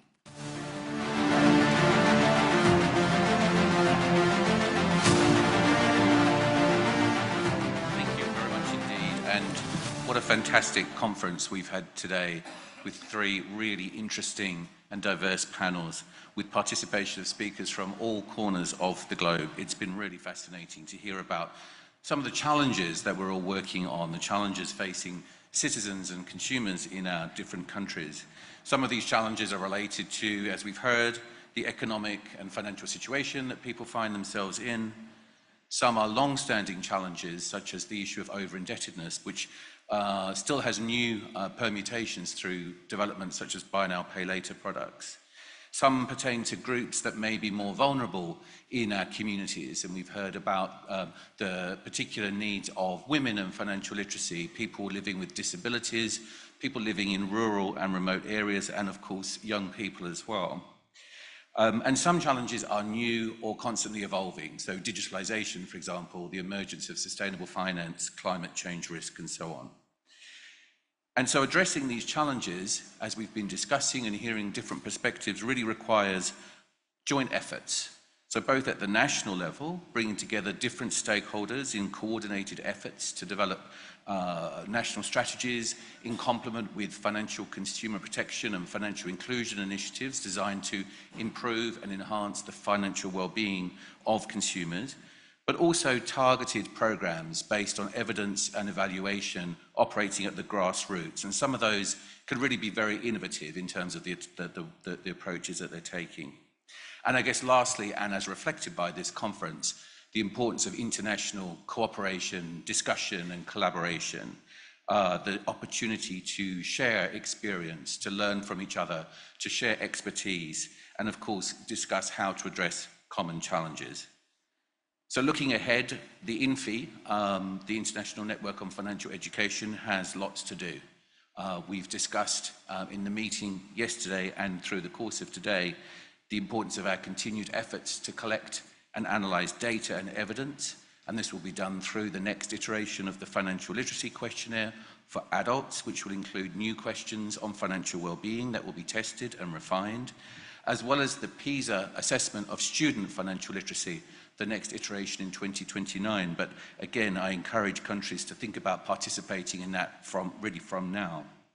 We'll be looking much more at evaluation and measurement, and particularly what works, a new work stream to look at more closely what works and importantly what doesn't work.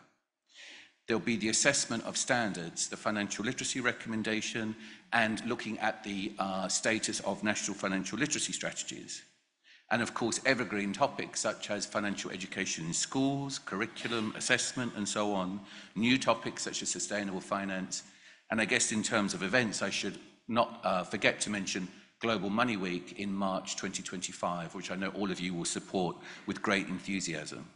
So I think on behalf of the OECD, what remains is to, of course, thank OJK. I'd like to thank Pak Misra, Ibu Kiki, of course, and all of the wonderful team at OJK for this very hospitable reception. It's a wonderful conference here in this beautiful setting. I'd like to thank Magda as chair of INFE for hosting all of the meetings. It's just been a wonderful and very intense session, I think. And thank you to you and all of the members of the advisory board, of course. Of course, I'd like to thank my colleagues at the OECD, the Secretariat who worked so hard, so Chiara, Bianca, Jenna, others back at the office as well. And finally, to thank all members of the INFE, of course, and all attendees of today's conference. Looking ahead, we look forward to reconvening in Mexico City in 2025, where we will hope to hear discussion and progress on all of the things we've heard about over the course of the last couple of days. But thank you again very much, and have a lovely rest of the evening. Thank you. Thank you very much, Mr. Miles Larbe, for your closing remarks. And ladies and gentlemen, for the next closing remarks, please welcome Chief Executive of Market Conduct Supervision, Financial Education and Consumer Protection, Indonesian Financial Service Authority, Ibu Friederika Widyasari Dewi.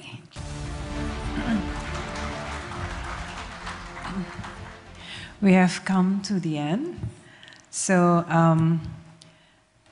I really want to say thank you to all of you, especially to Magda and Miles and all OECD team, Chiara, Bianca and Gina, and also all advisory board, and also for all OECD members and also for the all audience from Indonesia financial sectors. Thank you very much that you show that you really put this issue, consumer protection and also financial education for your customer as a priority. And also thank you to the media that always been supporting to us. And also I want to my team to raise, Ibu Puji, Pak Ismail, Pak Agus, Pak Rudi Agus, and all my team, please raise. Thank you for all efforts and wonderful work.